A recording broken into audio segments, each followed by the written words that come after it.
Jorunna. Good evening, good morning, good afternoon, good time zone to all of you. Welcome in, welcome in. Hope you all had a good day. You know, it kind of feels like it should be the end of the week, but there's one more day to go. Let me say hi to everyone first though. Hi Sneo, congrats on first. Hi Darksec, hi Quest, hi Bestie, hi Sneo, hi Lee, hi Misahide, hi Slipstop, hello, hello, hello. Hi Ketchup, Yona, hi James, the bunch yours, and you guys are extra spherical whenever we have the RPG opening screen. Hi Jonathan, hi James, hi 4-Wheel Whipper, good morning, hi SB1, hi Hikai Pita, hello, hello, hello. Hi Slim, just on time, yeah, we're just getting started. Hi White Lucette, welcome in, welcome in. Hi Ellie, hi 6Shot, hi. Hi Shido, hi Action Maverick, hi Umberkin, hi Fox, hello, hello, hello. Hi Fogon, time to get hungry again, that's right, time to look at the yummy food. Hi Go Wait, hi Phoenix, hello, hello, hello. Hi Polly, hi Fokker, hi Frosty, hi CG, hi Faye, hello, hello, hello. Expedition 33 is good. Oh, that's an RPG that came out, right? Are you enjoying it? Hi Matthew, the bun is back, that's right. Hi Izaki, hi Tanosh, hi Zero, hi Biggest, hello, hello, hello. Hi Uppercut and Smasher, thank you so much for the resub. 7 months, let's go, thank you very much. Hi. Hi Natsu, hi Big Buddha, hello, hello, hello, it's apple time. It's apple time. How are you all doing? Hope you're well. Sorry, might be a virus in the PC. Feeling awfully tired, but you know, I think we'll be okay for Odin Sphere. I did do a little bit of grinding off screen, so hopefully we won't take 6 hours just to one chapter again. Hey green guys, sup, welcome in, welcome in. Yeah, this is the one time I get to eat something outside of apples. I did actually have some apples today, you know, just to get ready for the stream, but... I felt like I was gonna talk about something today, but I completely forgot what. The BGM's so peppy, right? So I think it's just... it's not looping. Seconds, here we go. That should do it. You know, there's BGMs on so many of the starting screens now. I figured there should be one inside of my game too. But yeah, how are you guys doing? The day has been just a regular day inside of the PC. Unfortunately, the scammer is still at large. Please don't take DMs that are saying, you know, trying to get you to convince to like, just don't take them. They're still out there. Hey Joe and chat, how are you doing? I'm doing well. Hiya Karamat, welcome in, welcome in. So I guess that's the update on that. I was really hoping that with a cut and tied case they'd like ban the guy faster. Scammer Gagante? I sure hope not. And if they are, then I hope that's not gonna be our business. Difficult is their laziness. It's like I'm sure that like, you know, there's probably procedure and things they have to check, but when it's such a cut and dry case where like all the evidence is there, I've, you know, mentioned it isn't me on all my official accounts that they're pretending to be, and also the account is only like 3 days old, like it seems so cut and dry, you know? Hey Scorpius, hi. This week I guess the account is like a week old, but hey Kiki, hey Gemstone, welcome in, good morning. But yeah, I guess, you know, it is what it is. And there's nothing else much that can be done about it yet, unfortunately. But well, you know, I thought I had another thing I was gonna talk about today, but I forgot what it was, so... Oh, right. This Saturday is gonna be Mate Day, so I might like shuffle the bun drawing stream over to Monday, because it might be fun to do something for Mate Day, though I'm not quite sure what yet. I mean, it won't be me, because I'm RPG Joru, but it might be, you know... But it will be like regular Joru, naturally speaking. What's the ditto mode? The ditto mode is so good. It's already sold out though. Did you guys see that one? Good evening, regular. Welcome in. The spherical Joru. Well, you guys are the spherical ones though. The backlog persists once more. Hi, regular. Hi. So I think that like, you know, one more stream will like deal with the backlog. I, you know, got some ideas on how to like help the backlog down the line, but Other person didn't do too much damage to you by impersonating. It's, you know, unfortunately the exact damage is something I can't actually calculate because, you know, the people who actually believe it's me are unlikely to have been the people who like suspected it was a scammer and then reached out to me with screenshots. So like if anybody has fallen for it, like, you know, like properly, there's the sad reality is that I won't know if it happens, and that could have happened to I don't know how many people, which is the very frustrating part. And the best I can do is, you know, put as many notices out, like as easy to find as possible to show that like it's not me, but that's the best I can do. Fell asleep last night, my medicine for fever was too strong. How are you doing today? Do you still have a fever or are things feeling a bit better? Would have fallen clearly if they were 6 though. See, this is, you know, this is what happens when you believe in the false idol Jorunna 6. He gets scammed. Drawing a mate outfit can still work. That's true, that's true. Though I wonder if I want to like maybe do something like a little bit more mate team, but I'll figure it out. Otherwise, there's still Monster Ranger redodge too. Should have been me. Think of the Ditto shaped applesauce. I did like sign up for like the restock for the Ditto thing, so whenever it restocks, I'll get an email. But these things have been selling out quick. Going to be okay, just a little dizzy. I'm glad to hear that these things are going better. You know, take your time to rest up. Fevers really suck. Not this game. Oh no, Artie. This story has been pretty sad so far, but I still believe in a happy ending. Hey, Sangu. Hey. For the mod, by the way, I'll show off like the picture of it. It's incredible. It's so good. Let me grab some pictures. Of course, there's like. Of course it's already sold out, because why wouldn't it be? These all the fun dittos. Like I think anything Pokemon merch related just sells out and gets scalped immediately these days, which is unfortunate, but here we go, here we've got a few pictures. It's the mold that was mentioned. It is cute though, isn't it? It is cute. You can make your own ditto jelly. It's been a long time since I played the game, never beat it though, to be fair. I think I've now got 80 hours on this game. It's a long ass game. The game really needs you to grind in between. Hey Ojanko, hi Zach, hi. Everything is ditto, yep. Then let my message run out of time, just pretend I used for something special and cool. No ways, no ways. Thank you so much for the resub. Please enjoy the emotes. Everything could be ditto. Even I could be ditto. There it is. Forgot which button I had it on.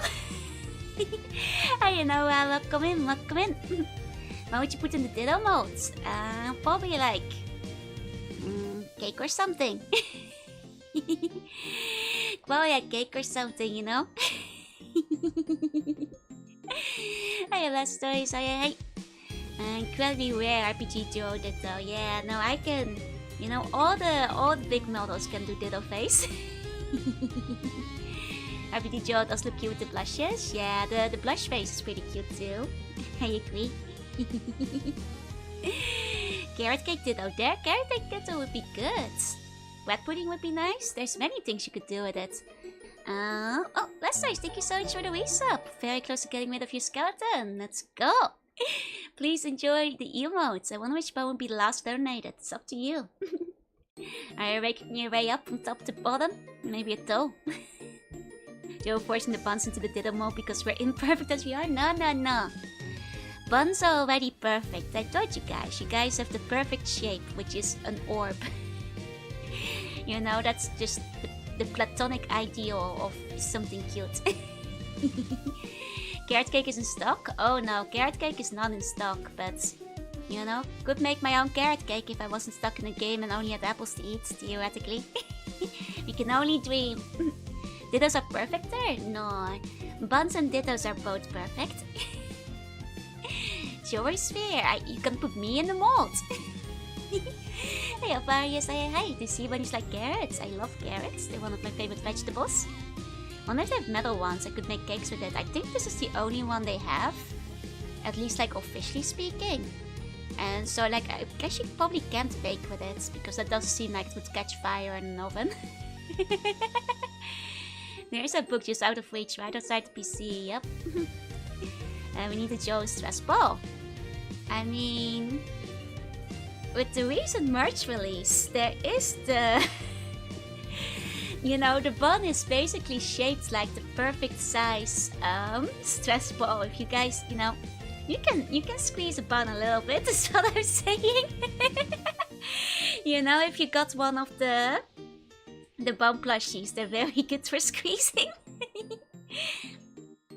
Are European carrots big like Japanese ones or small? Like normal size?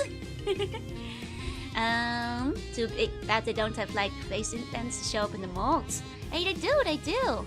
Check it out, I think. Like does, yeah, it has like a little face indent. I mean, it doesn't show up in the rice, of course, but it does in the rest of it. Can I squeeze the Joe instead? Only if you do it gently. Hey, you're gonna welcome in. Excited to get mine. Me too, me too. Actually, that was like another thing oh, hold on. There you go. And Joe outside the PC will finally cook from that book and you can vicariously enjoy it like an Odin Sphere. Exactly. I'll ask Joe outside the PC to show me some pictures and stuff. Oh right, there was like hey Otogunner, hey. There was like and Silverwave from welcome in. And hiya Niels. Oh, and hiya Waiters. Welcome in. Hope you had a good stream. Hello. Hope you had a good time. How do you respond to Joe squeezing us for fun? Hope you guys want to be squeezed, right? Hope you had fun with Metal Gear Solid. Welcome in, Raiders. I'm Jorunna. I'm a sea bunny, play retro games start sometimes. And today I'm gonna be playing Odin Sphere. How was the Snake Eater? Also, your opinion on Calorie Mate? What do you think about Calorie Mate? Oh, it's the one it appears in the third game, huh? Have you tried the real one before? I love Calorie Mate Vanilla. Oh. I see. I personally think the Calorie Mates are a little bit bland. By squeezing mean hugging, yeah. You know, basically, what is like a hug if not a squeeze? You know, if you ask me. I ate and ranked all of them. Oh, is vanilla the top one? I'll admit I never actually tried the vanilla flavor. Who's this cute, beautiful person? Thank you for the biddies. Welcome in, Chief. I can confirm would enjoy being squeezed like a watermelon. Eh? Calorie Mates are very dry. That's my main experience. Fruit is actually the worst one. Huh. Maybe I should like try to taste test them all of them at some point. Can't eat Calorie Mate and trapped in the game. Yeah, and unfortunately today we're trapped inside of the unreleased game Bone Snatcher. So the only thing we have in here in the tutorial for us is apples. So no Calorie Mates down here actually, unfortunately. Very, very tragic. Very, very tragic. It's the other way. That's what we were talking about just now. Was like this Ditto mold that had been recently released. It is very cute. It is very cute. Calorie foes, yeah. Calorie Mate is more like a calorie foe. Apples are healthier though. This is true. I was actually gonna mention like it seems like they should give you some sensation of filling, but as a meal replacement they just don't. True. Oh, it goes. Ditto jelly would be so good, right? And like it kind of reminds me of like this is like a really ancient fan art. But I can find it back again. 1 second, I can find it back again. Like this is like, I don't even know who made this original jelly. Because this picture, I believe, is like 20 years old. But it reminds me of this. And I wonder if to a degree, like the Pokemon Company got inspired to finally do something like it, you know? This is like a 20-year-old picture though. It's like ancient fan arts. I don't even know where it came from. It's like one of those that have been floating around on the internet for like ages, decades. Hey, thank you for gifting a sub to Sakimi. Thank you, X. Sakimi, please enjoy the emotes.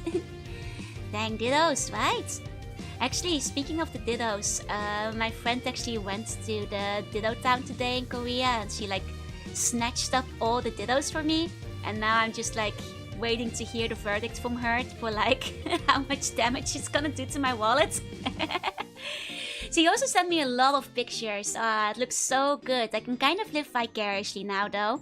It looks very fun. That's the thing. Oh my god, if you want to see, like, the Ditto village in Korea, just, like, scroll down my Twitter a bit. I've been spamming pictures of it non-stop. Getting a shipment? Yeah.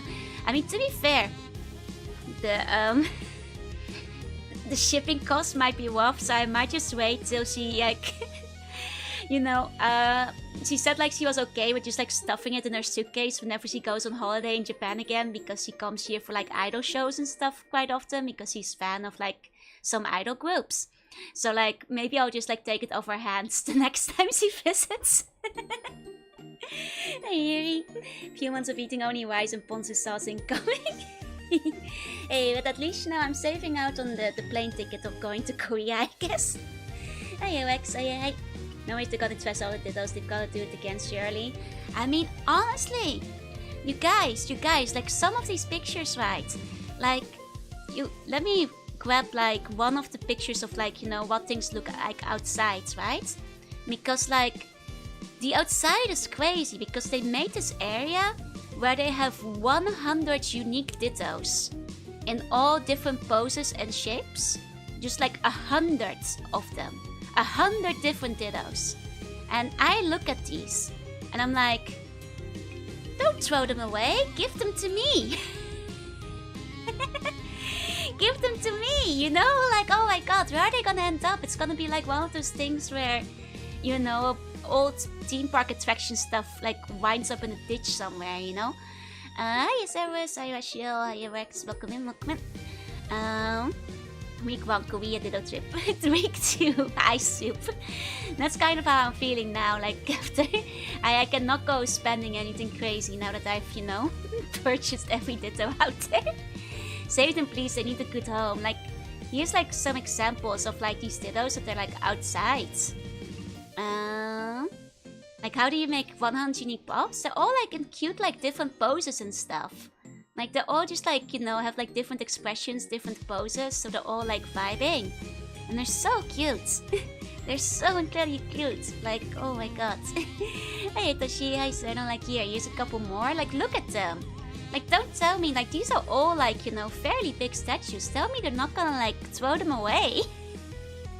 Give them to me if you're gonna throw them away. And ditto a Shang-Tsung. One's very white, right? Hey, Serno, hi, Lasha, Mintoki, hi. They're like little garden gnomes, right? The one with the orange berry is so cute. Like, there's so many different ones. Like, I know that the way these things go, like, for these, like, you know, public statue things, it's not like they go on sale after. But if they did go on auction, I'd probably try to get one. But like these kind of things, like the sad thing is they probably just end up in a warehouse or a dump somewhere, and it makes me really sad because these things are really cute. You have a favorite one? It's hard to pick one. They're all so adorable. Joe 2.0 is gonna have to sell the Bone Snatcher cat, which is a collector's item, to recoup the cost of Ditto merch. Oh no! Well, at least I might be able to get through the tutorial area. Which one would you want the most? The heart one is so cute.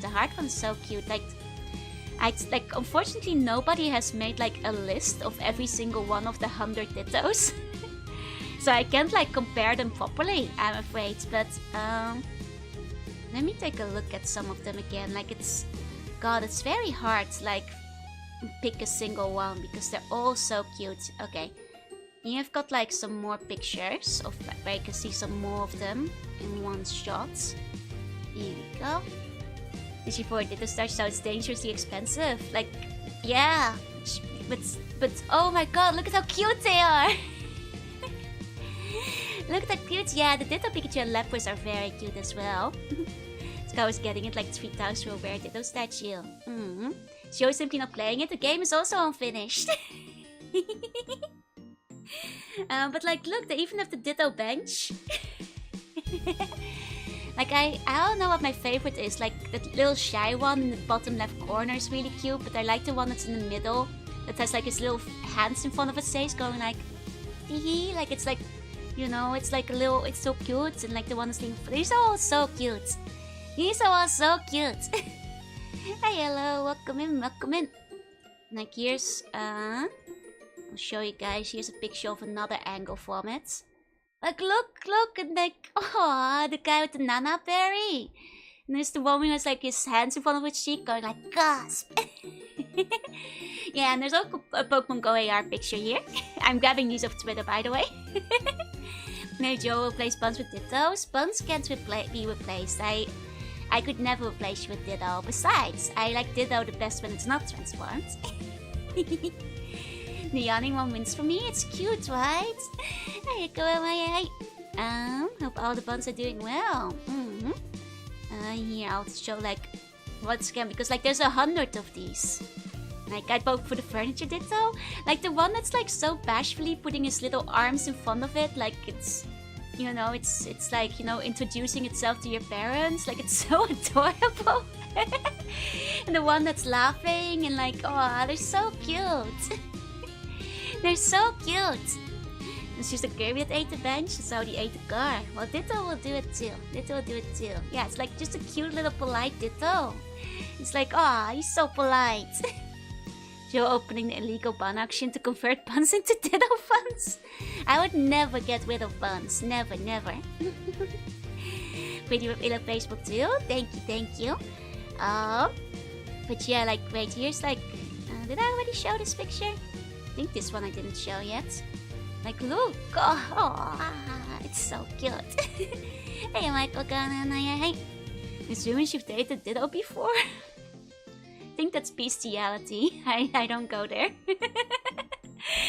Hey, Michael Gannon, welcome in. Hey, Mew Mew. But yeah, so my friend went today and she like told me like she actually has tried a few times. Things have been selling out so quickly, and like on a few of the other days, everything was like already sold out. And basically, this was like. She actually went into the line very early this morning just so she could get some of the stuff. But even then, some of the stuff was already sold out. So I'm having her get like some items of Korean eBay. So it's Metamon in Korea. Yep, that's the... It's interesting because in Japanese it's just Metamon. But for some reason there's a G added in the Korean name.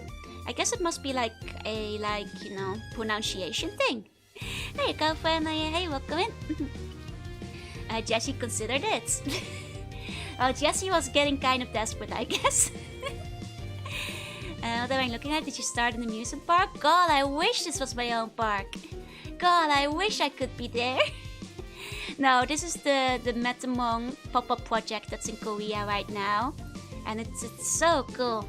It's so cool.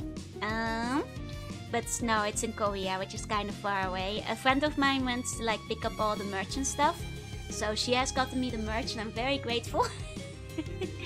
We have a very mutually beneficial like proxy relationship where I get her like, you know, idol tickets and she gets me Ditto items. You know, and this way we can both get the items we want in Japan and Korea, you know, respectively. South Korea is showing that they dislike anything that doesn't have a local version. There was actually something weird about that. Driving is fun when it's on a cloud. I don't think that you could drive in there. I think that was like all a big plaza. I think that was all a big plaza. What can you make that face with this model? Oh, Ditto face. Yeah. Hey, Krusty. Hi, sheep. Welcome in. Welcome in. If you lose your house keys, you can just make Ditto become a key. This is true. This is true. What kind of milk do I drink? Like normal milk, but inside the tutorial area, yeah, there's only apples, I'm afraid.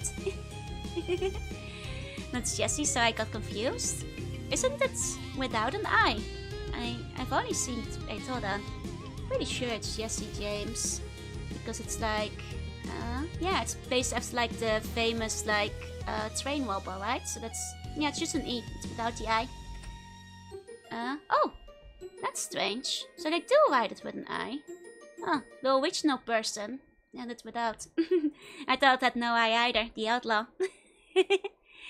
Twitch is no longer allowed in South Korea. Oh yeah, I heard something about that, yeah. It was like a whole thing with the laws. Hey Indonesia man, welcome in, welcome in. Hey Tyler, hey. Next question, can you make Ditto become a functioning gun? Yes. Considering Ditto could become a functioning cannon in the anime, Ditto could in fact be turned into a gun and shoot you. This would actually be possible. You know, there is precedent. Hey Luca, welcome in, welcome in. But yeah, no, there was actually one interesting thing where my friend told me that there was like one part of the pop-up shop that like for some reason was duty-free only, so only tourists could buy those dittos. So only tourists could get the dittos, and so my friend couldn't get it because she would have to like, you know, show her return tickets, you know, or flight ticket and stuff. Ditto's got an anime? Yeah, sure. Sure is. It's very strange, yeah, indeed. So like basically, and it's kind of a shame because those dittos were exclusive too. They were like, you know, 6 small ones and 8 big ones with like different faces and stuff. But I guess those were tourist only. And we were both like, huh, that's weird to like have like a tourist only booth inside of the pop-up. Though then again, from what I heard, like, yeah, they might be prepping it in case everything's sold out. Because from what I hear, you know, things like kept selling out so quickly that like, you know, basically within like minutes every single day. Maybe they want to make sure that like if you flew all the way over, you still had something you could buy. You know? Sucks for the locals though, because like I don't think those dittos were for sale anywhere else. So they're just like putting them out there, you know, to taunt them. Watching the hips, they're not lying. The hips are telling the truth. With some crazy Korean ditto fan, buy the plane ticket to get those exclusive dittos.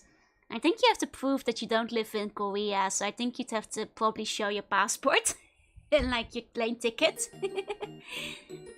People that ditto had a bunch of weird things like performance, didn't they? Yeah, the anime ditto was like Duplica, which was like a circus act or something. What was this Twitch band in Korea stuff, man? I mean, I don't really think it's a very interesting topic to go in-depth over stream, so if you Google, you know, Twitch band in South Korea, you'll find plenty of articles from like last year or 2 years ago. It was like, I don't know the details of the law, it was something streaming related where the local streaming networks basically made it so that Twitch had to pay like 20 times the cost or something in Korea, so they had to shut it down. Not really an interesting topic to talk about, especially because I don't know the details, so I recommend just googling it. Hey, Demon's Ball, welcome in. If it didn't sell the Alka, do you think it would have the intellect forethought to not immediately ruin the entirety of the timeline? Well, that's a good question. It hasn't happened yet, so... It hasn't happened yet. Hey, hey. Tried giving my dog chocolate, he's not moving. Wait, are you joking? Or are you like... serious? Because if you're joking, that's not something to joke about. Paul maybe gives some ice cream too. Guys, don't joke about things that will kill your dog. If you aren't joking, go to a vet straight away. But I have a feeling this is like a, you know, joke in poor taste, so don't do that. Hey, it shouldn't be exclusive though. I agree. I think that like, you know, but then again, maybe it's sold out otherwise. But yeah, it was just like a whole set of like only stuff that was like just for the tours, which was very interesting. You could teach a ditto English and have them go work for you so you can take a sick day. I mean, that would be great. Can you imagine? That'd be great. I side around a bit in my skirt. Well, that's because it's not properly wigged or anything. You know, these are just assets I made for myself. They're not like, you know, fancy and like, you know, nicely put on the model or anything like that. Hey, Cryptos, welcome in. I did have a classmate who did that, but I think the chocolates had so little chocolate in it, the dog was fine. I mean, there's very rare, like, you know, made for dogs kind of stuff that you can buy from like pet stores, but generally speaking, don't go feeding your dog chocolate. You know, I'm not sure if anybody here is like very young or doesn't know this, but that will kill your dog, so. They made a whole kiosk for me. It really should have been me. Like, in the end, maybe I should have like just booked a whole flight to Korea to get like, or you know, the Joe outside of the PC should have. Hey, Pastry, welcome in. Can I give the Joe chocolate? Yeah, put some chocolate in the game so I can have something other than apples. You know? As when we were kids, it was a bit before the knowledge was well known. Yeah, before the internet, it was like one of those PSAs that you like did or didn't know. Yeah, generally speaking, chocolate is toxic to all animals though. Yeah, not grapes either. I don't have dogs, I have 2 cats, but they shouldn't eat chocolate either, honestly. I like the sliding effect. Well, I'm glad you do, even though it's kind of scuffed. But yeah, I think like we can go to the game for today. So for today's game, we're gonna be playing Odin Sphere again. I did do some grinding off stream, which you guys will see in a second. Let's go to the game screen. It's not toxic to buns. I don't think chocolate is toxic to buns, unless any of you guys are allergic. In which case, I don't know about that, but if you're, as long as you're not allergic, you should be fine. Should be fine. What would Subnautica look like if it had no water? Probably just land. Can't feed RPG Joe chocolate, intense flavor difference would kill me immediately. I can handle it. I've been able to handle the food in Odin Sphere. The only thing toxic to buns is seawater. Exactly. I mean, I remember some of you guys have like allergies and stuff, so you should probably be careful with those too. Okay, so let's load up the game. So I did like a decent amount of grinding. What I realized is that for the old books, you can't really pick it off where you left off. Like the whole story resets again from the beginning. So I didn't really do any grinding on the first 4 characters, so I'll just have to deal with that when we get to those stages, unfortunately. Because like having to like redo like all the early chapters is a bit too much of a pain. I thought maybe you could just go back in and, you know, from like this level select screen before the end or something, but for whatever reason it's restarted from the get-go, which is inconvenient. Can handle apples, can be sweet. Exactly, apples can be sweet too. Played often Vanillaware games, but such a crime none of them are on PC. Would be really nice if they re-released them on Steam or something. Yeah, we had Chocos away from the cat because you break the wrapper and eat the chocolate. Yeah, that's dangerous. So, as you guys can see, somewhat higher level. I hope that, you know, we have to play more for the other characters. Yes, from what I understand, we have to go through it in the epilogue. And all the characters will be at the level they're at when we get there.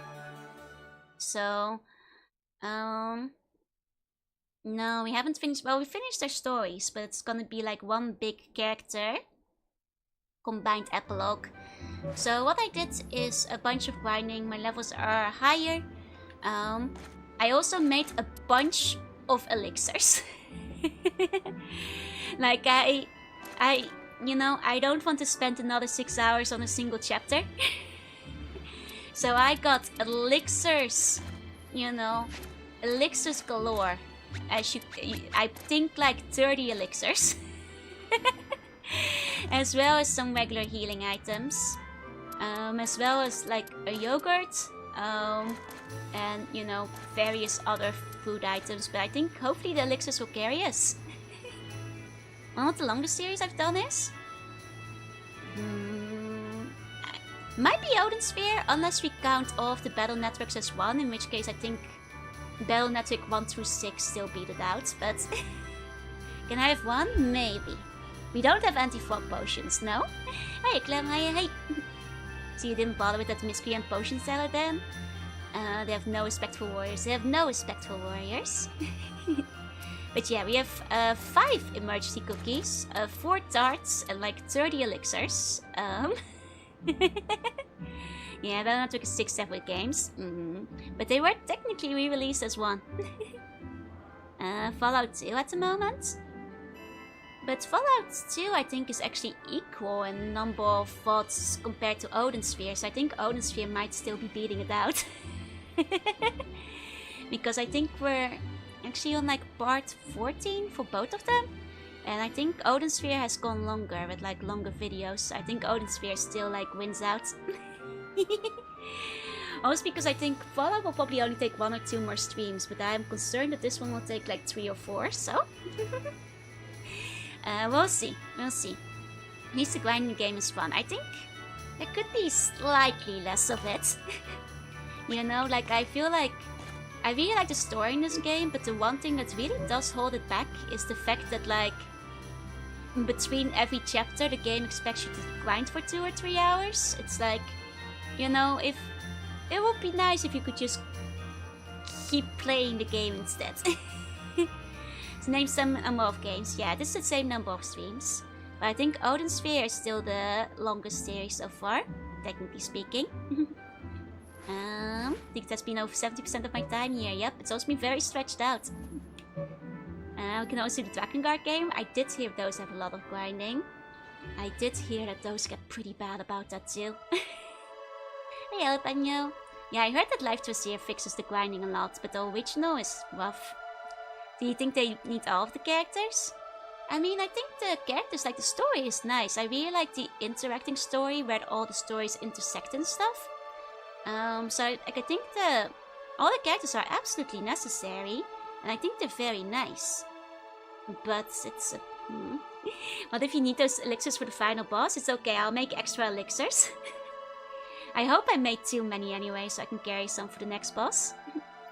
You can basically double the XP gains for the same amount of resources, and you can like cook in the field in Life Tracer, which like means you don't have to constantly like carry ingredients back and forth. Definitely seems like it would speed up the grinding quite a bit. This extra Zatsu time. I mean, but you guys already have Zatsu time during the regular gameplay. Who rigged all of my alt models? Depends on the model. This one was rigged by 4ox, who also did the art for this one. But it's different for every model, basically. Hey, Jalapeno, welcome in. If you're asking about Chibi, that was Muffy. Now our Yap section. We've been going quite long lately. The remaster doesn't really need grinding. As long as you explore the maps fully, you can manage through the game, yeah. I honestly think that's like the weakest part of this game. It's just the constant grinding that's necessary. Yeah, it's just like sluggish, just boring. You just go and just like go around the same map over and over. It's... Okay. Let's go back to Neverpolis. We'll watch this cutscene again. We saw it last time, but let's take another look.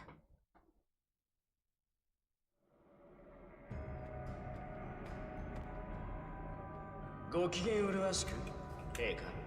こうもやすやすと侵入者を神殿に入れる死神たちは一体何をしているのか。あのノロマたちを見張りに。それでは墓泥棒に宝石を取れと言ってるようなものです。まやかしの術を使うね、魔法使い。私の目には効かぬぞ。冷酷な闇と比類なき美の女王、そうお怒りにならないで。お前の血を浴びればもっと美しくなろうよ。この卑しい命ごときにお望みとあらばいくらでも。ですが話をお聞きくださるなら、陛下の悩みを立ちどころに解消してご覧に入れましょう。悩みだと死の軍勢をお貸しいただければ、あの宝石泥棒の魂をお持ちいたします。浅はかな終焉を導くような真似をこの私が許すはずもあるまい。ではオーダインはやりたい放題だ。Right, this guy was manipulating her to get back at Odin. 何が狙いだ。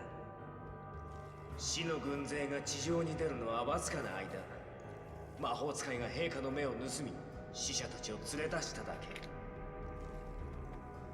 け。陛下は魔王の死後、直ちに私めを処罰なさればよい。ほう、命を捨てても魔王を討ちたいと申すのか。陛下のおそばに召されるのであれば喜ばしきこと。オーダインを恨んで死んだ者は多いはず。It's true, it just そうい needs っ the た army. 輩の魂をお貸し願いたい。Just give him the army of the dead. Can I visit the screen for exchange trip for a few weeks? I'll allow it. Who is this Betty? The queen of the underworld. コルネリウスは見どころのあるやつだな。あいつを陥れたことを後悔しているよ。やはりあなただったの。こんなひどいことを。少年がねじ曲がってるんだよ、俺は。怖いじじいにお前をあてがって難を逃れたぐらいだ。お前が無知で撃たれている間、俺は鳴りを潜めていた。助かるために私は自分から服従したのです。俺はお前も救えなかった。イングベ。もう時間だ。いいな、お前は安らかに暮らせ。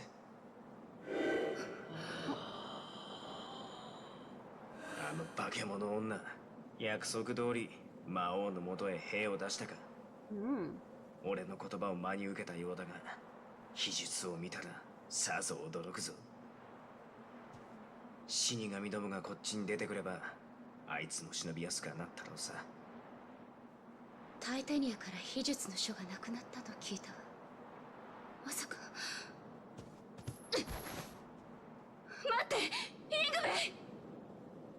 Uh-oh. Uh-oh.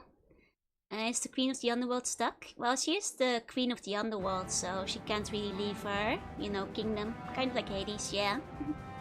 Sure, it's me. Odin Sphere timeline is just your models going on intersecting adventures? That would be fun. There you go. I guess he's just overprotective, yeah. I mean, Ingwe is a very complicated character. I will say, by the way, I've got like the God of War like rhythm in now, where I keep going square, square, square, triangle. There we go. How long would this game be without the grinding? It will probably drop from like 80 hours to 40. It's still a long game as it is, it's just the grinding does make it significantly longer. So nice to have low docking, so going to a stage mode can have good results, especially with lock zone. Fair enough. Yugioh will one-shot everyone. I mean, Yugioh is one of the most powerful ones, this is true. Who knows, maybe the combos would work here. Unfortunately, Triangle is just the magic power instead. Does have the Blades of Chaos, that's true. You know, I was just thinking that it's essentially the same stuff.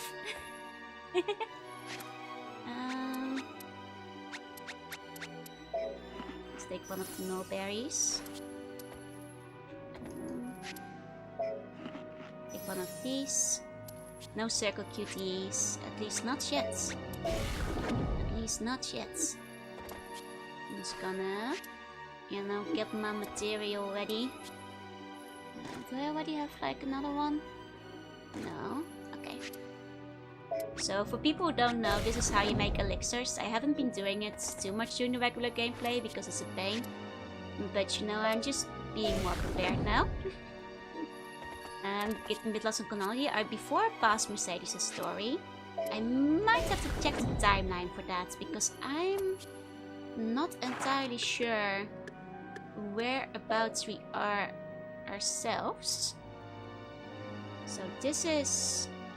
It's before the end of Mercedes' story. So we're still before it. And it's gonna culminate at the part where everybody's, you know, there's the big fight, basically. That mulberry touched that mulberry. I was like, where is the monster? No, not this time, not this time. No mulberries. Okay. So hopefully, with like plenty of healing items, we'll at least be able to finish Velvet's story today. And I'm hoping for like a part of like the rest of the story. Ingwe has been a frog and been unfrogged. Yes, at this point, Ingwe has both been frog, unfrog, turned our friend into a puka. I think at this point, Cornelius is still a puka. Hey, Waken, hey. But Ingwe, I don't think later at the end of the story dies at some point, and we obviously haven't hit that part yet. Or at least seems to sacrifice himself. But we're not quite there yet. Hey, Waken, you notice? Might finish the one through the epilogue, maybe. Depends on how hard the epilogue is in the original. Oh dear, well I'm mostly just worried that like my other characters are much lower level than Velvet. So if the epilogue is truly as hard as you guys said, I worry that like, you know, Velvet may be able to do things, but other people might not. Because I ended like, you know, in the game at a lower level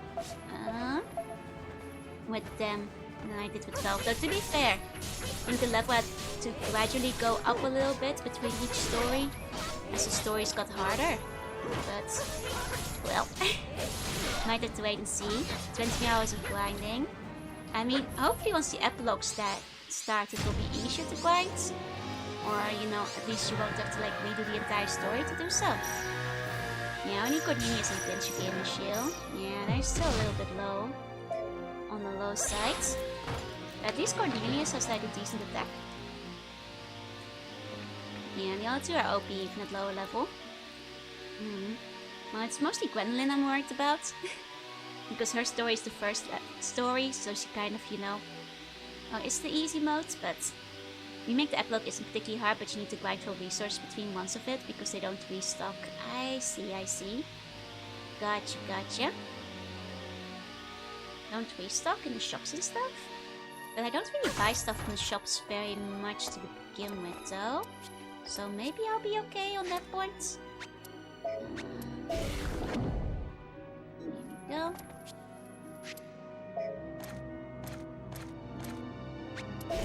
we go. I account for Gwen since they would have been weaker having me slept so long. That is true. Though, you know, considering how much this game likes you grinding, I wonder if they'll account for the fact that, like, you know, for I half expected to be just like, yep, grind for another 6 hours if you want to see the ending, you know? Okay. No, we don't have a map yet, so let's start walking around. There we go.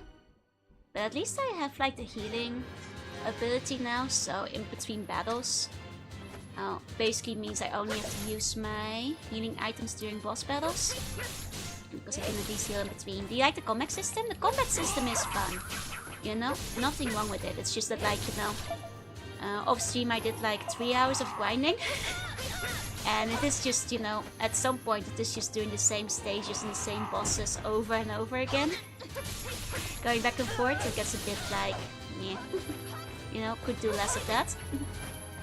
Once getting to the final boss like extra 50 levels higher than the last enemy, right? God, it's bringing me back to like Pokémon Colosseum again.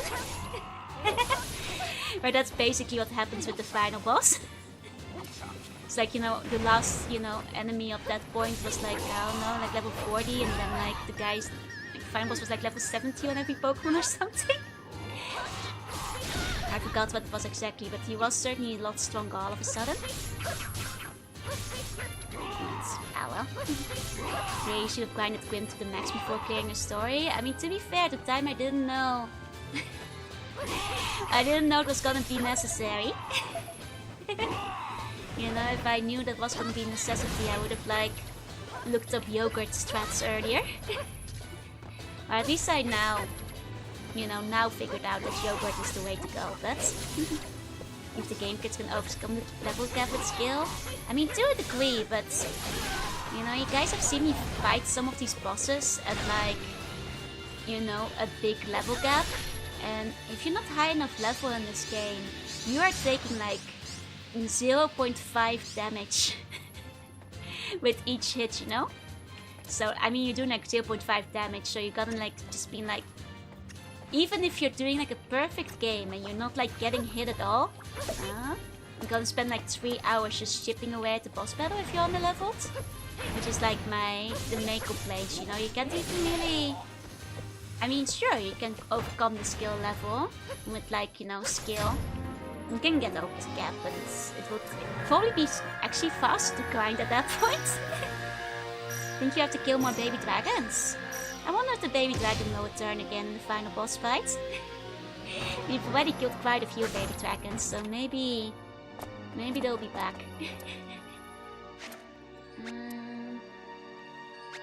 Let's see.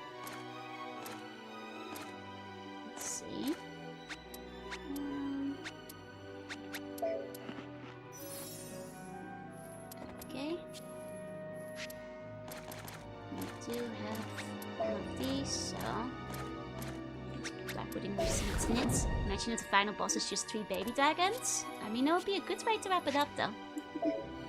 We killed the final boss might just one-shot you like the baby dragon. That's the saddest thing, right? Because if you get too low level, this game kind of does that. We killed the same baby dragon several times. This is true, but he didn't always die. You know, he only died the one time, I think. But you know, with this game, you never know. He might be back. He might be back.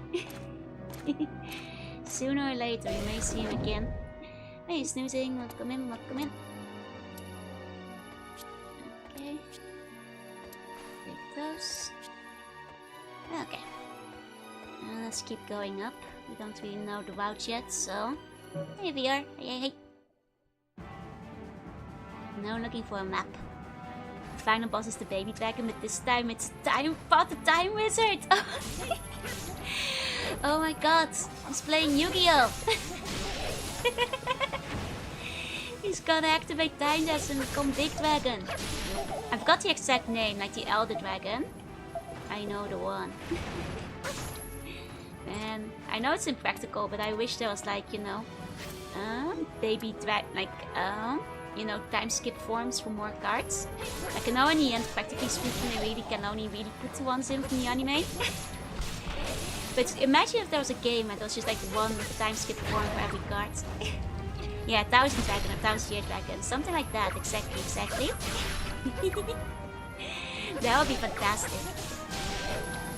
I mean, to be fair, in Forbidden Memories they make a good attempt at like allowing basically any card to do fusion. But like, it would be nice, yeah, if you could use the time wizard to disable more cards by agent to the dust, right? Hey, Starbucks, say it though. There's a second baby dragon fusion called the Alligator Rider. Nice. But yeah, like, I completely understand why they can't, like, you know, do more of those, because that's just a logistical nightmare. But at the same time, man, wouldn't it be cool if they did more of those? I would love to see, like, more, you know, time skip dragons. It is a worse 1000 dragon. Oh no. And there's only 10,000 cards in Yu-Gi-Oh! Yeah, they can't add more. 10,001 would be too many cards. You gotta draw a limit somewhere. God, that does remind me of using Time Instant Joe. Nothing changes, he's already hack max. Oh, to be fair, I am as old as the Big Bang, so you know, that's the one time. That's the one time you may be right. You big great, welcome in. You did a good job with the heroes and the concept. I'm from the Philippines. Call me Black Hole Knight. I will see if I can remember that. I'm not very good with remembering names, so I hope it's okay if I say Elmer too, or Alejandra. But I'll try to remember that. I'm always right. Oh, the woman love. Thank you. You know what it does remind me of is like, this is such a petty complaint, but like, you know how Pokemon finally hit like 1,000 Pokemon? Which is honestly too many Pokemon, but I wouldn't have minded so much if like... I'm so mad that the 1000th Pokemon is Golden Go, because I think it's kind of ugly. I think they should have done a better one for number 1000. Like, you know, like the mystical Pokemon of a generation, you know? Something that like, you know, earns the number 1000. Call me Knight? I'll try to remember. I'm not super good with names though. Hey, Ding Kong, welcome in. Anime did mess with the things a bit, because in the card game, 1000 Dragon is just a simple fusion monster. That's like, you know, might as well make him cooler. Might as well, you know, make it cooler and, you know, give Time Wizard a purpose. And like, to a degree, I guess, like, you know, it makes sense for... you know, the author to like put like fun mechanics and stuff where he doesn't have to worry about game balance. It just gets fused, yeah. Doesn't feel as special as 1000 to be. Exactly. I think they should have done something more fun with it. There's like 100 plus banned cards in Yu-Gi-Oh! Even stuff that was considered table, like Bot of Greed. Well, they had to ban Bot of Greed. Nobody knows what it does. The 1000 Pokemon should have been Pikachu but chunkier. Honestly, that would have been a better number 1000. Like, yeah, like I don't even hate Golden Go, but I think it's like a terrible number 1000. You know? Like, I feel like it should have been something that like felt more like a celebration. Yeah, you need 1000 Gimmighoul calls to get it. It's like, you know, I feel like honestly, I think it should have gone to like the mystical of the era or something. Only Dark Stage the Dark Magician version of Time Reset effect and it's unplayable because of it. I see. Yeah, the weird progression stuff came first in the manga, exactly. I mean, they had to like nerf it in the card game to like actually make it work. Because otherwise Time Reset is like way too complicated of a setup. Hi Loatu, hi Lumi, hi. But at the same time, you know, it's so much more interested to have, you know, like an age-up version for the cards. But when you're, you know, writing a manga where anything is possible in your children's card game, it's much easier to put that in. I'm gonna go give them a trophy for making 1000 Pokemon. I guess it's kind of like a trophy Pokemon, huh? But I feel it was a letdown. I was like, really? Number 1000? This is it? Pikachu. I mean, if they put like big choppy Pikachu for like number 1000, I would have taken it. I think honestly that would have like felt a bit off too, but it would have been better. The evolution measure keeps getting worse too. Gem 1 was just stone, now you gotta have 100 items and do a handstand. Yep. I mean, I get it to a degree when they're adding new evolutions to older Pokemon, because then they have to start explaining why that Pokemon couldn't evolve before. But when it's for new Pokemon, though. When someone grew up on Jinxie, Golden Goal was made for me. I mean, I do love string cheese. Pikachunk, yeah, I love Pikachunk. Or it lets you play anything from the guest deck. Actually, it would be too okay if it was easy to summon those. It's like a spell cards. Fair enough, fair enough. There we go. But yeah, like, to be fair, I think some of them are kind of funny. Even if they're really stupid. Like, I kind of have a weird fondness for, like, Malamar, where you have to, like, turn the game upside down to evolve it. Like, it's so ridiculous, it kind of loops around to being funny again. But you know, it is rather silly. It is rather silly. I think, like, the thing with Pokemon like Gimmighoul and like, especially like Meltdown feels like a very much, you know, buy Pokemon, let's go. So you can get them in Pokemon Go. Please utilize every single part of our merch, like, you know, game line. Never against the new evolution just because Gen 2-4 did it. I mean, I think they want to make it like make sense logistically. Like, you know, if it didn't evolve at level 4 before, if it didn't evolve at like with the stone before, like, you know, why will it evolve now? I think that's the main reason for, like, you know, all Pokemon, that they keep adding like weirder evolutions. How do you evolve the jaw? You know, you just have to wait. I just keep evolving. Go. Speaking of anime, I've not seen the episode for Meltdown actually. It's one of the few evolutions I'm okay with, just because it's not getting it. Exactly. It's not better than the original Feebas evolution of Shu. I think it's full of beauty foods, which is just tedious.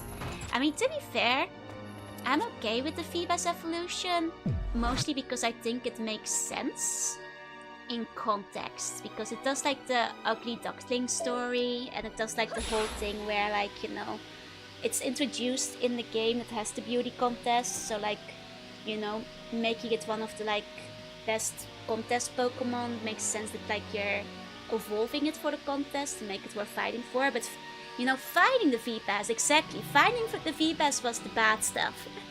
That's where it was like, ugh. You know, the evolution, that's whatever, just get a couple of good, you know, blocks, but oh my god. Galarian Yamax is an especially creatures example.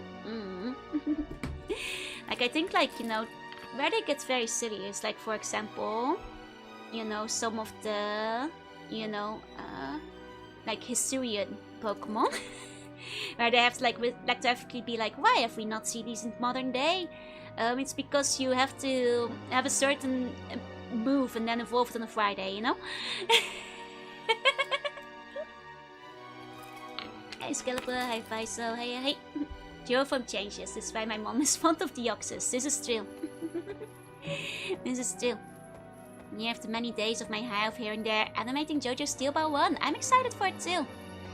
Steel Ball 1 is one of my favorite arcs.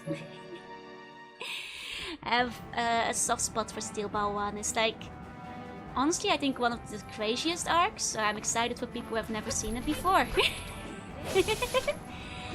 It's a fun one, so...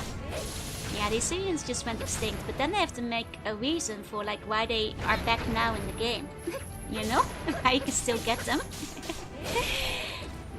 Now whilst the villain seeking world domination is still out there.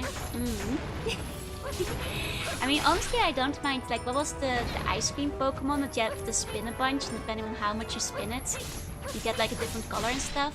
I thought that one was kind of cute because it's like making a cake. That fit thematically. I mean, so that the only way to evolve Earthspring into Ursulina is on their full moon. I mean, I think that's fine because that's like kind of thematically nice. I think. Yeah, the cake one. Okay, me. I think like spinning it a bunch is kind of funny. I don't like that. It's a fun concept. I guess like, you know, you guys are asking how to evolve the Joru, but I think like to evolve, I'm like less of a Pokemon and more of a Digimon. Where each one has different stats and you have to like, you know, hit the right stats too. To get me to like Digivolve in one of the many different forms. You know, you start with like a Sushi Joru maybe.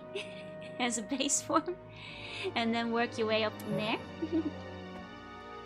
rather than like a straightforward Pokemon evolution. And you know, that's how one of them like ends up like with metal and guns and stuff. Yotaplex. So everything stays man, what he got. I think the lowest rated Pokemon, so it's 3 elemental monkeys. I think in like one of the most recent results, it was actually Trumbeak, like one of those in between like second stage forms of like the regional bird. Now people tend not to like the monkeys much. People aren't usually fans of them. Hey Quencher, hey. So Sam should try to get back to that tonight, perhaps. Like I think that like, to be fair, a long time ago, like maybe it feels like nearly 10 years ago, there was like the one poll where like, you know, the evolved fire monkey, what is it, Simisear, was the only one that had no fans. But I think since then people have turned around and said it was their favorite anyway, because people like an underdog. Keep trying to Digivolve 2.0 Mermaid, like keep ending up with Squuncle. Well, that's, I think that's, if you get Squuncle, that's like the Numemon of like Jorunna evolutions. It's pretty strong in battle, but quite short-lived, and it usually means you make some care mistakes. You know, that's basically, yeah, the Joe is to come on. It's when you get Squuncle. Like, to me, was my fire type in Gen 4. Yeah, like, I think it's just like, you know, I think it's, main issue is just, he's just not anybody's favorite, or used to not be anyone's favorite. You know, I think, sure, there's some people who probably hate it, but, you know, I think a lot of people are just indifferent. Yeah, because there was like a cooler fire monkey as well. Must be that every Pokemon is somebody's favorite. Oh, almost undoubtedly. Also because like I think I do believe that when that first poll came out like a decade ago, it's true, nobody voted for it. But I think the world is so that people are contrarians. So the second one Pokemon gets voted as like, you know, the worst, least favorite that nobody likes, people are contrarian. People are gonna like, you know, make it their favorite one out of spite. So in that case, yeah, I'm sure it has like wound up as somebody's favorite since. That Squuncle was the ultimate evil. It's surprising how easy it is to get a Squuncle. Sometimes. How popular Jorunna behaves so bad to choosing the other game saves. You know, that's just how these things go sometimes. One doesn't care about Pokemon, but he hates Monkey Dory. Oh my god. Wait, Monkey Droid is one of those newer ones, right? The tired looking one. And Skunk is the way to get Marshmallow like in Ziamon. That might actually be it. That might actually be it. Though not every Pokemon fan voted on it. I mean, I definitely find it fairly easy to believe that, like, you know, sure, the monkey might have been somebody's 5th favorite or 3rd favorite or 15th, 14th favorite. I don't think it was the favorite for a lot of people at the time of the vote. You know, sure, it's not every Pokemon fan, but they had a sample size of like 2 million or something. Like a fairly big sample size, and like, you know, at some point, you know, sample size is like somewhat representative of the overall community, right? Saber will always have a place in my heart. Nice.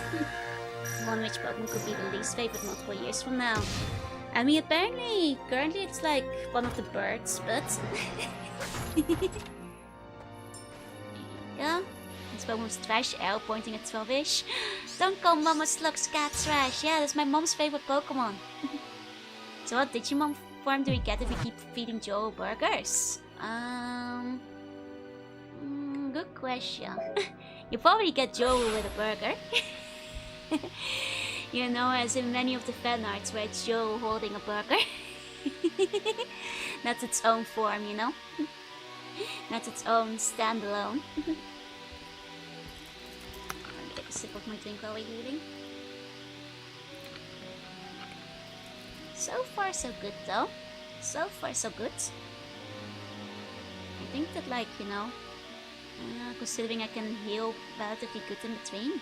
Get that one pixel art I did of Joe with the burger. Yeah, that could work. If you talk trash about Trubbish, I'll track you. Yeah, no, Trubbish is my mom's favorite Pokemon. I have to defend it. You know, for my mom's honor. She won't obey your commands. She's too busy eating burger. Yeah, I guess, like, you'll get Joe with the burger, but she's kind of lazy. You know, that's just Joe who eats burger and sleeps all day. That's what you wind up getting. Okay. Based on the jokes I've seen, you can give Rat a gun, then becomes an angel, or a dinosaur with a laser sword. That's how it goes. That's how it winds up going, you know?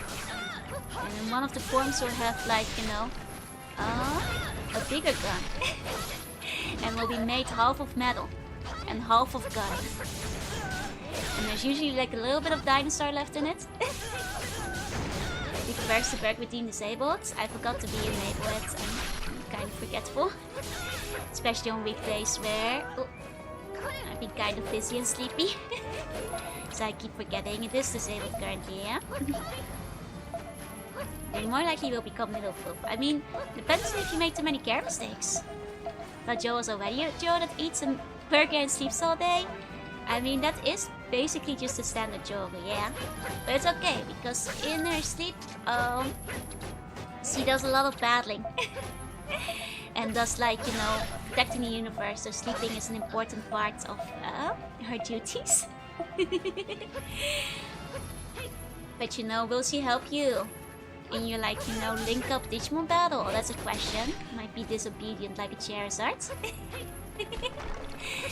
You know, might not be the best one to take to your playground battles.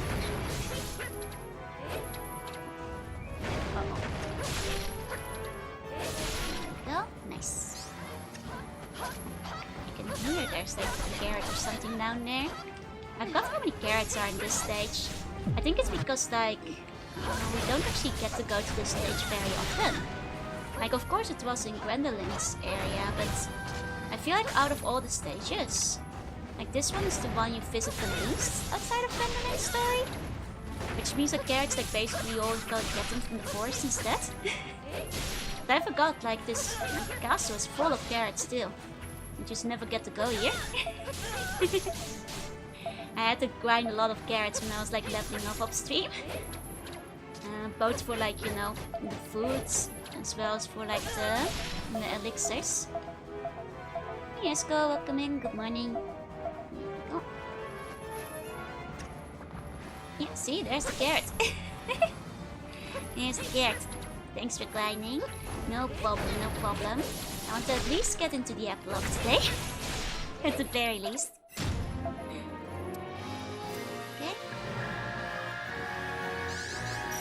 large. I think that's all for this stage, which means we can go over to the boss area, I suppose. I was looking in case there was like an extra recipe or something. I don't think, yeah, we haven't found any recipes this time around, unfortunately. Okay. Okay, let me just heal up on it then. Hey, scratching, hey. And hopefully we can get to the end of the stage without issue. Let's stretch. There we go. No burger recipe. I mean, there's still a couple of recipes in the book that I haven't unlocked yet. But you know, we can't give up hope on burger recipe just yet. There's always a chance. How much left from Velvet Story? This is our final stage. So, Velvet Story, unless this boss battle like really like messes me up, this should be the end for Velvet. But then we have the epilogue, which apparently is like long. So you know, we'll have to see how far we get into the epilogue as well. Apparently it's like as long as 2 stories or something. So I fear, especially because the others are a little bit underleveled.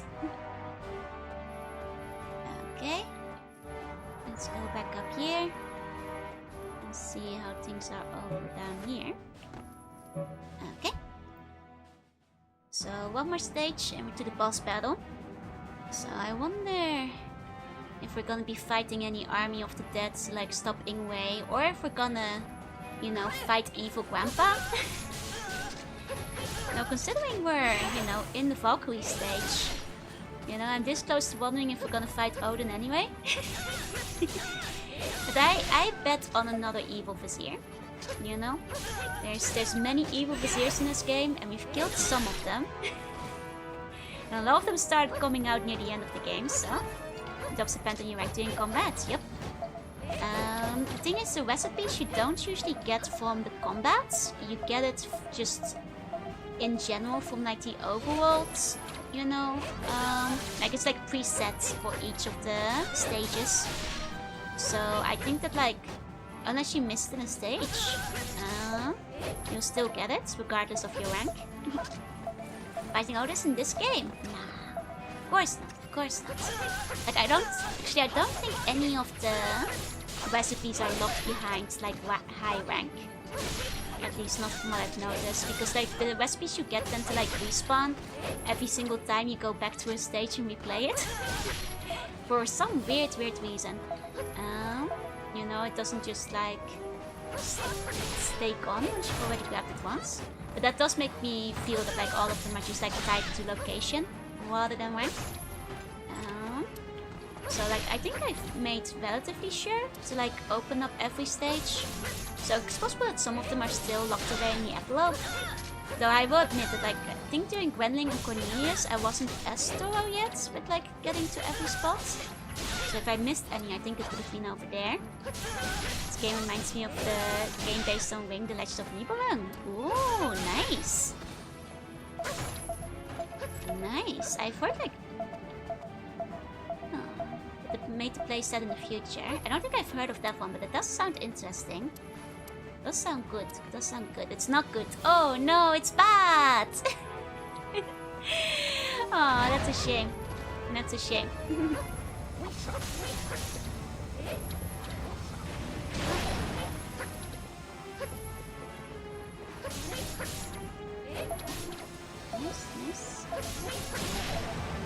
Okay.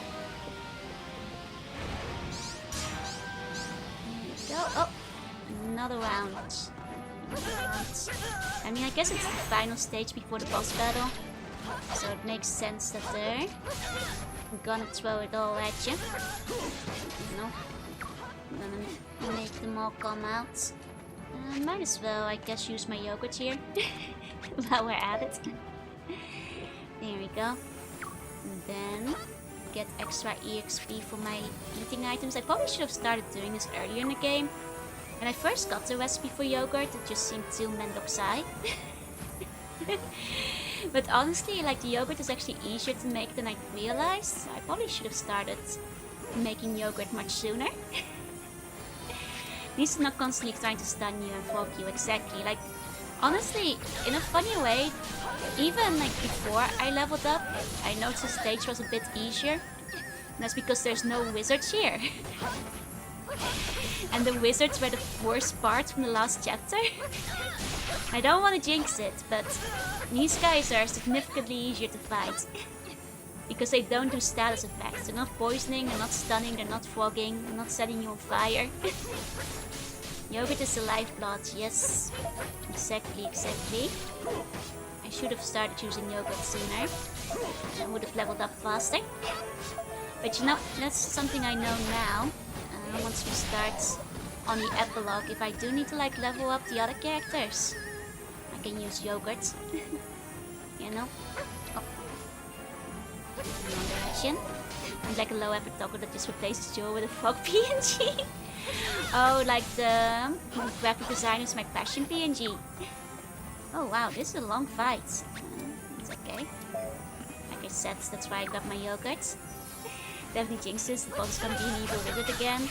I honestly expect like one more evil vizier, you know, one more for the world. We haven't killed all of them. Some of them are still alive. We have to do something about them. So I 100% expect like one more to come in at some point. Like I know this isn't over. I know it's not gonna be that easy. Okay, I kind of want to like gather some of the Cypher before they go away. Can I be your not evil vizier? The thing is, I think being the vizier means your power will corrupt eventually. So you just, I don't think I can have any vizier. They're gonna turn evil eventually. My game just leaves them to do evil in peace. They can't be trusted. Hama says there's no point in seeking evil vizier revenge. You know, Hama is wiser than me and has a bigger, kinder heart. He keeps letting the evil viziers live, but I cannot be that nice. I'm incorruptible in my resolve. Is that so? Is that so? Nom. Scary thoughts. There we go. The yogurt lasts for like half an hour, so for any bad items I use here, it's better if I use my eating items instead of the elixir. Okay. And the only good vizier I know is in Warhammer of all places. Wait, you're telling me there's good people in Warhammer? I thought they were like all kind of messed up and evil. You know, just based off like first impressions I've had of you guys describing the series to me.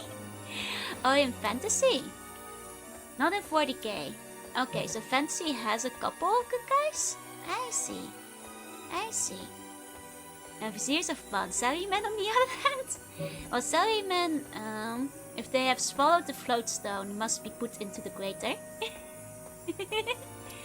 You know, that's just how these things go.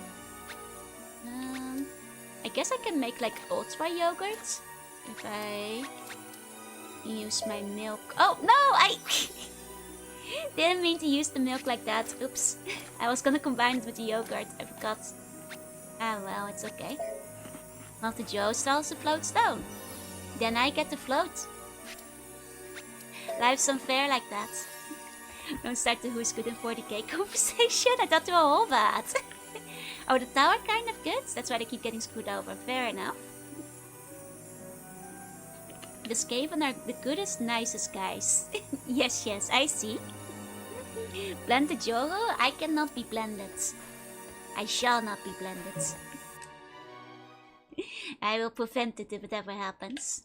Okay. Demon's Lord Throne, here we go. この騒ぎはお前の仕業か、イングベイ。よく俺が化けてると見破れたな。我が軍には柱の陰に立つ者などおらぬよ。それは失敗だった。でも奥の手を出さずに片付くとは最初から俺も思ってはいないさ。奥の手？イングベイ。ベルベットではないか。その秘術を使うのはやめて。Is he gonna turn him into a fairy tale? I'm gonna turn Odin into a rabbit? せっかくだ。一つ秘密を教えてやろうか。ベルベット。バレンタインを吹き飛ばしたのは It was you! あの時この男が父親だと知らなければ、勝ち目もないこの男の進軍を知らなければ、コルドロンを狂わせたりはしなかった。Ingwe!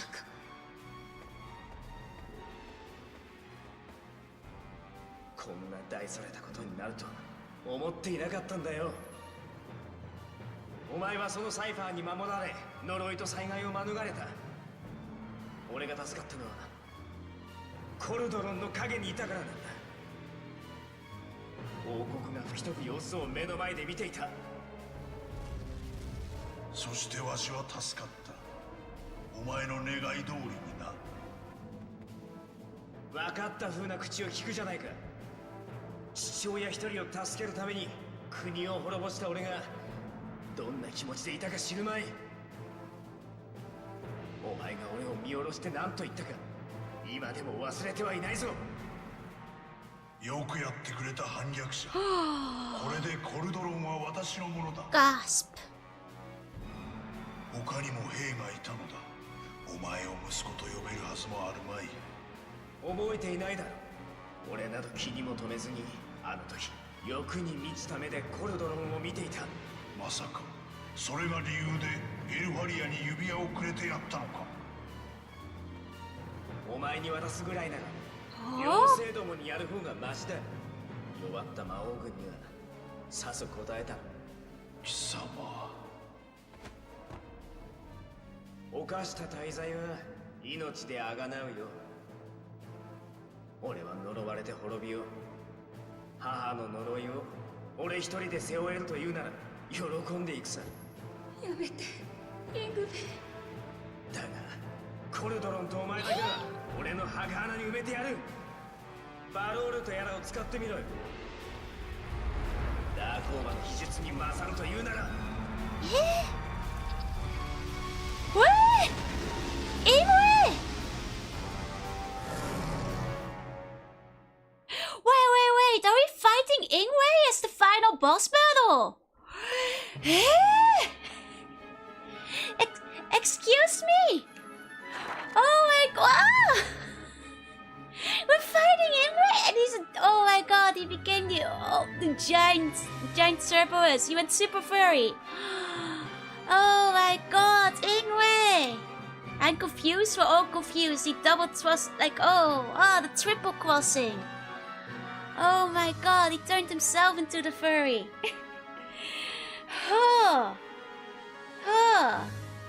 So, okay.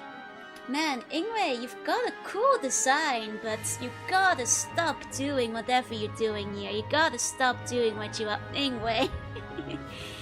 Whatever what you're going up to, you'll never go super furry, yeah? That person looks very expensive. To defeat the furry, you must become the furry. Oh god, I can't believe Ingwe. Like you gotta stop doing bad stuff, Ingwe.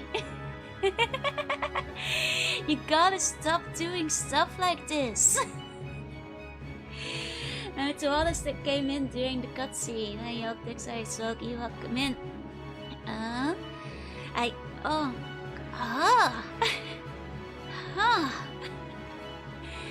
Damn. Hey, Ozelia, welcome in as well. We're pondering the spheres, we're pondering Ingwe right now.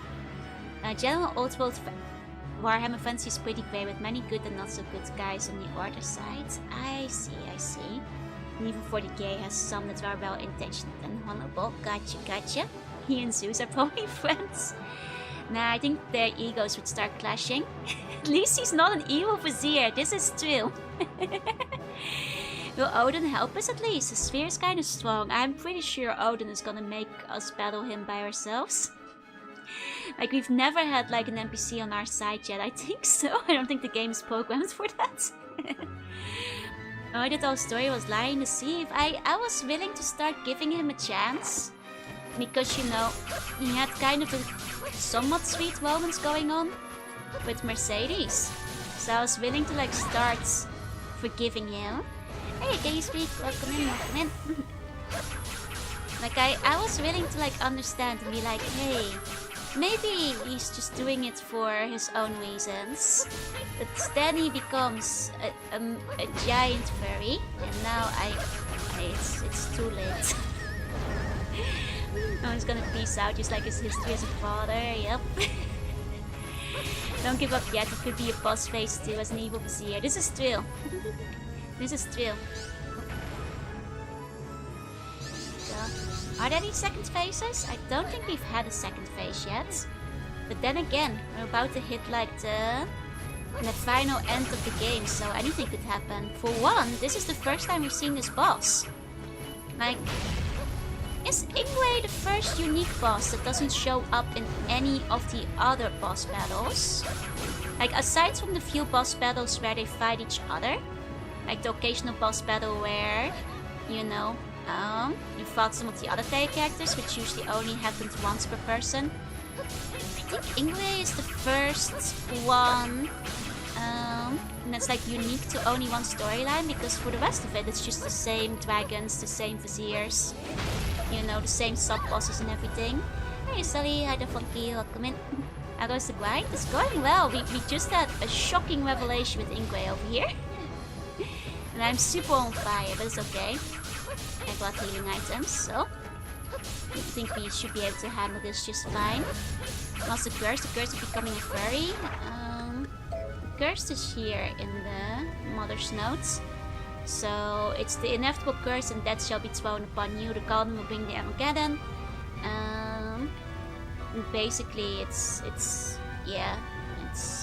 Godwin has Armageddon, and you will die. Also, there is just the general curse on Valentine, which, like, you know, Velvet managed to avoid at the time, which is that cursed like all of the people of the kingdom to turn into puka. Which is why, like, everybody is a rabbit from that country. Which is more specifically one of the curses that both of them dodged. Valentine's Day is cursed, it's true. Well, it can be too cursed because you can get, you know, chocolate after. So, boys, we need to interrupt the final boss battle. Didn't mean to? Nah, it's fine, it's fine. It's not even the final one yet. We're not in the epilogue, so. Steps indeed. This game can fit so many evil viziers. Oh my god, we haven't seen the end of the evil viziers yet, I think. Because did we see all three of them die? I think we've seen at least two of them die. I can't remember if we saw the third one properly get deceased in one of the timelines. I missed the frog. Well, the frog is right here. You see this guy.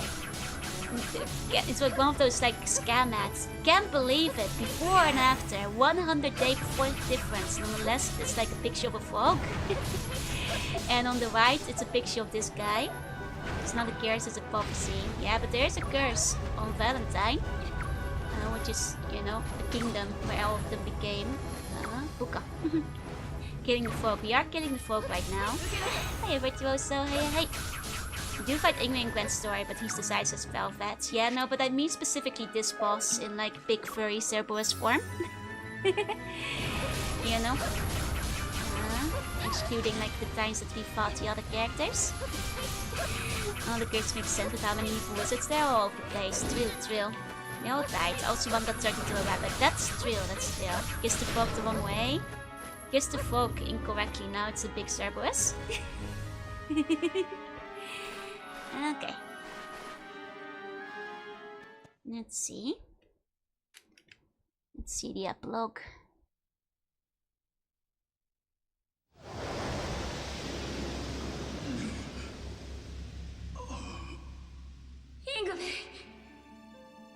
Silly frog. 骨がきしむ。変身が解けちまった。術がまだ完全じゃなかったんだ。邪魔するなよ、ベルベット。母親が望む俺の死を。No, that's not what your mom meant. She had different wishes for you. It's in the second part of the note. 俺を置いて逃げろ。あの時、私たちは恐れていたわ。おじい様に殺されやしないかと。だからおじい様に誓った。母を愛してはいないと。母の目の前であの時母は泣いていた。でも辛くて泣いていたのではなかったの。私たちが生き延びる道を選んだのを喜んでいたんだわ。分かっていたから、自分は死を逃れられないと。母を求めれば王の処刑は私たちにも及ぶと。嘘だ。俺たちが見捨てたんだ。救いの手を差し伸べなかった。 It's not true. You didn't get the full message. The other part of the note. Second part of the memo. Yeah. そこには私たちへの思いが綴られているわ。嘘だ。嘘だ。こんな俺はあの人を。おう、ご無事で。あいつらだ。また暴れ出す前に殺せ。待て、その二人は。これが私たちの最後のようね、ヒグベ。こっちだ。急いで。 Oh? Cornelius! Cornelius?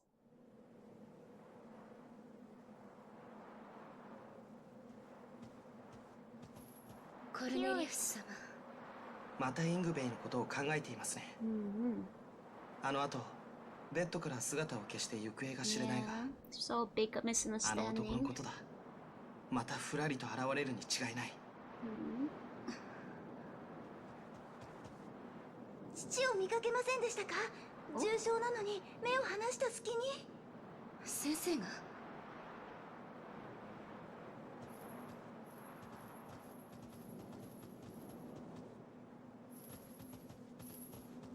お父さん。 Oh, well, they found him quickly. よかった。わかったのです。さあ、これがわしが出せる答えじゃ。先生、無理に喋っては。いや、大事なことじゃ。聞きなさい。あの魔法使いの言うように女児子は終焉に歩むべき道を示しています。だがそれは王となるための方法ではない。道は決まっておるんじゃ。我が国の予言はその選んではならぬ道を示しているのです。I see. 先生。この解釈が正しいとしても、結果はあまりにもむごい。終焉を生き残る人間は2人。ベルベット様、救われるのはたったの2人。Oh, do I have to choose which too? お父さん。 Oh. クロイツ先生。事の顛末はここに要約されておる。思慮深く見据えて終焉を導かれよ。おそらくそれがあなた様の定めであり役目なのです。I see. Okay, lots happened there. Welcome everybody. Oh my god, we got a lot of memos to read through. Let me say hi to everybody who came in. Meowdy people. Hi Joe Mama, welcome in. Hi Nolamanda, hi Black Cause, hi Sally, welcome, welcome. Sorry skipping over that so quickly, yeah. Okay, so we get even more notes to read. I mean, I guess we're right at the end of the game. So, let's once again read the mother's note to just, give you context on what Ingrid was reading. My dear son, more precious than life, you have your mother's forgiveness. My daughter, go without hesitation and let your mother's love grant you courage. My father, your daughter's love for mates and strangers is always by your side. To the one who caused the world harm, I pray that your soul will heal. So, they basically, the context of this thing with the curse, with the mother's curse, that like Ingrid believed as well, is that this note about the curse and death thrown upon them was like his mother cursing him. But as it turned out, she didn't. It was more of a prophecy. Good morning, evening, afternoon, anyone. Welcome, new viewers. Indeed, indeed. Game's just like, yeah, here's your hints. Were I expect to finish it today? Not really, because a lot of people said it might take like 3 or 4 more streams. We haven't had the epilogue yet. Mom, how dare you curse me? I mean, I guess, you know, misunderstandings. I guess Grandpa was keeping the other part of the note from them, so... just to refresh you on the saga, before we go to the new notes. The land sinks into the Odin Sphere. Though blades and arrows are unleashed, the flooding fire cannot be stopped. It can only be changed. A fiery six-eyed beast. Hey, that's Ingwe! Speeds the guiding hand of salvation. The one who removes the torment is mine own son. That's... Huh. The six-eyed beast, that's Ingwe, right? Because he's the fiery six-eyed beast that we just fought. I hadn't made that connection yet. I see, so he's gonna play a part in that. Things happen, at least it's not me this time. No, you're innocent, you're innocent. The Lord of the Netherworld emerged in a triumphant march of death. One that threatens the darkness is the Shadow of the Lost Master. Shadow of the Lost Master is probably Cornelius. Hey, yeah, he was spreading fire. The looming blaze comet, burning down the forest. The flood of fire that man cannot withstand is halted by the world tree and vanishes. The Lord of Snakes consumes all left behind. Born in chaos and fire, sleep in mother's arms. Life disappears from the land, all comes to an end. The wings shall be lost, the burning cry of newborn souls, welcoming two crownless lords that shall survive the Armageddon and lead to revival. So those are the only two that survive. Hey, yeah, the Tuny Boy. I'm not really sure. I guess like the Tuny Boy definitely has like something more to him because we don't know his true parentage yet, and I suspect it will be like important. The Snake Kingdom wants us to go back to Snake Geo, I know, right?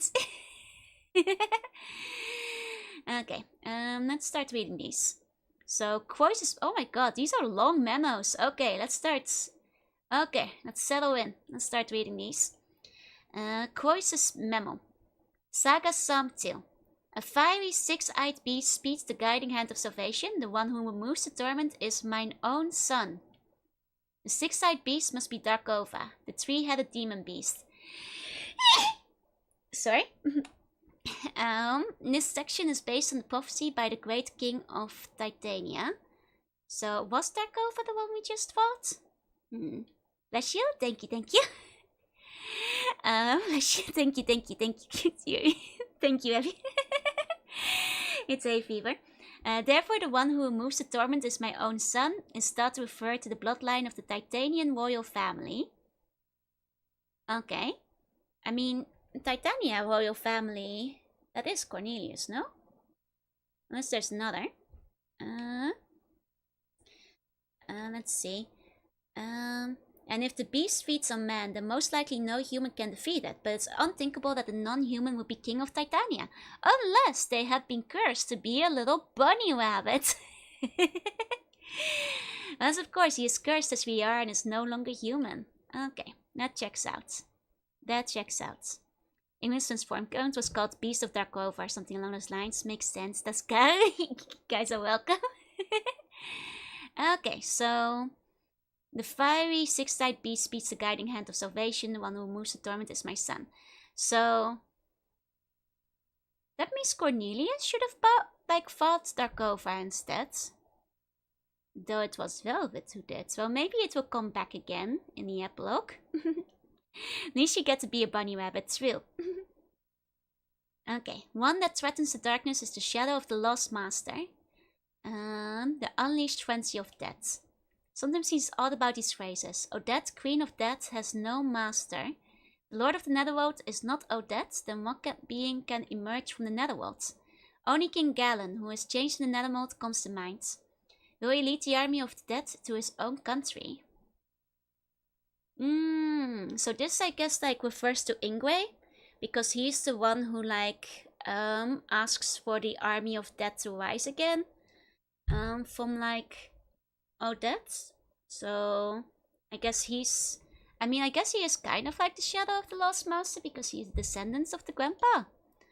Having read the Psalms based on this theory, the Light Master is Odette, and the Shadow that threatens King Galen is the Shadow of Odette.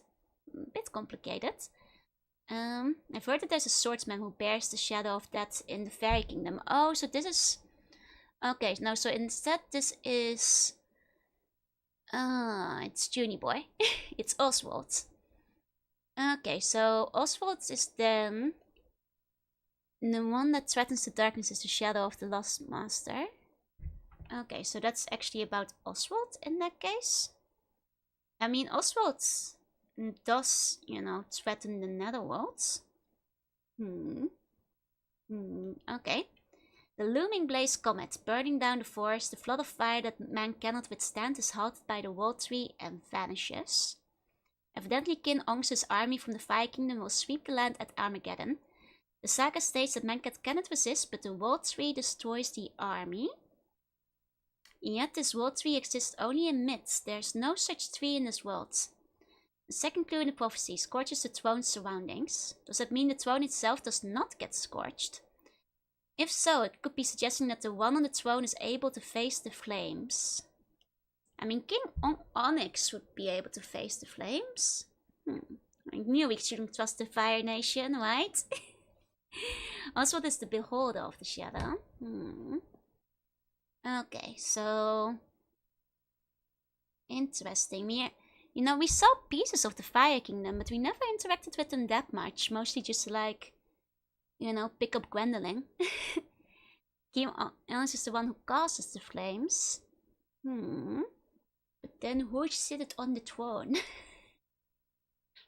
I guess we don't know what this wall tree is yet either.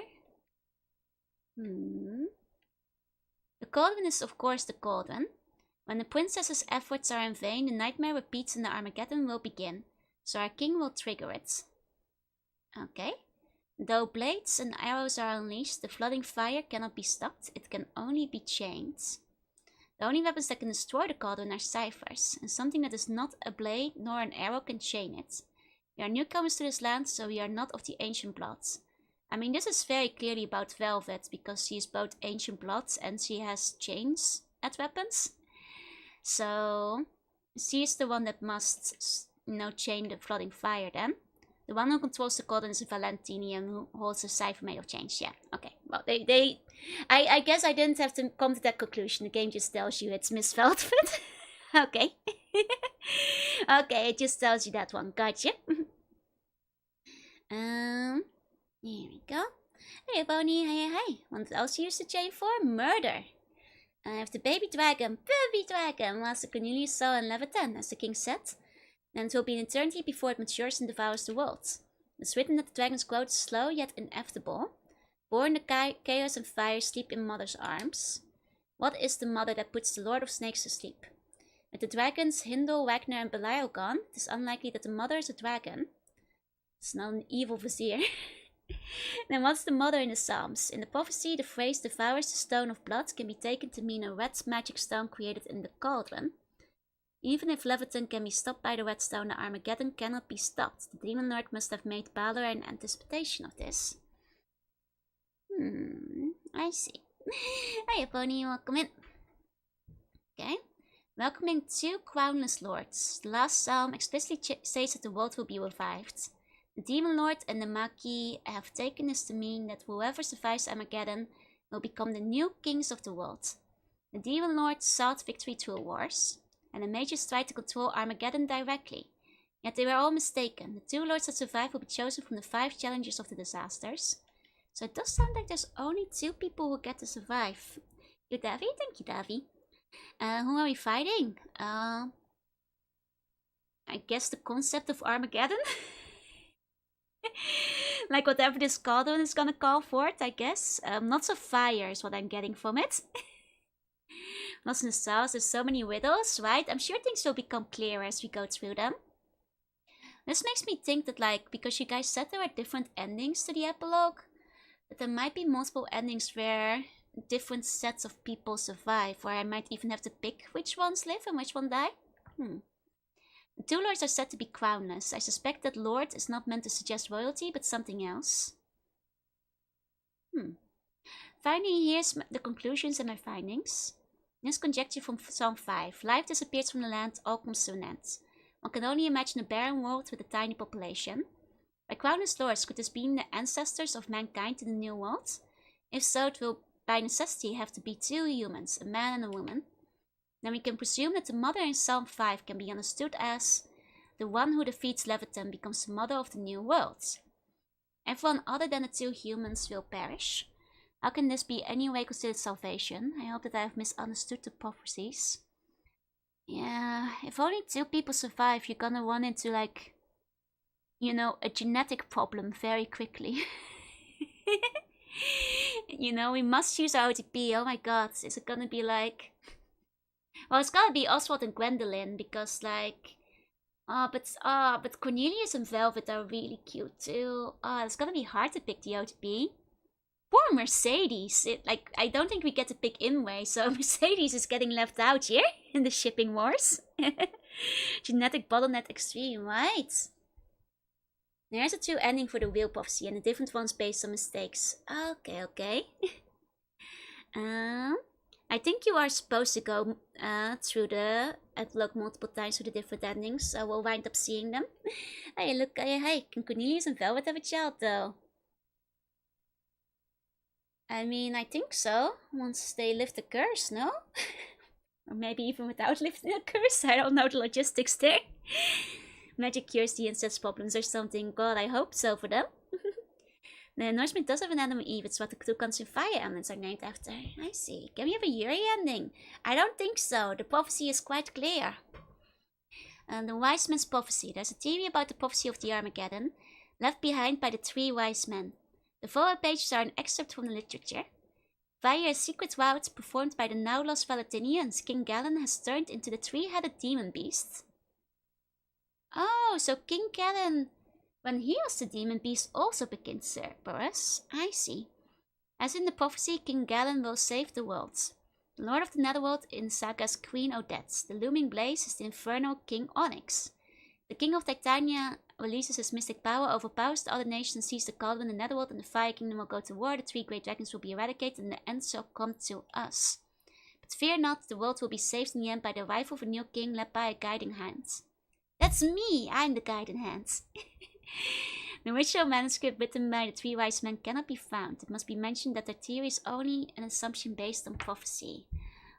Complicated. Maybe true, I believe this only happened in their country. I see. These wise men don't seem those smart.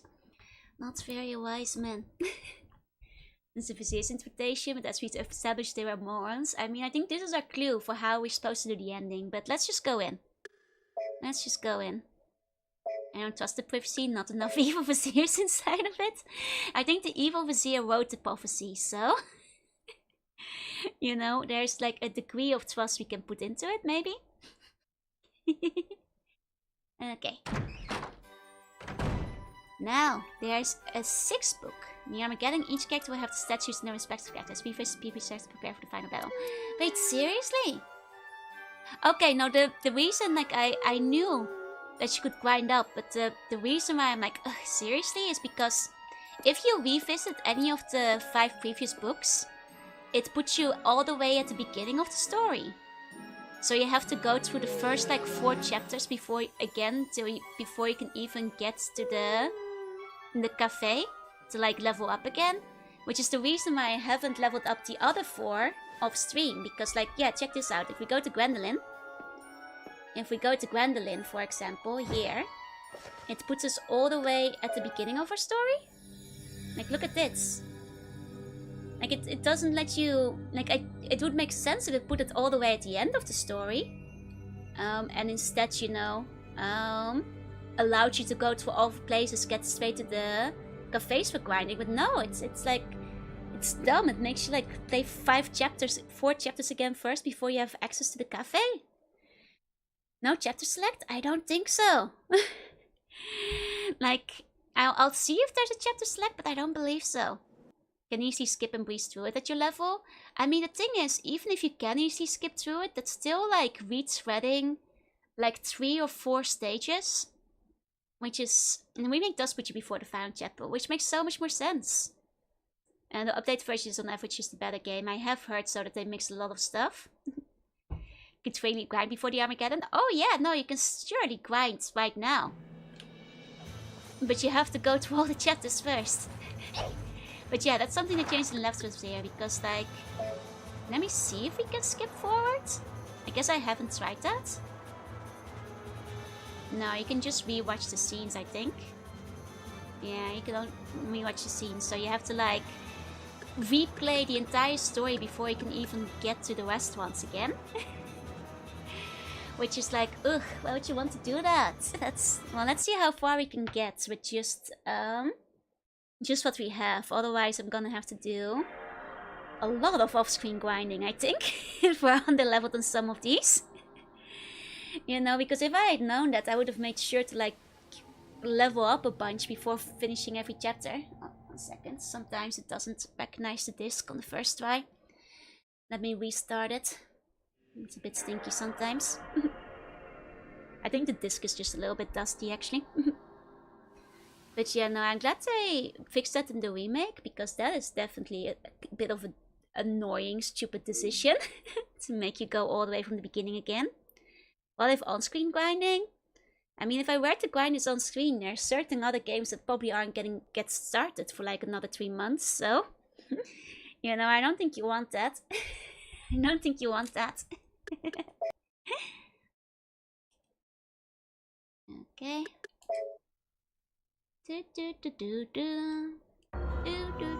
Well, let's see the damage. Let's see how painful it is first. Maybe they're at a high enough level. Who knows? Let's you know, drop into Armageddon. Let's see how it goes. We never know. We never know. Maybe we're fine. I am afraid. Maybe we're fine. Maybe. Here we go. Is that the Odin Sphere? Odin has like a really big sphere. 5 seals are unlocked and the catastrophe has been unleashed. Both living and the dead will witness the judgment of heaven and earth.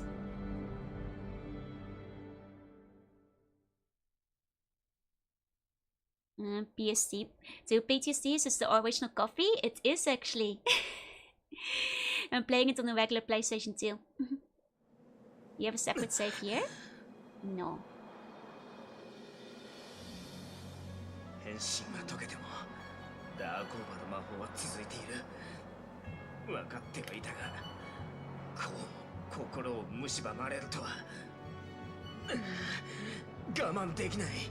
飢えた狼のようなこのどす黒い食欲。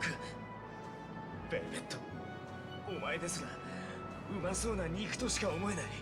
Oh, he messed up hard. He's getting consumed by the transformation. だが無意に朽ちるものか。 Oh, it's the baby dragon!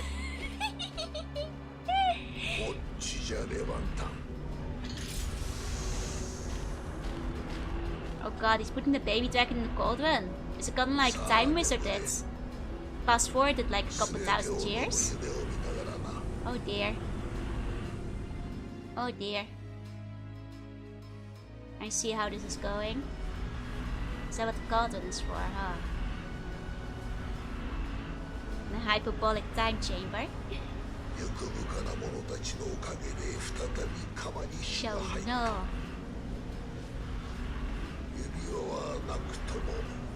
主は誰かお前にはわかるだろう。さあ、世の声に応えよ。 Dang it. 世界に審判を下す時は Figure that's 来た。 probably what it is. 人間は今世と共にある。この世の保存を吸い尽くし力とするのだ。 Ah, it's absorbing. Oh god, that's way too many foes. Oh jeez. Uh-oh. Well, that's not gonna go very well. Oh dear.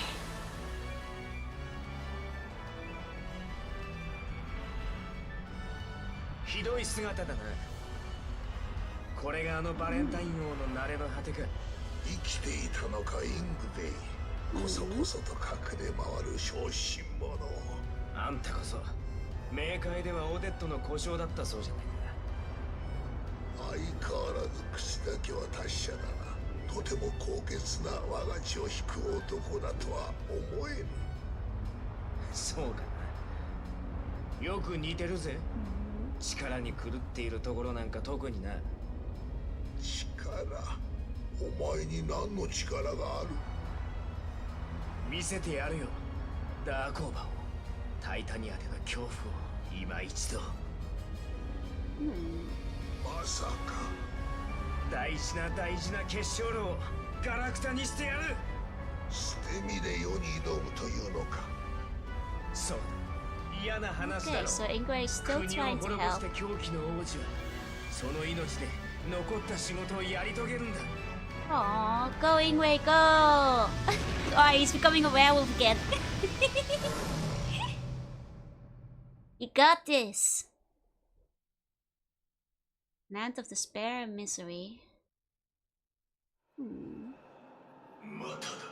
魔力が働いておる。誰かがダークオーバーの秘術を再び。 That's Grandpa. Like Titania, Grandpa.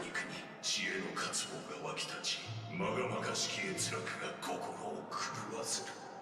心が黒く塗り替えられていく。うわ、来たな。あの女の家来ども、再び世を押さえつけるために。ガローン。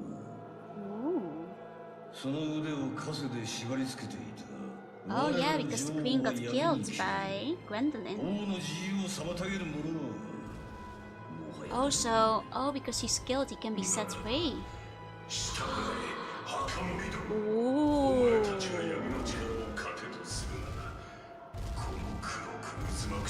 Oh god, whoa! Ooh. 死の国から出る道はない。全女王が道を閉ざされた。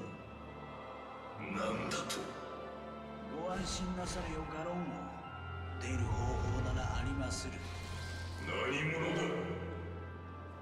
あなた様のしもべ。 Not the evil vizier! は変われど、忠義は変わりません。三賢人の Yeah, the evil viziers are back! Can't get rid of these guys. 死神たちは生と死の境を自由に行き来できるの。新たな冥府の権力者として命じればよいのです。連れて出ようと。死神、その骨張った指で運ぶ。よと忌まわしき者たちを聖者の国へ運んだ。命という命を食わせるため。 Okay, man, these guys are worse than Roses, right? Evil viziers just don't die. Oh, is that Norio Wakamoto's voice actor? Never trust a vizier. Oh, these guys are becoming relevant now. They were in the prophecy after all. なんだと。おう、海水が押し寄せています。この勢いでは我々の国が海中に没するのは時間の問題です。予言にある終焉が始まったというのか。鬼騎士様。おう、どうすれば。このままではどちらにしても後はない。全ての炎を上げて内陸に進軍する。しかしそれでは我々は世界中で滅ぶ運命に。世界樹などと呼ばれる木がどこにある。俺は信じぬ。人間の予言など。 But we just don't know what the World Tree is yet. 森という森を焼き払い、予言が偽りだったことを示そう。The second-hand lady is very sexy. 世界を奪う時が来たと。Oh, okay. He walks like Dio, yeah, with the hand on the hip. Thinks he's the World Tree, the second in command lady.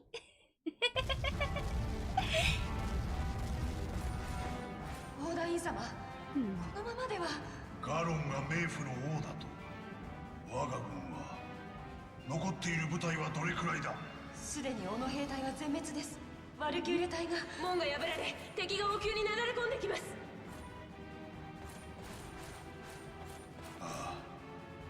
この日が来ることは分かっていた。そのためにバロールを作り上げたのだ。あれさえあれば。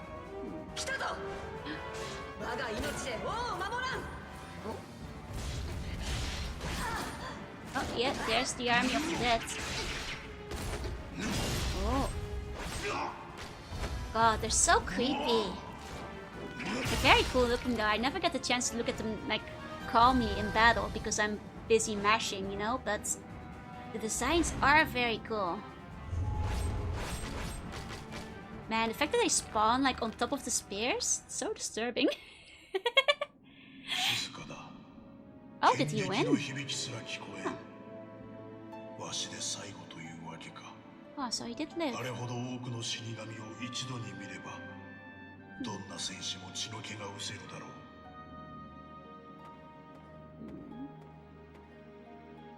グリゼルダではないか。Zelda. この終焉 She に did 紛 die れ at て the 出て beginning き of た the game, so she would be dead.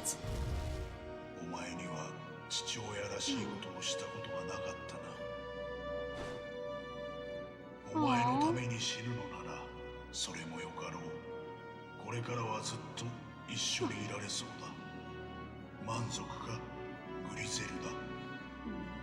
そうか、お前は可愛い娘だ。Oh!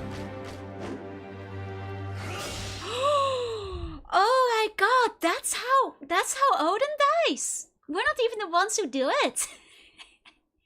Just gets cut down by the army of the dead? 見張り台から見ると山向こうまで漆黒の軍勢が埋め尽くしておる。あの資料どもはすぐにもここへやってこよう。ではラグナネイブルはすでに。姫、気を確かに。今はここから避難せねば。先に異変を察知して出て行ったオズワルドが気になるな。こちらです、グエンドリン様。この者が安全なところにお連れします。ミリス、ごめんなさい。私の槍を持ってきて。Oh. グエンドリン様。I really do like this outfit for her. Her dress is very pretty. オズワルド様を追います。いけません。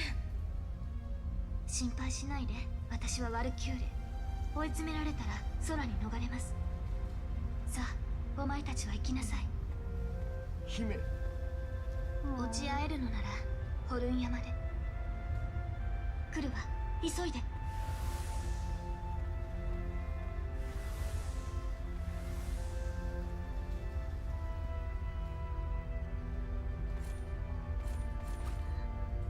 まさか姉様、私は Yeah, but she is 迎えに来 there たの to ですか。 kill.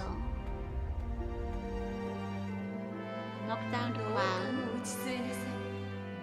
女児誌にある役目を忘れないで。姉様。Oh.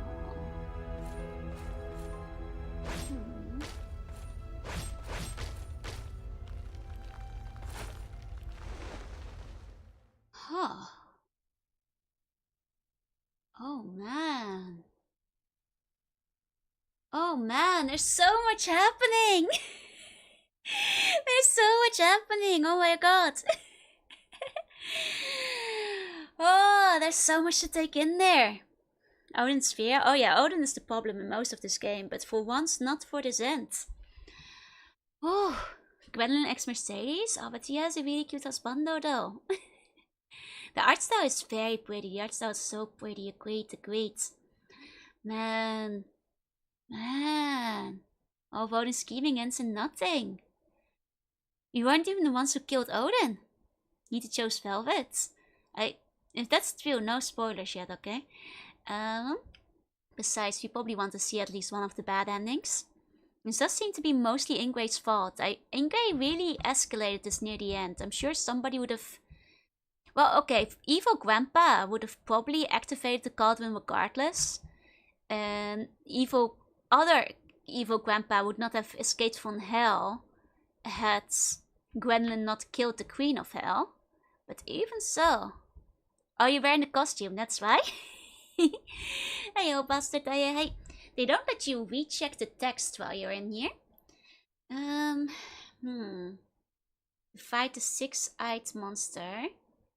I mean, I thought that was either Cornelius or Oswald. Most likely to be. I mean, I think it's gonna be Cornelius because it was like, you know, he has to be the one that isn't human, but like has to, like, kills the beast. The correct art is like the characters get a 2 ending, any other these pets. I'm gonna go with Cornelius for now because there was something about him, you know, being not human anymore. So I think it's Cornelius for the six-eyed guy. Unless I'm misremembering my stories because you can't double check. You know, that BC mostly Ingway's fault as he woke them back up. True. Okay, so let's try with Cornelius, though he's kind of low level. Would probably be easiest to pick Velvet for all of them and get a bad ending. Because Velvet's the only one who's straight up and like has like the items and stuff. Everyone is at fault through choice by coincidence. Weissman's probably meant that the six-eyed beast might not be Ingway, so it might be incorrect. Yeah, but this is about who has to fight the six-eyed beast, which in this case might be Evil Grandpa. Either way, I do think that's the answer to this question. Yeah, the Weissmen are Morons though, that's true.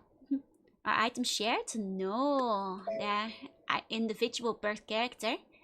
But let's see how underleveled we are with Cornelius. Because if we're very underleveled, maybe we'll just do like one epilogue one just with Velvet, just to get a bad end, but...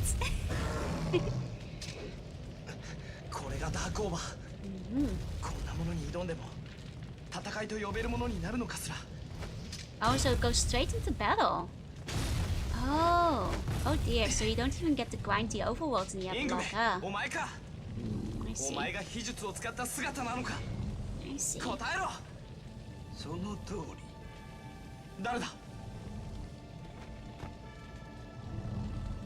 お初にお目にかかります、王子。ウルズールの友人にございます。私をはめた仲間だ。先ほどの話は本当か？これがイングベイだと。いかにも。コルドロンを制止するためにこやつは秘術を使った。じゃが。 ダーコーバを操る術があることを知らなんだのが誤算よの。操る？そんなことができるはずがない。それができれば、父は祖父を手にかけずに済んだはずだ。I'm guessing all of them get unique dialogue if you pick them now. あなたの父上が研究させたのじゃよ。そしてそれは完成した。父上が何をする気だ？ 愚問には返答無用ですな。邪魔立てなさるなら我がしもべの餌食になりまするぞ。かわいそうにイングベイ。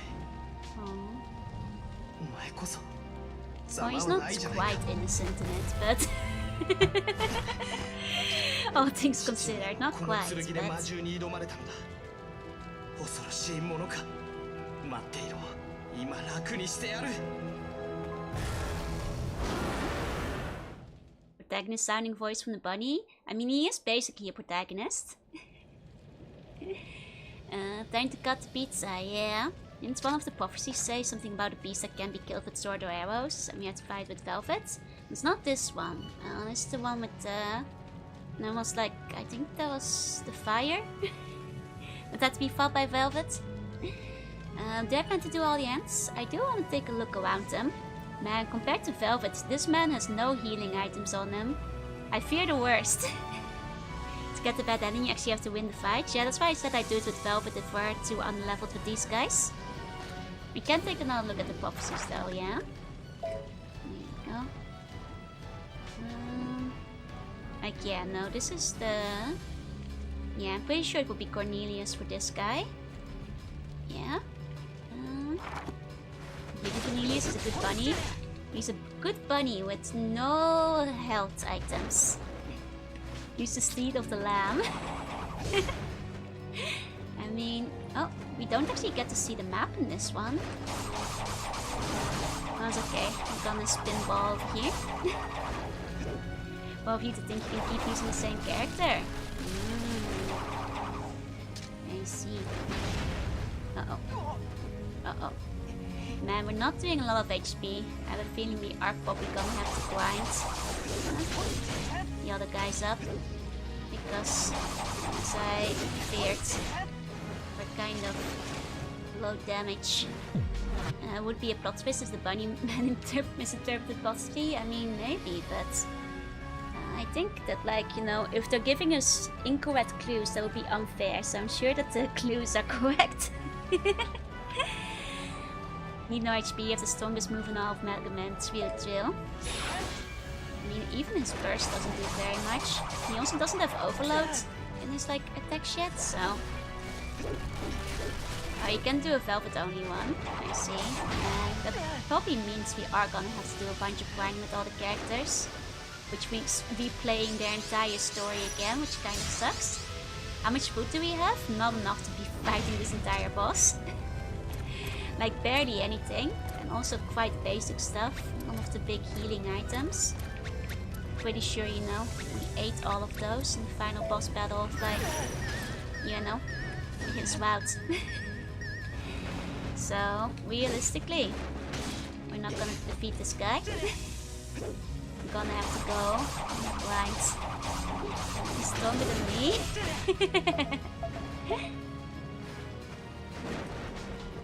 I mean, he's a pretty strong bunny, but, you know, he's just a bunny. He can only do so much. And if you play perfectly for 3 hours straight, you can beat them. When have I ever played perfectly on stream? Scrap Poison Mist. If only. It seems that, like, for the Armageddon we don't go to any stages, so there's no crafting opportunities. We really do have to replay the game to get our craft done. Could beat them if you never give up and don't get hit much. I mean, it's gonna be a bit of a pain. I mean, so far it's okay, but... Take my toast back. Sorry, Cornelius, I trusted you too much. You know, I'm sure you appreciate your trust. I'm making an okay dent, but I don't think enough to be fighting this guy without it being too much of a pain. Like, unless he leaves me alone for a while, so I can, like, heal in between, but yeah, I have doubts he will. As you can see, this is the kind of boss that's gonna chase you. Which faster, grind or brute force? Grind almost certainly is faster. Because brute force doesn't work very well in this game, especially when bosses can often one-shot you with, like, the wrong move. But, you know, I'll still give it a decent try. See if we can take down, like, one of his heads. But it's getting very toxic in here. But lucky that one missed me. You know, trying to get as much as out of my theoretical 3 free heals we have for this fight. Oh, that's the best we can do with that one. So in the end, that was about 203 HP heal. Which is not the worst. Okay. And you can spam your magic since you don't have to save for later use. I mean, I think I want to use that magic for the free heals that I just did. Because we don't have... We have basically essentially no healing items on us, so I think we might want to use it for that. Oh, we can just stand on him? So almost 1/4 health down, you got this. I feel like it just healed itself though, so I'm not really sure if this guy can heal himself. So Harton got so far in the end, we only got a third. Well, he also poisoned us with level 2 poison, so it might just be over. We don't have an antidote, so that might just be the end of that. 90 damage per move. And it's basically over. The second he got poisoned, it was over. Okay. Okay. And just for the fun of it, let's challenge him with Velvet once. Because we're most certainly gonna have to grind up everybody else. And let's take a look with Velvet, just so we can see one of the bosses before we hit the grind. Because I don't want to fight close range as King Onyx, so dear. Well, King Onyx is gonna be the one with Velvet, I think, because he's the fire one. Let's just see what dialogues he has for him.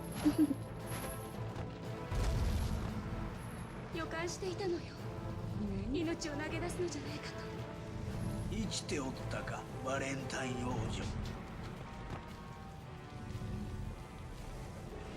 誰だ？ナコバがおとなしくなった。誰だかわからんのも無理はない。スカルディの友人ベルドーじゃ。お前があの時の魔法使い。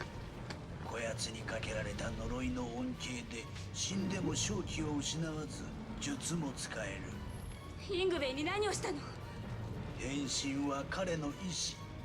コルドロンを壊そうと変化したのじゃ。では終焉を避けるために。 That's right. 運命は皮肉なものじゃ。自身が終焉を導く獣となるとは。さあ化け物、双子の片割れを食らうがいい。血の涙でも流しながらな。 Oh dear. 殺してくれ。 Oh, he still has sentience. Oh, that's sick. Or Ingwe. 分かっているわ。 Aww. あなたが救えぬなら私も。 Okay. Okay. This was the first, not the hardest fight. Oh yeah, I can tell it's not technically a very difficult fight. It's just that my other characters are under-leveled. I suspect if we do this with Velvet, even though she's the one character for this, it's gonna be much easier. Yeah, so Velvet has no link to the World Tree, though I don't think the World Tree has been mentioned in the game. I mean, Velvet I suspect is... Well, she's the one that, like, you know, has the chains. There's one of these texts that specifically mention chains.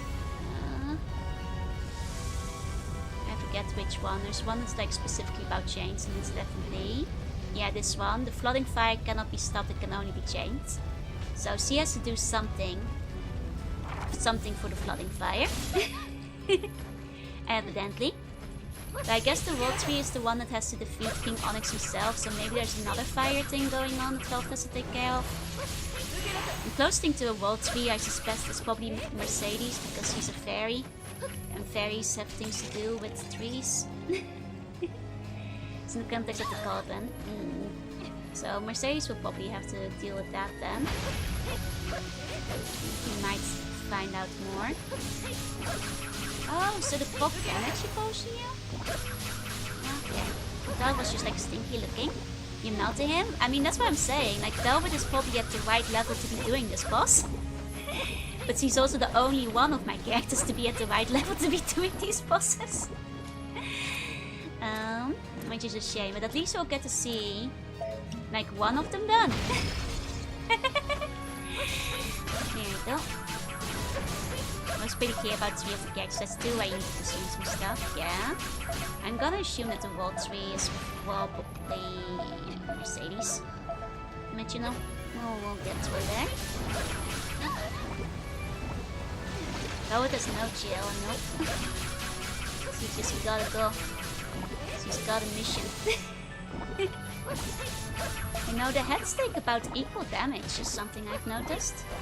Fairly, relatively equal damage, all things considered.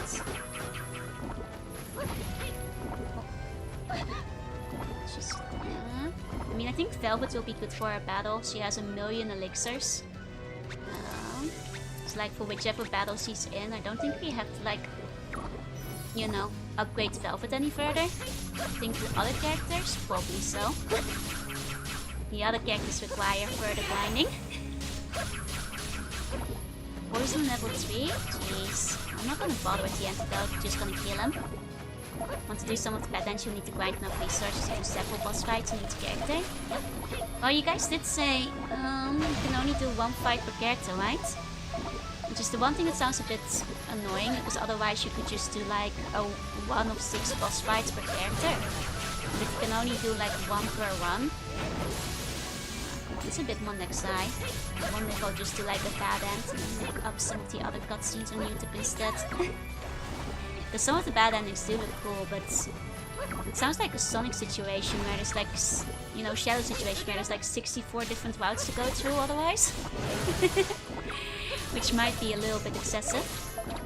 Might need elixirs for the super duper ultra secret box. And we'll deal with it when we get there. We'll deal with that when we get there. And dying? Nah, I'm fine. As long as I just remember to use healing items whenever. This girl isn't gonna die. Like, I think it might be worth it to, like, do, you know, the good ending, 1 or 2 of the bad endings, and then look up the endings on YouTube. Because if this is like one of... If you can only pick each character one time, it means that you need to go through every single boss route. Well, a minimum of 7 times. Which might be a bit excessive. Possibly more. So that might be worth looking up on YouTube instead. And so also you want to do an earlier fight, you're just gonna start with specs. I see. That's what I figured, yeah. So I'm saying like at least 6 different battles. Minimum. Well, honestly minimum 7 or 8 I think. So we'll see how many of the bad endings I'll get individually before looking up some of the remainders.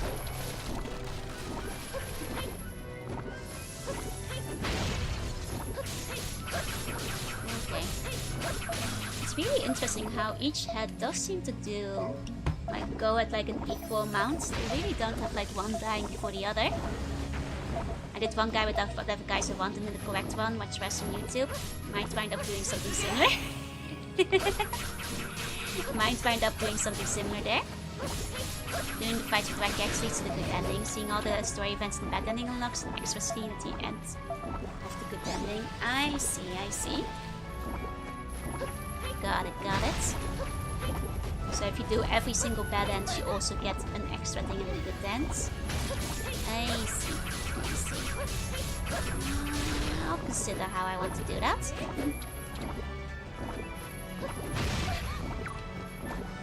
He's nearly down, but like I said, we're fine.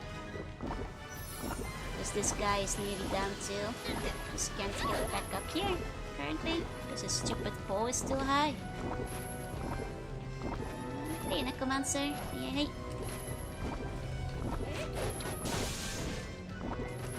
Still more. Go. That should take care of them. Here we go. Let's at least see one of the bad endings. Let's at least see one of the bad endings for Velvet. Here you go. Obliterated ruins.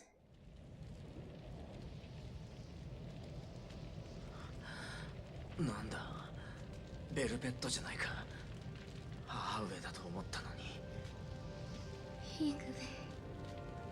あれはコルトローはどうなった？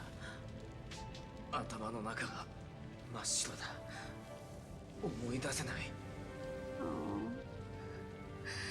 それにしてもヘトヘトだ。このままもう少しだけいいだろう。ベルベット。眠ったのね、イングウェイ。もう苦しむことはないわ。一緒に行きましょう。お母様のところへ。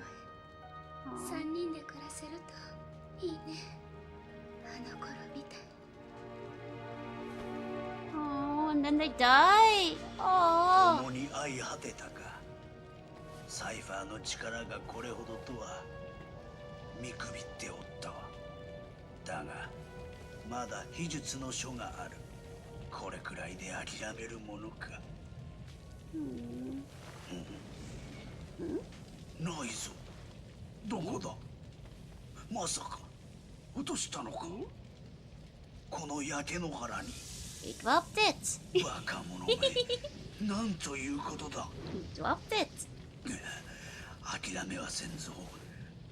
諦めは。Counting 5 ones for every ending? That can be right. Must be a minimum of 6 if there's 6 battles and 6 characters. If you need to see every combination.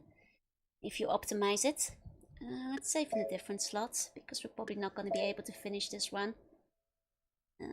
I mean, we can see about maybe doing the next battle with Mercedes. She's probably my next best level character. So, not sure how many healing items he's holding. And Lord of the Netherworld. Well, that's definitely not supposed to be Mercedes. There's 5 characters. Oh right, there's 5 characters. I guess like I was double counting for the good ending. I guess then there's 5 ones still, minimum. Okay, I guess we can try one with Mercedes, because she's definitely not gonna be the proper one for the underworld anyway. Like, Mercedes can lame out the fights if you fight hard enough, Trill. Because we're looking at some bad ones anyway, let's see. But after that, I think we're probably gonna... Well, unless we do one with Oswald, we're gonna have to start leveling stuff up.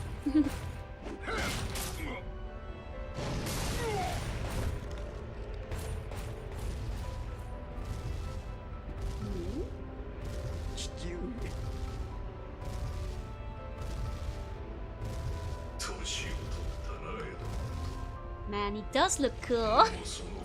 Grandpa does look cool.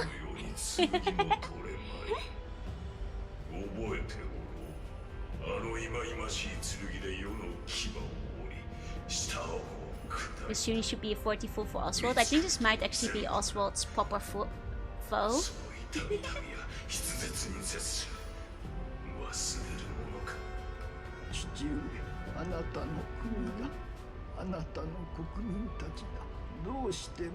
Unless Cornelius has to fight this guy, which is possible. This guy has 6 eyes too.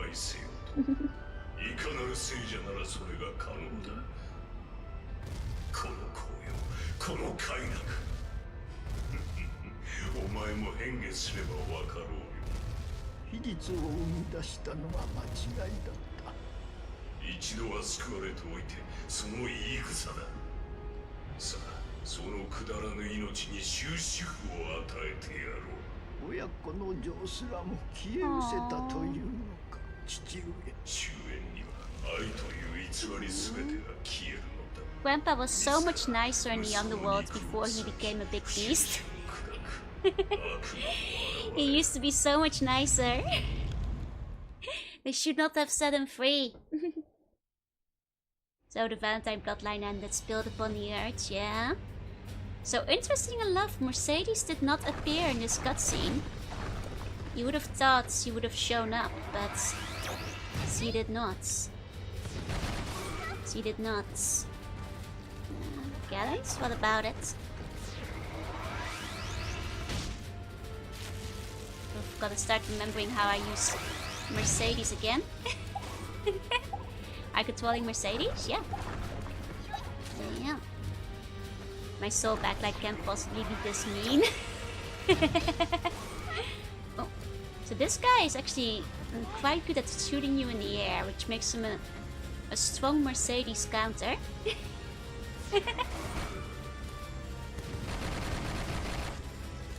Okay.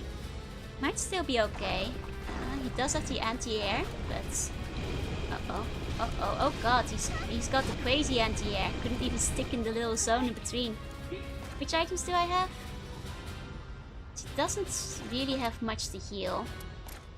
She has a lot of items for cooking that I never got around to using for cooking. But she only has ginger cookies for healing. Like, oh! Eh? Wait, what? Eh? Did it break? Huh? Oh, sorry. I think the stream was okay, but my monitor shut off for like half a second, so I couldn't see anything anymore. Like I guess like only it was my monitor though, so you guys were fine. Seems fine there. Yeah, no, that was purely on my side, I guess. You're flickering a lot. Yeah, that's though because my monitor suddenly shut off. Scary. Odin Sphere too powerful. Yeah. Go. The stream started for half a second, but it's fine now. Okay. Brief power cuts. Maybe a very brief power cut. Yeah. PlayStation seems to have stayed on, no problem though. But I mean, weirdly enough, it was only one monitor. The monitor that has the game on it didn't shut off, so... Hey, Jim, must have bumped your cartridge. This is CD though. But okay, that's fine. It just got a little stinky for a second. I mean, I think you know, what I'm putting off is the thing I should be doing, which is, you know, going back to like grind for everyone, but can I not walk into the damaging hitbox? Then it's impossible. Indeed impossible. Cannot be done. You're flicking as much as the game. I see. To be fair, my PC often adds up if I have to like switch with the monitors, so maybe the monitor shutting off like hurt the PC. Yeah, we're gonna have a hell of a lot of grinding. Oh boy. Oh boy. I mean, the worst part is gonna be the fact that you have to play like the whole story mode again till you get to the dang kitchen again. You know, not like it will be very hard, but because like the levels are fine to do the story modes, but it's gonna take forever. Yeah, the remake made combat much better. Apparently the pacing too. Because they gave you better EXP and don't make you like replay the entire game if you want to grind. Well, just imagine all the food while then grinding, maybe it won't be so bad. I mean, what I think is gonna happen is I'm gonna give this girl so much yogurt. I mean, looking at her inventory, right? She has a lot of stuff that I think I need for making the brownies, because she has 2 cocoa beans. So I think I might have had her set up for making a bunch of brownies, which is pretty good. But you know, I'm gonna have to get to the part where you actually can visit the kitchen for that. Which is the downside. I think I should probably just get to the grind. Probably could just barely make this, but yeah, I still have a couple of healing potions, so I might be able to just barely outlast them. I have brownies. Do I have some? No, but we can make some. Did you unpack today? Well, I'm stuffed inside of an RPG game. Unpacking is not something I'm capable of. You know, I have no control over such things. Okay.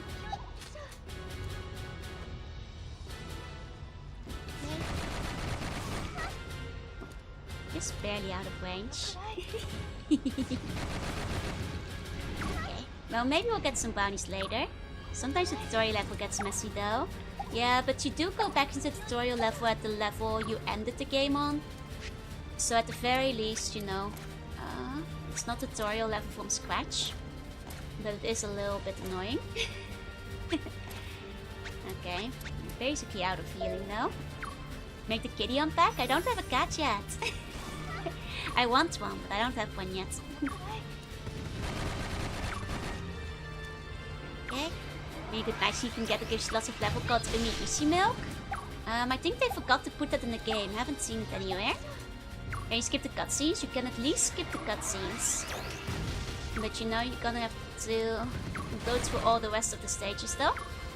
Do you have a digital cat? It's been a little while since I played Neopets. Ever since the speedrun. Haven't really played much Neopets, I'm afraid. Hey, Cubo. Man, being dizzy that entire time? That sucks. Are you fighting the final bosses? Not anymore. Not anymore. Let's restart the PlayStation. Because we're gonna have to. Okay. For the rest of the stream, what I think the plan is we're gonna take all 4 of the characters and go through all, like try to speedrun 6 of their chapters without grinding yet. Just so that, like, you know, I'm basically in a good position to grind it off stream. Just like, you know, get them all up to their epilogue. And then it's, you know, put them in prime position for grinding. Thank you. Well, the speedrun fairy really made me hang up my Neopets cap. Yeah. It doesn't help that for like the anniversary, the stuff they're doing is kind of boring, so I fell off. For a little while it looked like they were doing something fun with the plot, but they kind of like stopped that, and also it wasn't quite capturing the magic of the old plots, you know? Hope it doesn't take too much of my time. Oh, you know it's going to.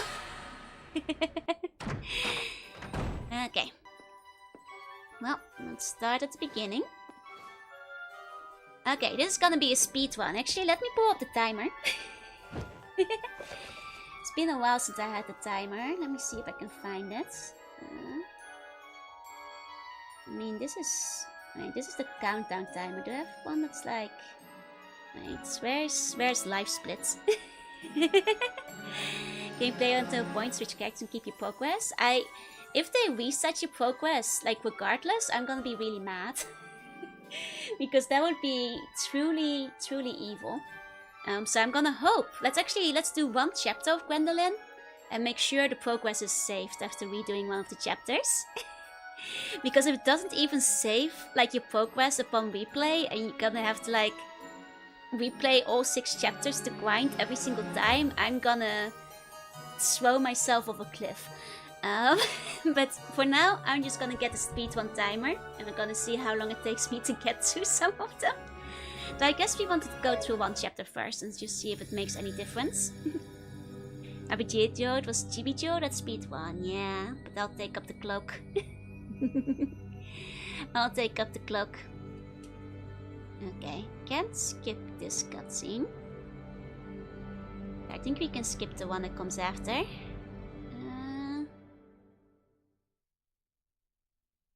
Okay. Let's see. So let's clear the preload first, then let's save after that, and then see if that actually saves. You know? Because if it doesn't... you know?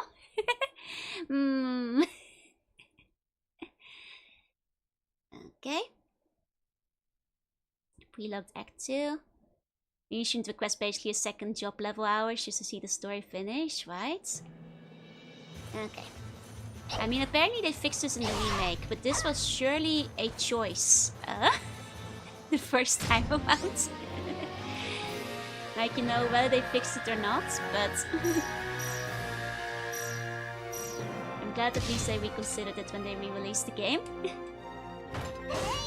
Like, I wonder if it was like a weird way with like how they saved the game. But like... Okay, these are just the tutorial things. Remake is much better than New Age. No, I'm starting to understand why. It's been mentioned a few times before. I'm starting to get it. Like, I think that like... You know, I wonder if it's just the way the game saves. And like, maybe it has like... You know, trouble. You know, after you finish the game. But they really should have just set the flag before the final battle instead. Maybe it was their loudest complaint. I wouldn't be surprised, because you are gonna end up going into those battles under-leveled with no healing items. So making people like replay the entire thing. Like, you know, you're already gonna be replaying the final epilogue like 5 times. You know, might as well have some mercy player. Not the original OS, but the remake fixes everything the original sucked. Understandable.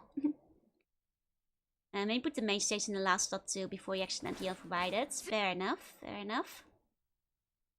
Okay. Okay. So after we do this stage, let's go back to the main menu and make sure that everything is actually saved. When, you know, see how deeply I need to despair. We're now speed 1. It left Star on the Vita, I still ended up on Odin Sphere haters somehow, despite the end not being nearly as bad. I heard that, like, you know, the main complaints in terms of like travel, replaying, repetition, combat and stuff, it all gets fixed in the remake, but one of the few times when the remakes are alright. And it also gets a spell that drops a giant version of a spear on the enemy. That sounds sick. I hear that it like upgraded combat a whole bunch in the remake, like lots of improvement, extra moves, less repetition and stuff. Which makes me a little bit curious of the remake, though I will say, considering that this game is probably gonna take like 100 hours to finish, I'm not immediately jumping to get straight into the remake. It's a very long game, even if the remake is probably like half that length. Yeah, fixing games with potential, exactly. Combat in the remake is a lot like the combat in Muramasa. I see, I see. It's got a bit more going, but it still has the repetition. Okay, okay.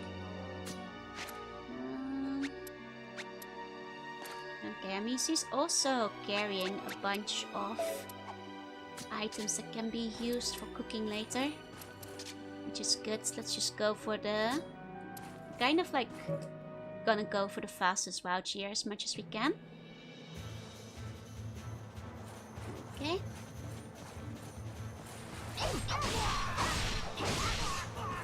Go. I mean, at least, you know, for these early game enemies, we're so far that I'm basically one-shotting them. And I guess, like, redoing it, these early game enemies at least drop about the same amount of Cypher. So this should do okay at upgrading my Cypher level. You know, at least compared to, like, late game. Or it should upgrade it about as much as some of the late game stages. Because I figured, like, for, like, the regular, you know, overworld enemies, it doesn't, like, make a huge difference from what I've seen. Nah, just leave it. Let's just keep going. We want to level up damage fast. You should make higher level materials. I suppose so. I suppose so. Though it's honestly not the Cypher level I'm concerned about with some of these. It's more the overall level. Okay, I don't remember there being nearly this many potions in the overworld. I think the item drops have changed for the post game actually. Because I don't remember there being this many potions. So I think that changed. Hey, Mr. Wandem, hey. We're fighting here, the Fairy Empire. Yep, the Fairy Empire. You have to rank some of the later stages to for better drop. It's fair. Because there's no strategies in the first playthrough. The thing is, I don't really know where exactly they are. I'm not gonna really prioritize stage exploration right now. Because I just want to get, you know, the characters to a spot where you can start grinding. So I am noticing that there are new spots in the overworld. So if I see like a new scroll, I might detour. Just in case there's a recipe. Game is the most badass vision of the unicorn ever. They are very cool unicorns, agreed. It'd be fun as you get to bed, sleep tight, to see bunny dreams. We must find the burger. I'm losing faith in burger, you guys. I think it doesn't exist. Just crazy. We have all this other stuff, but no burger. Still battling as if I were Velvet. You know, to get used to like the different ways the characters battle again. She has like this, you know, dive thing. Where I'm used to Velvet having her like spinning in the midair. Believe? I'm not sure if I can believe, you know. Do you believe in Berg after Berg? I believe it's deep inside myself. I really don't think there is a Berg. No! Do you believe in Berg after Berg? I think there might not be a Berg. Huh. Yeah, no, they're dropping a whole lot more potions, so it's interesting how they're clearly putting, you know, these big rare drops at the end. While also simultaneously making you restart from the beginning. But that's nice, I guess you can get better potions now. Maybe the remake also believes in burger superiority. Maybe. Are there any empty slots in the menu? There's still a couple of empty slots, but none of them look like burger slots. None of them look all that much like burger slots, unfortunately. I wonder if they make you remake everything in the hopes that you'll rewatch the story another time. So they like make sure the story is fresh in your mind as you're going into Armageddon. You know, make sure that you remember what all the characters did and were up to going up to the final stages. Maybe that was the devs thinking, like you're gonna have to replay all the characters anyway. You know, why not? It was fresh on the story. Start from the beginning, you know? Maybe that's why. But you know, you can watch the cutscenes anytime if you want to, though. So that's not really necessary. Okay.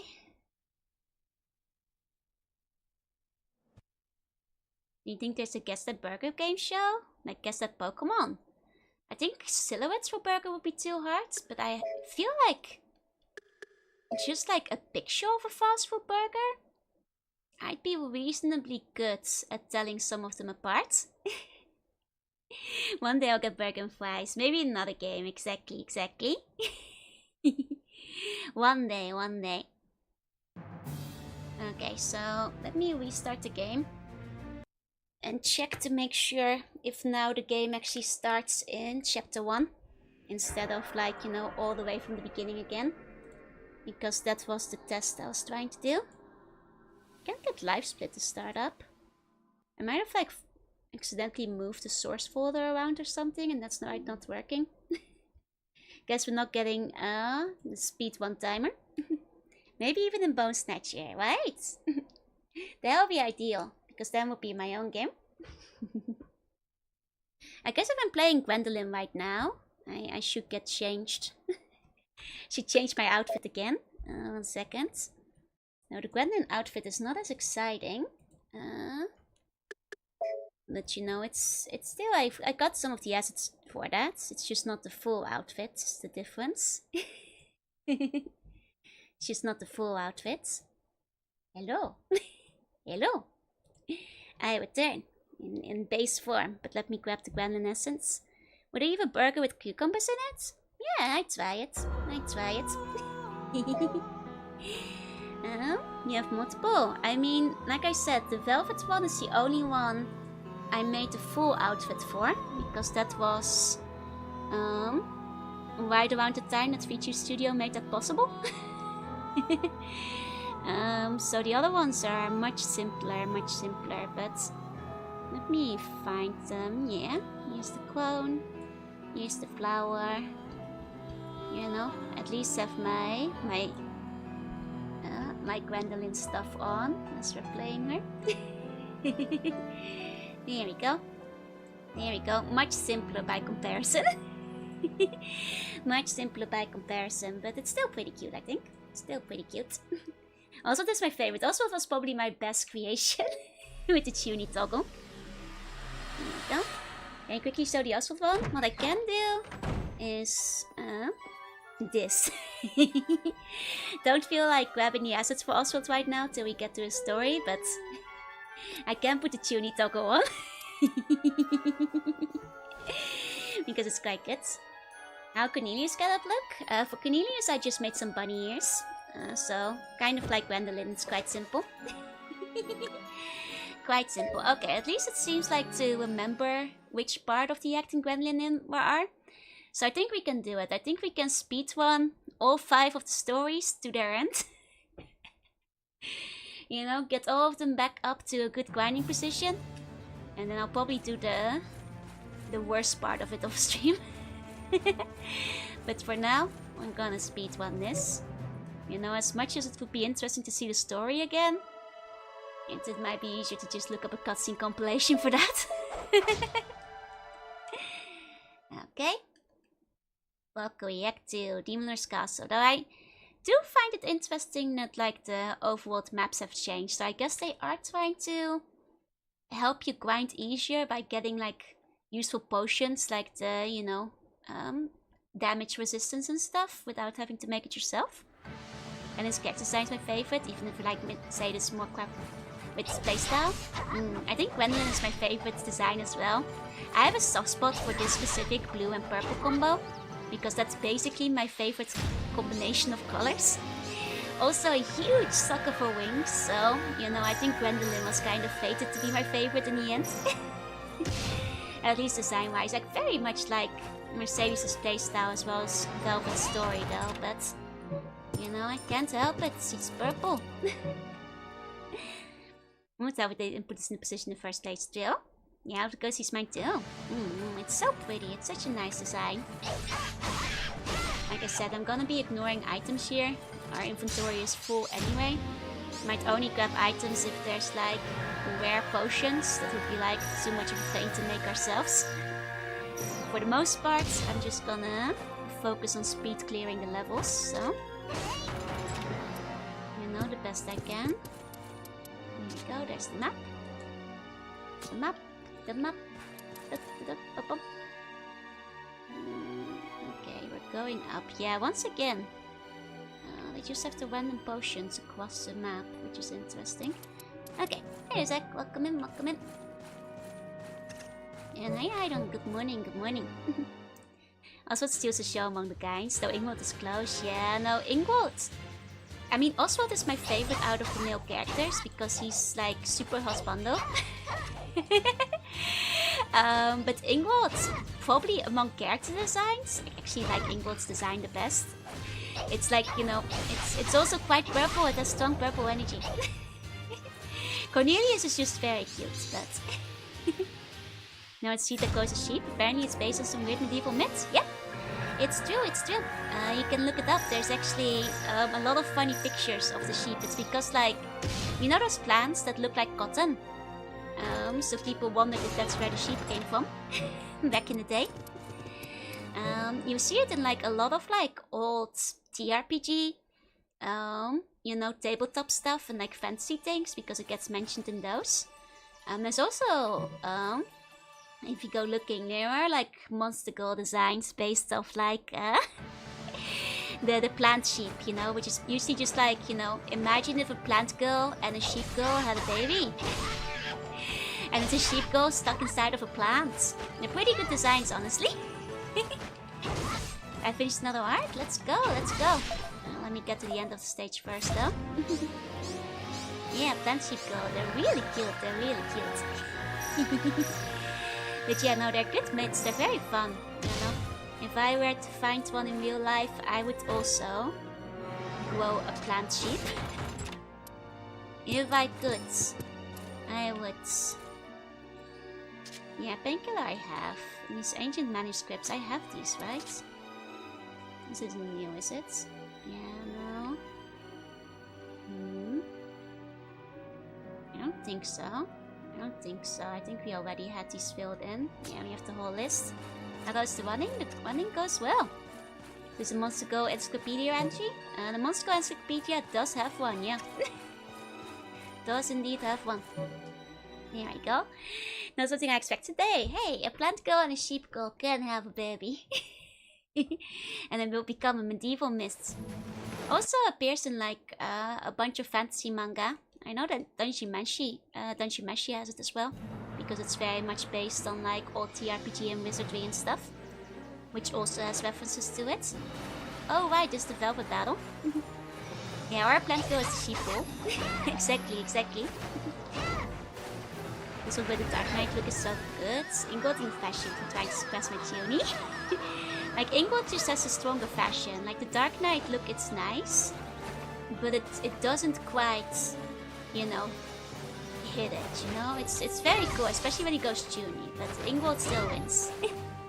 Mystery 8 is my favorite dungeon crawl of all time. Nice! I will admit to not actually having played much wizardry yet. I want to play it in stream at some point. Hey, aren't there other guys? Welcome in. Oh, she's got the napalm! She's got the napalm! And hi, Inferno. Welcome in, welcome in. Okay. And skip. Hey, Corby. Hey. Welcome, welcome. Let me check the fan arts. Ooh, we got one for Holy Crusader as well. Sorry, that's so cool. I love it.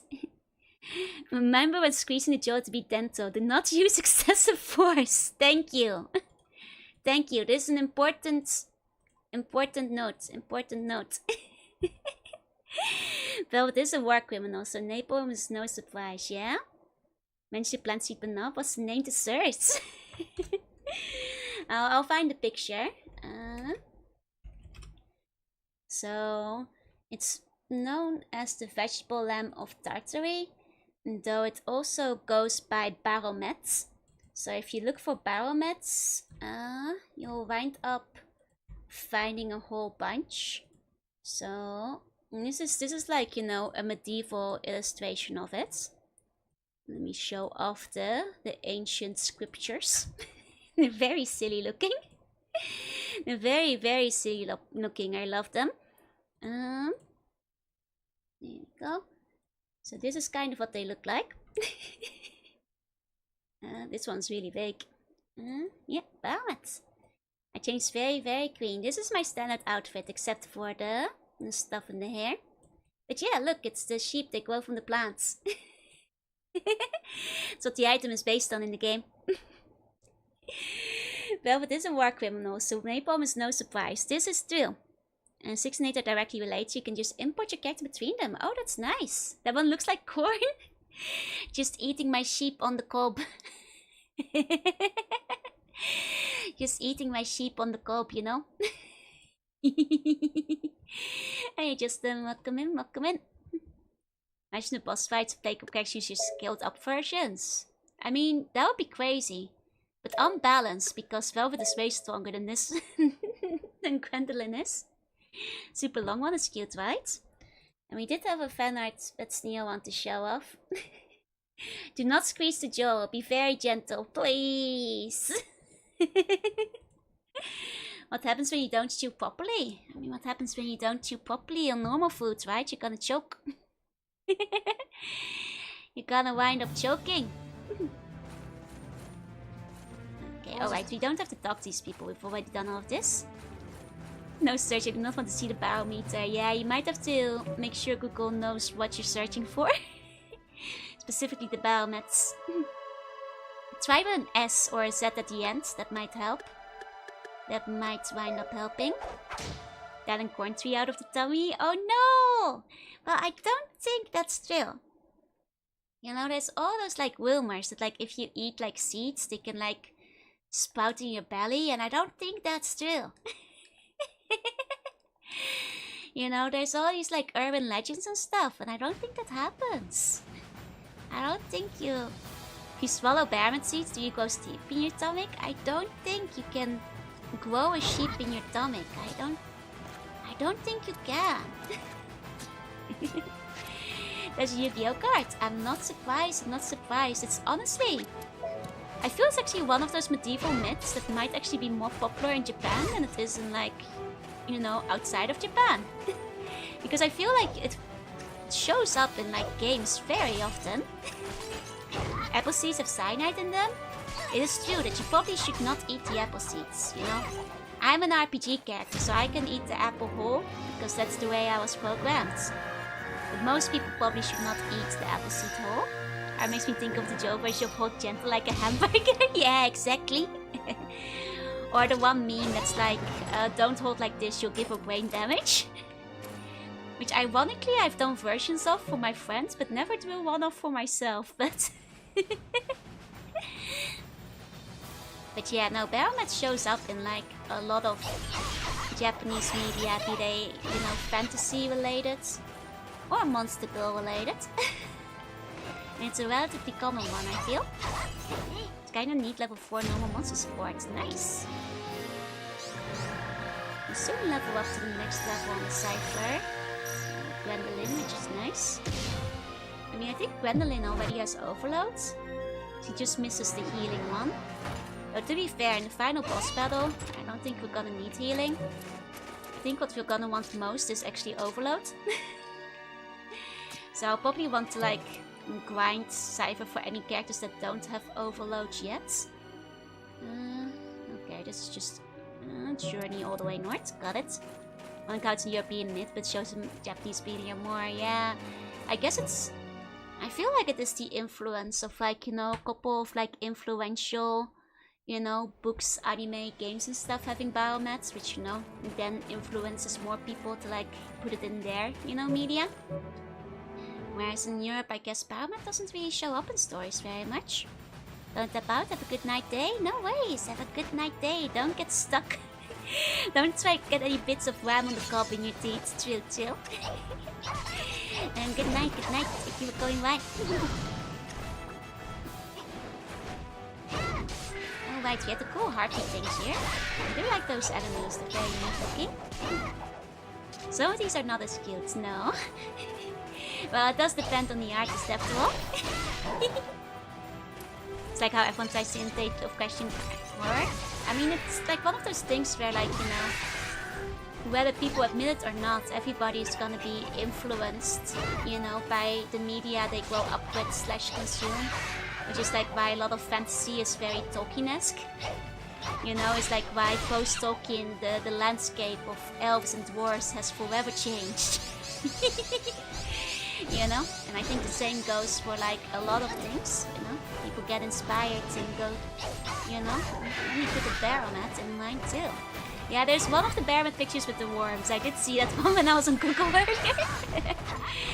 That was a little bit disturbing. I don't like the baronet with the worms. You know? I guess like the worms might be eating the cotton or something, just like, you know, caterpillars on plants sometimes eat the cotton as well. I think it might be one of those situations, but... Economy of Arion. We did have this one, right? Yeah, no, I think I'm starting to remember. It's just that, like, Gwendolyn gets a lot of textbooks because she's the first character, and the texts are basically the tutorial at this point. Can't wait for 2030 games where Neopet fans start taking over the Tolkien influences. I mean, it's funny you mention Neopets because while I feel... Well, Neopets had a very lasting influence on basically any virtual pet site that came after. Like a very, very strong lasting influence, at least on the internet. But you know, if we're talking virtual pets, I feel like the Chow Garden definitely influenced a lot of people these days. You know, you see bits and pieces of that here and there. Or a lot of people saying that, like, you know, they were inspired by loving the Chow Garden when they were children and that kind of stuff. So I have Neopets, but I use them more for the boards because people there say some crazy stuff. I'm impressed that you can stick with it because last time I checked the boards, it was like so incredibly dead compared to the way it used to be. It was like no activity at all. It's like, man, this is not what it used to be, basically. Flashball Lamb of Tartary has better search results, less Baphomet. Fair enough, fair enough. Haven't fed my pet in a while, not even in the hotel. Child Garden? No, the Chow Garden. The Chow Garden from Sonic Adventure. That one has definitely influenced quite a few people, I think, at this point. Takes damage, can still find gold. Fair enough, fair enough. Thinking about hold gentle like a hamburger, but not sure if I can draw this. Wait. Huh? That meme has no plumpness to it, I'm pretty sure. You just hold gently like a hamburger. You just hold the Jorunna gently, you know? Different and less nice looking sheep, that guy. Yeah, no, this is an evil sheep. Someone say Chow Garden remake. I mean, my opinion on that is known. That is, where is it? Where are the Chows? Bring them out. Actually, I suspect, personally, that Sega is gonna do something with Chow soon. And the reason for that is because I feel they've been testing the waters on how popular it is. You know, after many years of not featuring Chows at all. The bird is pretty well done, fair. Maybe it's just holding the bun. Maybe he's holding the leg or something? Chill. Hey, sweetie, hey. Like, I think, like, because Chows have, like, they featured fairly prominently in the movie. They were in Frontiers, even if it was mostly in the background. And they have been making more Chow merch. Which is why, it's the main reason why I think they might be testing the waters on, like, whether people are interested in them. Like, I think, potentially, Chow's might make a comeback. Get what you wish for, Chow Gacha is possible. I mean, it's funny you mentioned that because my evil, you know, my evil hire me Sega suggestion has always been Chow Gacha. Look, I'm just saying. It's really easy to put the Chow Garden. It's really easy to put the Chow Garden out on mobile. It would be no problem at all. It would be so easy. So easy to put the Chow Garden on mobile. And they're leaving money on the table by not doing so. How dubious, I know, but I'm just saying. It's more than possible. It's more than possible. Should have been the one destroying the gacha, not join them. I will join them for Chow alone. We all know you are evil, but being dizzy was a surprise. Ah, you just weren't there when I was talking about before. Look, I want a Chow Garden game. And I'm just saying, it would be so easy to have a Chow Garden on the phone. Leave the child garden alone. It's not a child garden.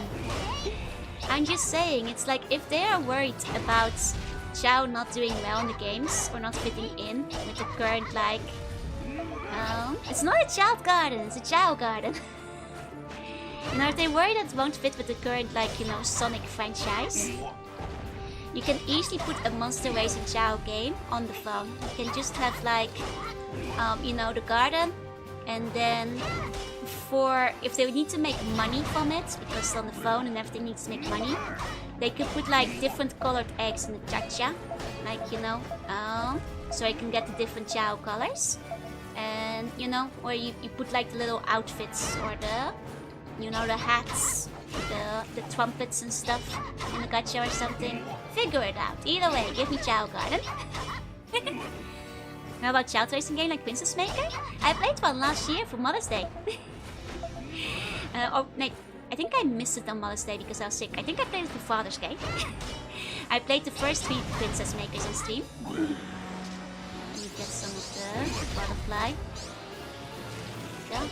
This is free real estate. Now that Pikachu will be really bad, at least Navi might be low rarity. Navi will probably be low rarity enough. No idea what you're saying? Chow Garden! It's not a child garden. Well, I guess it has your children in it, but it's your Chow children. This is a solitaire game with chaos designs on the cards. This will truly crave the people's hunger. Clearly. Your girlfriend daughter. Yeah, no, Princess Maker was fun. All my daughters turned out to be very successful. I was a good mom / dad. You're mostly the father in those games. We really need a solitaire. Yeah, we just need Balatro with Chows. Still a good mom, apparently. We're an absent mother, but also the father that stepped up. Yeah. Daughter spent most of her time at the church. There was one good daughter who we kept having to send to church because she was a delinquent. So, we had to fix her. Except when I dropped them. They only ran away from home sometimes. They only ran away from home sometimes. Names in Boys Be kind of reminded me of that. I suppose that, yeah, there was a bit of... That was like a character racing sim. I think it was definitely... Maybe if not directly based on Princess Maker, certainly based on the racing sims of the time, much like Princess Maker. Always the suffering spiral. I remember the suffering spiral. I mean, like, I think that like the one in like Boys B, I think might have been based on a different one because it was like a school setting. No. Did she ever become a creepy old man's mistress? I think one of them did. I think one of them might have.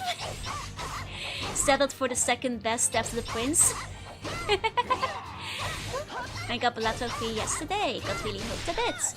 I've played a bit of it and it is quite addictive. But I've never like gotten properly addicted. I just played a little bit when I broke. Other Joe dropped her bag of bones. And that was the third one, yeah. I believe the third one was the one who became the mistress. We really tried getting the prince, but she was like just short of the stats. Actually, I think she had the stats needed, but she just hadn't met him often enough or something like that.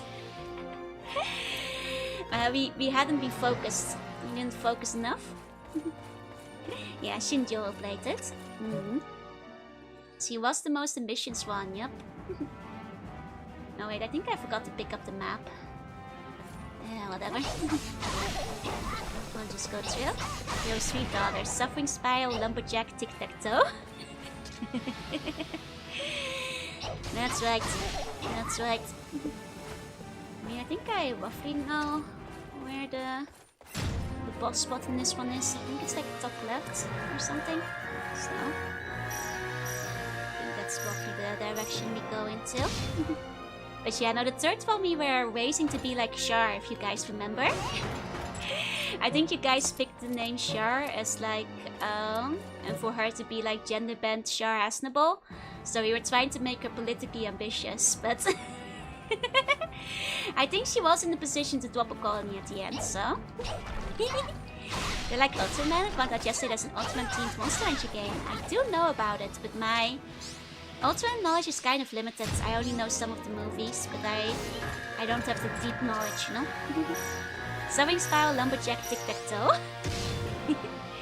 We have operated 0 days without Char, but this time it's not really about Char, it's about Charlotte, who was our third daughter. Think I found the plant sheep wants to go? There you go. I think if you look for Bear Mats wants to go, you might find better hits. Don't say she was mostly the Char Doctor, but I missed her story mostly. I mean, she still, you know, ended up in a politically powerful position, so. You know, all things considered, even if she didn't have the best ending, she's, I think, was the most successful out of all of them. You know, statistically speaking, theoretically. I think she was still the most successful one overall. So, you know, be that as it may. Okay, yeah, as I thought, it was top left. The nice thing is that these stages are actually the same between every character.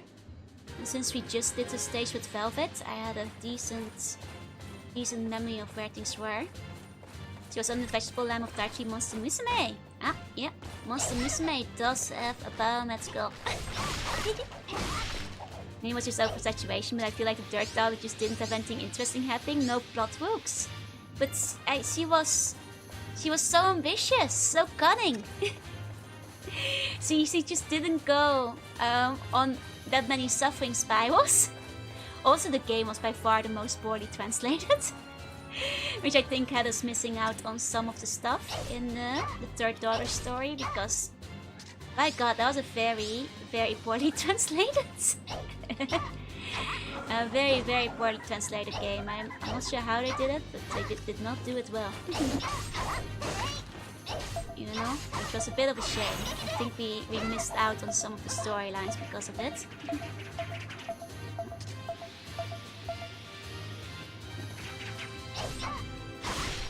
Go. Oh, another round. These ghosts are annoying. Stop dematerializing, stupid ghost. Wanna hit ya. Come on. Come on.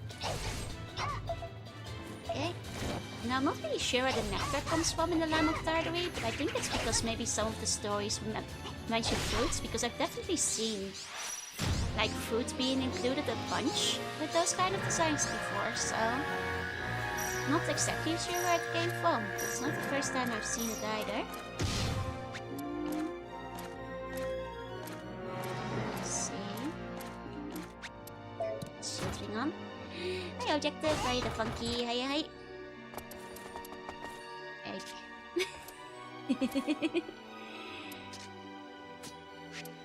I mean, need to go get some milk later. In the game, I mean. We need milk for the yogurt. We don't really need more eggs. I'll take the material. Got the bone? No ways, no ways. I was thinking I saw you earlier. A char garden. Now a char garden. Now we're talking. Now we've got the crossover. Now we're talking char racing game. There's a Jorunna Monster Encyclopedia? I think there is a sea slug. Yeah, I think there's a sea slug. Oh. Now, Char Garden. There is potential here. You know, as long as there's still Chow in it too, because like just today I realized there's a Puzzle and Bubble crossover game with like Toho, but from what I see, the cute little dinosaurs aren't even in it. And I'm like, but what's the point if you're gonna have a crossover game and you're not gonna put the little cute dinosaurs in it?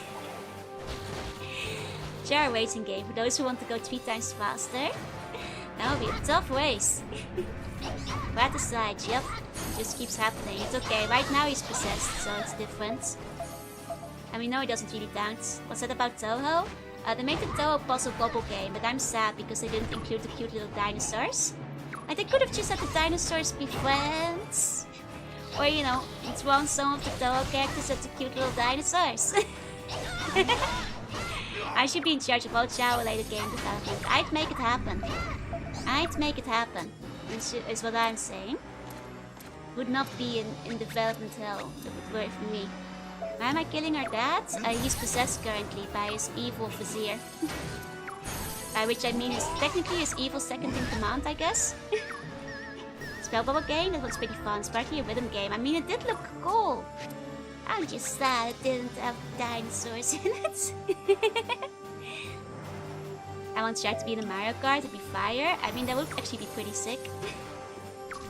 Yeah, Bobo skills with Toho. It does, it does. I mean, it does look fun. The screenshots I saw looked interesting and I was thinking of getting it. You know, because it looked interesting. But because I haven't played it yet, but they look like you get like the different, you know, attacks and stuff. Ever play any swear games? Super Robot Wars, you mean? Haven't played them yet. Would like to play them sometime. How's anything happen? It's always the evil vizier. God, I know. God, I know. Okay. We're a good little ways into Gwendolyn's route. Let me buy some milk and eat the stuff she has in her inventory to clear some space. Because I think that will do well. There's a very fast soundtrack full of Dojinto remixes. Nice, nice, nice. Okay, does this guy have milk? Right, thank you for the follow. There you go. Heard about love, but I never played a game of it except for a fan game. Hey! You can easily play some of the other ones if you want to. Hey, Punisher. This evil vizier is so evil, he can't keep getting away with it.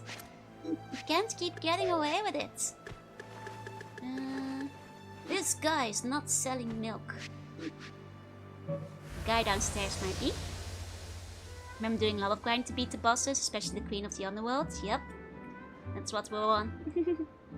With the Bellator blowing out? You should. Worth it, I think. You know, just take your time with them. Okay, 1 milk, please. Thank you. Okay, we're just gonna do a what do they call it? An entire mukbang. We have a lot of food. We're gonna maximum yogurt it. Gwendolyn's grinding stage achieved. Technically, I think we want to do 1 more stage with her. But basically, yeah, because we have the Puka village now, we could technically just switch to a different character, theoretically. We'll just have like less access to all the items. Do you have avocado? Oh god, no. Let's drink the yogurt. So much of one food has got to get roasted eventually. No, it's okay, we got all the beans and the eggs on toast. Let's get egg on toast eating. There we go. Because the eggs on toast, healing wise, don't really skill for endgame either. So you might as well heal them, like eat them for the EXP. I mean, I guess they're pretty decent for endgame. But like, it's only the first bite that heals 1000, so you're better off eating the tarts, which are like 700 each bite. I set the visible Jeff flapper by default again. Yeah, no, RPG at least can show you the flapper. What about beans and cornbread? I don't think I've had beans on cornbread before. I've had beans on like regular bread in the past, but never on cornbread. Hello Ditto on the grinding channel. We're gonna drink a gallon of yogurt. No, 1 yogurt and 10 egg on toast.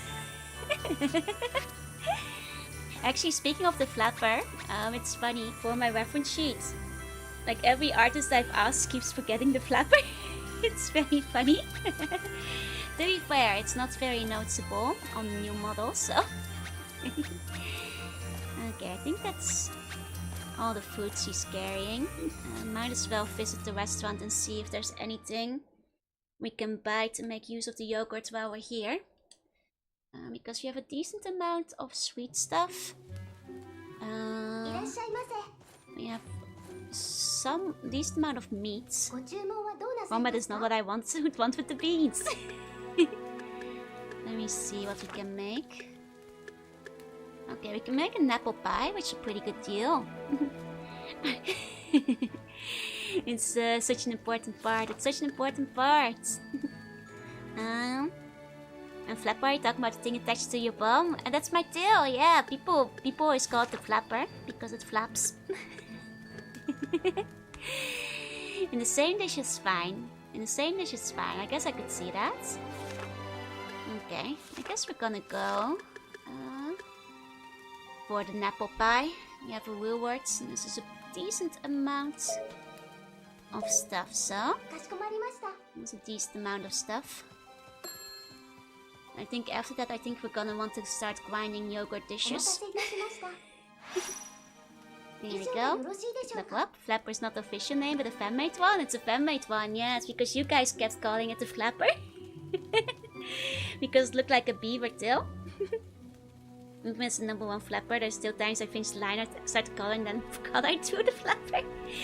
You know, it happens, it happens. If someone grabs the tail, would venomous spikes come out? Nah, that's not how I roll. Okay, I think other stuff what we want to do is... I think we just want to start grinding out yogurt for the moose. So we can get the upgraded moose. Do I still have a material of me that we can make another yogurt right now? Let me see. Do you have spikes but just choose not to use them? Hey, I'm a shapeshifter. I can do whatever I want. But I choose not to. Oh right, now we do have multiple yogurts. Yeah? But then... Yeah? Yeah? But then... Do I need a triple yogurt to cook? Hold on. Hold on, I thought I didn't have yogurt anymore. Hold on. I had moose one time, it tasted like beef. Huh, well it doesn't surprise me. I guess they're both big herbivore kind of animals. So that makes sense, that makes sense. Hold on. I guess you need a triple yogurt for cooking instead of just 2 yogurts? I see. I see. All the time flapper would actually be hidden by the post anyway, and then I force it in. To be fair, I usually put the flapper in right at the end as well. Okay. Oh wait, no, I need to buy some extra milk. Buy some extra milk. Here we go. I guess I'll take a second milk with me. Oh, I forgot. You have to select the second milk to buy the second milk. Made a little progress, not helped by the sleep searching, but I big fixed the Jorunna flapper. Nice, nice. Here we go. Okay. Now let's see. With this... Wait, I haven't mixed it into yogurt yet. I keep going back and forth. Can we get some Umiishi milk? No, that's banned in 85 countries, so including Odin Sphere. Can't get any of that. Do you know the secret to the final bosses? No, because we haven't finished the game yet. I mean, unless you mean that like you have to clearly fight them in the order as dictated by the prophecy. Now that was relatively easy to figure out.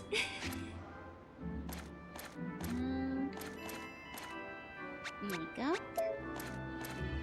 we go, more yogurts. What's the Miyoshi milk?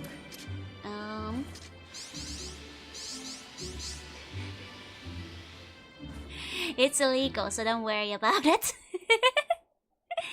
Yeah, otherwise you get the bad ending. No worries, I figured that out pretty early on. Okay. Not safe for work, it's not. It's just, it's illegal, so. The phone said she did come out before the bans. This is, I guess, chill.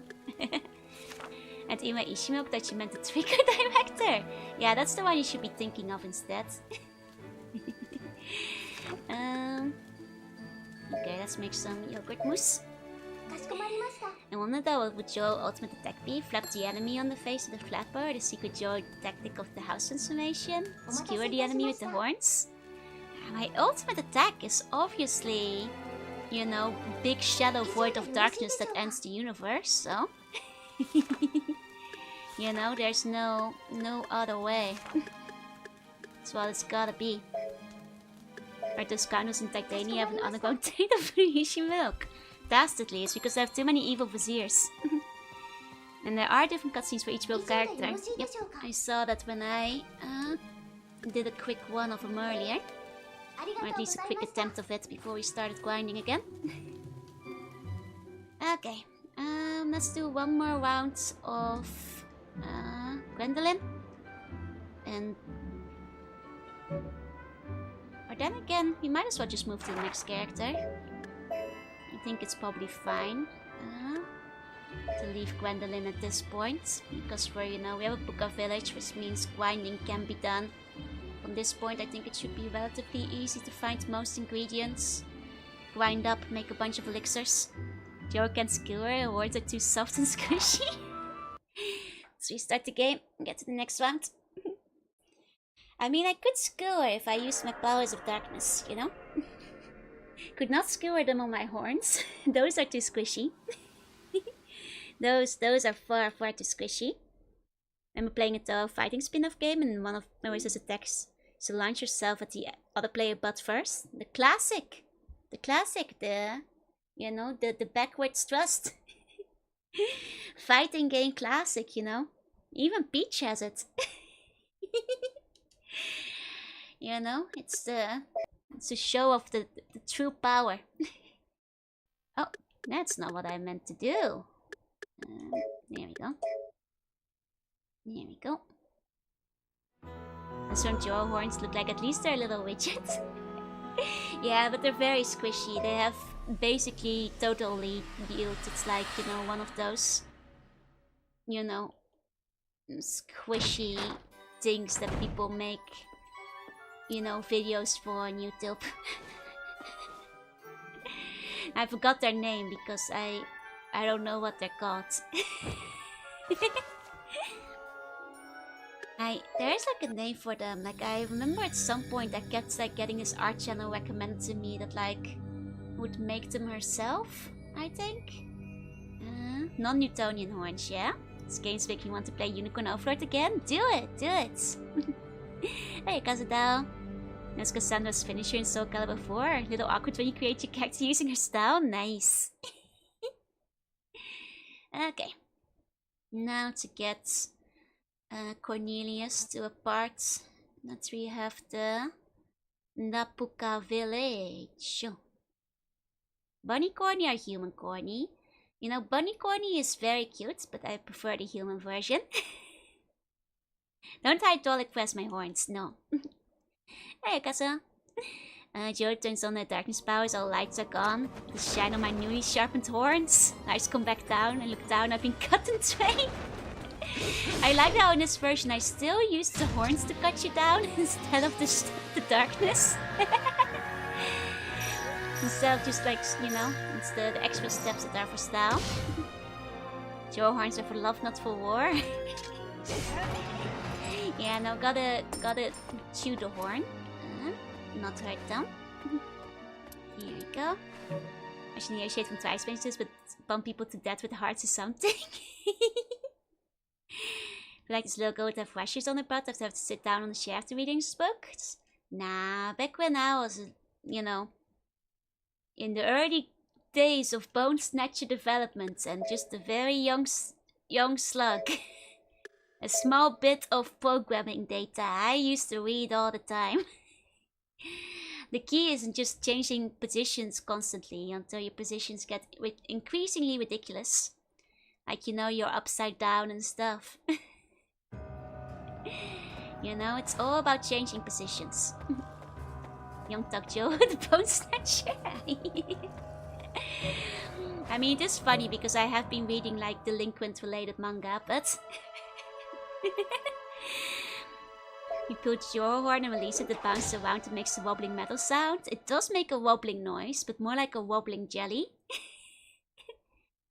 You didn't read books the same size and weight of you? You don't know this. You don't know that. I read big books.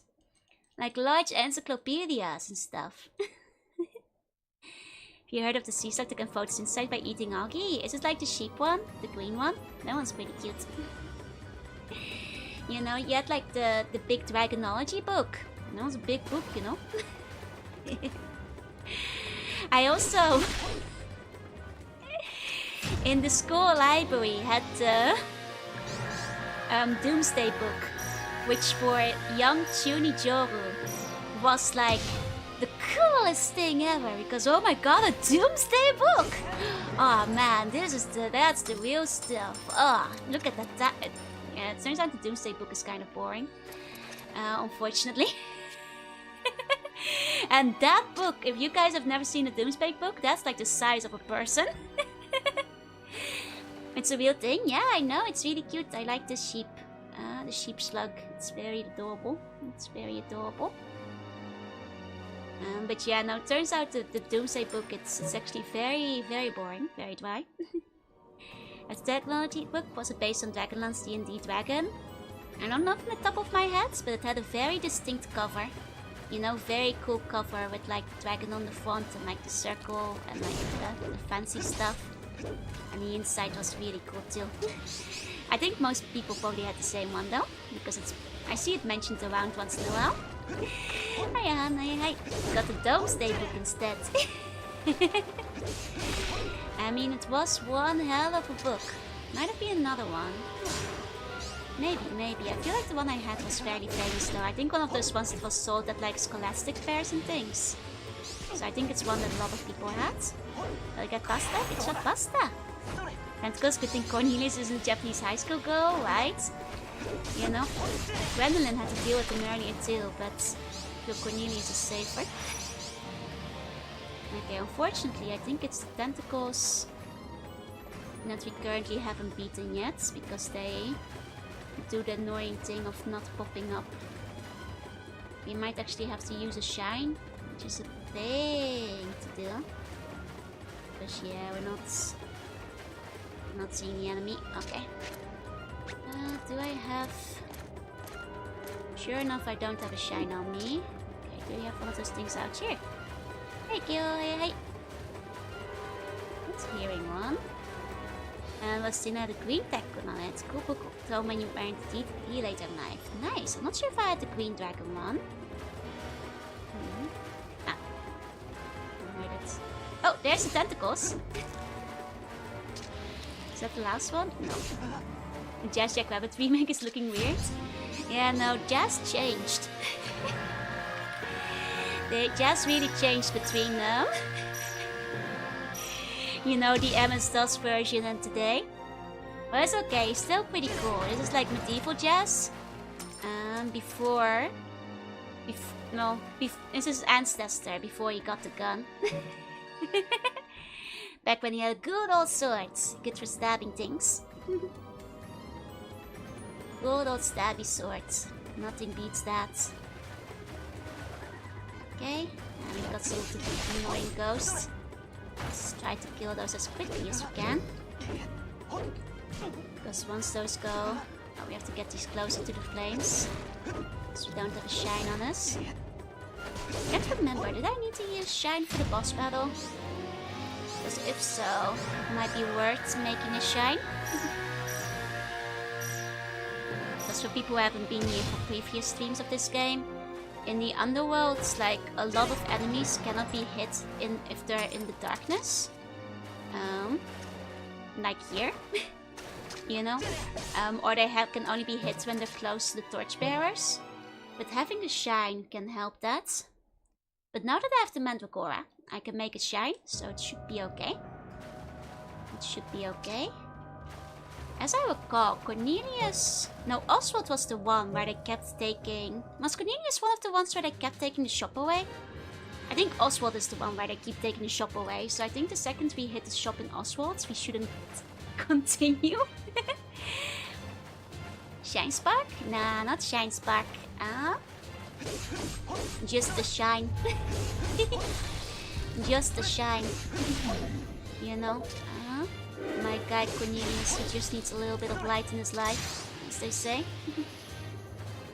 Okay, so clearly... Okay, I thought we had more tentacles. Velvet had the Puka taken away the most, but I think Oswald had the Puka taken away quite a bit too, if I recall. I think both of them did. So I think both of them we want to... Well, then again, I don't think I'm gonna have to regrind on Velvet.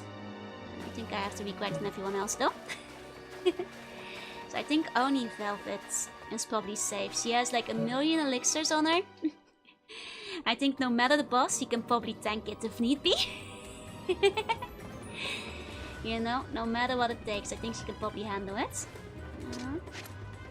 Okay, let's make ourselves a shine. There we go. Okay, let's use the shine. Nice, nice.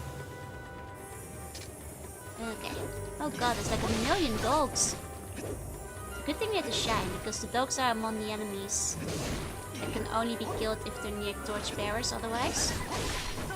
There we go. Did you ever name your child Cornelius? I don't think that's a name I'd personally go for. You know, it's a fancy, classy name, but I don't think it's one that I would personally pick though.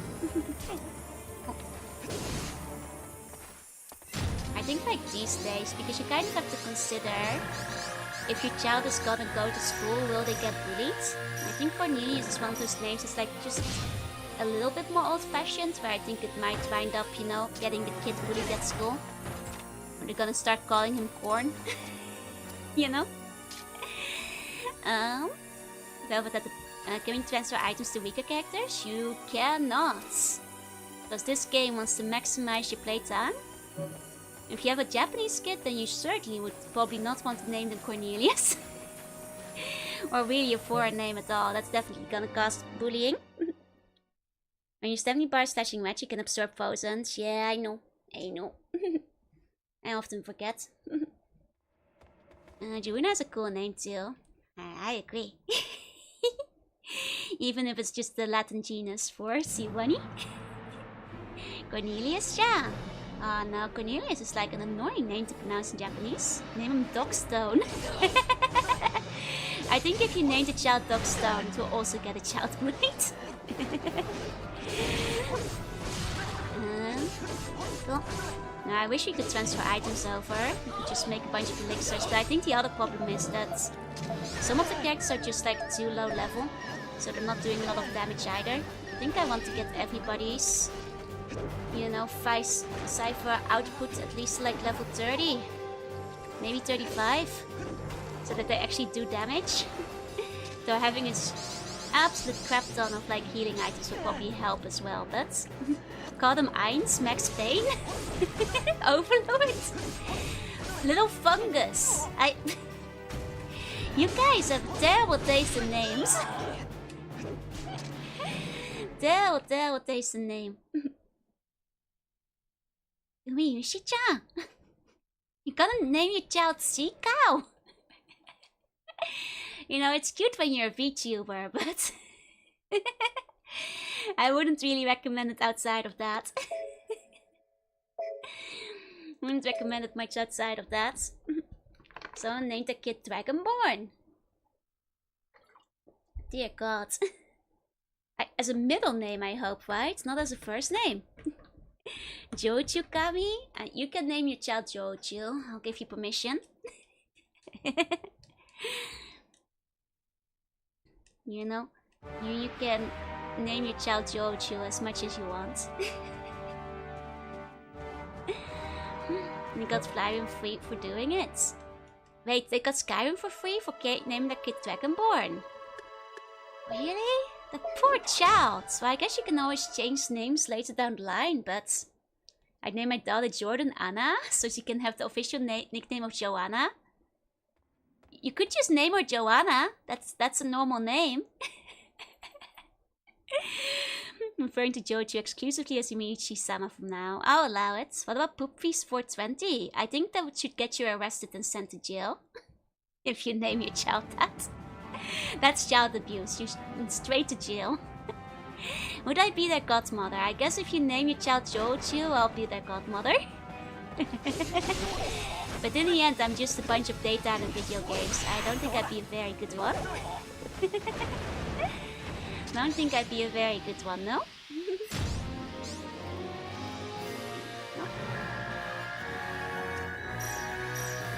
Family names or friend names are always a decent choice, yeah? Or you know, you can pick a name you think is pretty, as long as it's a name that's not gonna get the child bullied in the future. You know? I guess I can start making elixir. If like we have so much stuff on the floor here. Yeah, we also have like a gazillion materials, so... maybe I should just start making elixirs with this guy. Abijiji would be a good godmother. I'd be stuck in the game though, so I, you know, wouldn't be able to like... be there for any child, you know. What is it? Not landmarks, the other one. You know, I need to send child support to any Jorunna names gangs confirmed? No, no, no. Godmother does not send child support. That's not how these things work. Oh, they named him Dovahkiin. I guess Dovahkiin is marginally better than Dragonborn. But that child is still gonna get bullied, so I don't think I approve. Isn't Shine Potion basically just a glow stick in a bottle? Pretty much, pretty much. Yeah, kids can get very creative when it comes to bullying. Absolutely. Absolutely.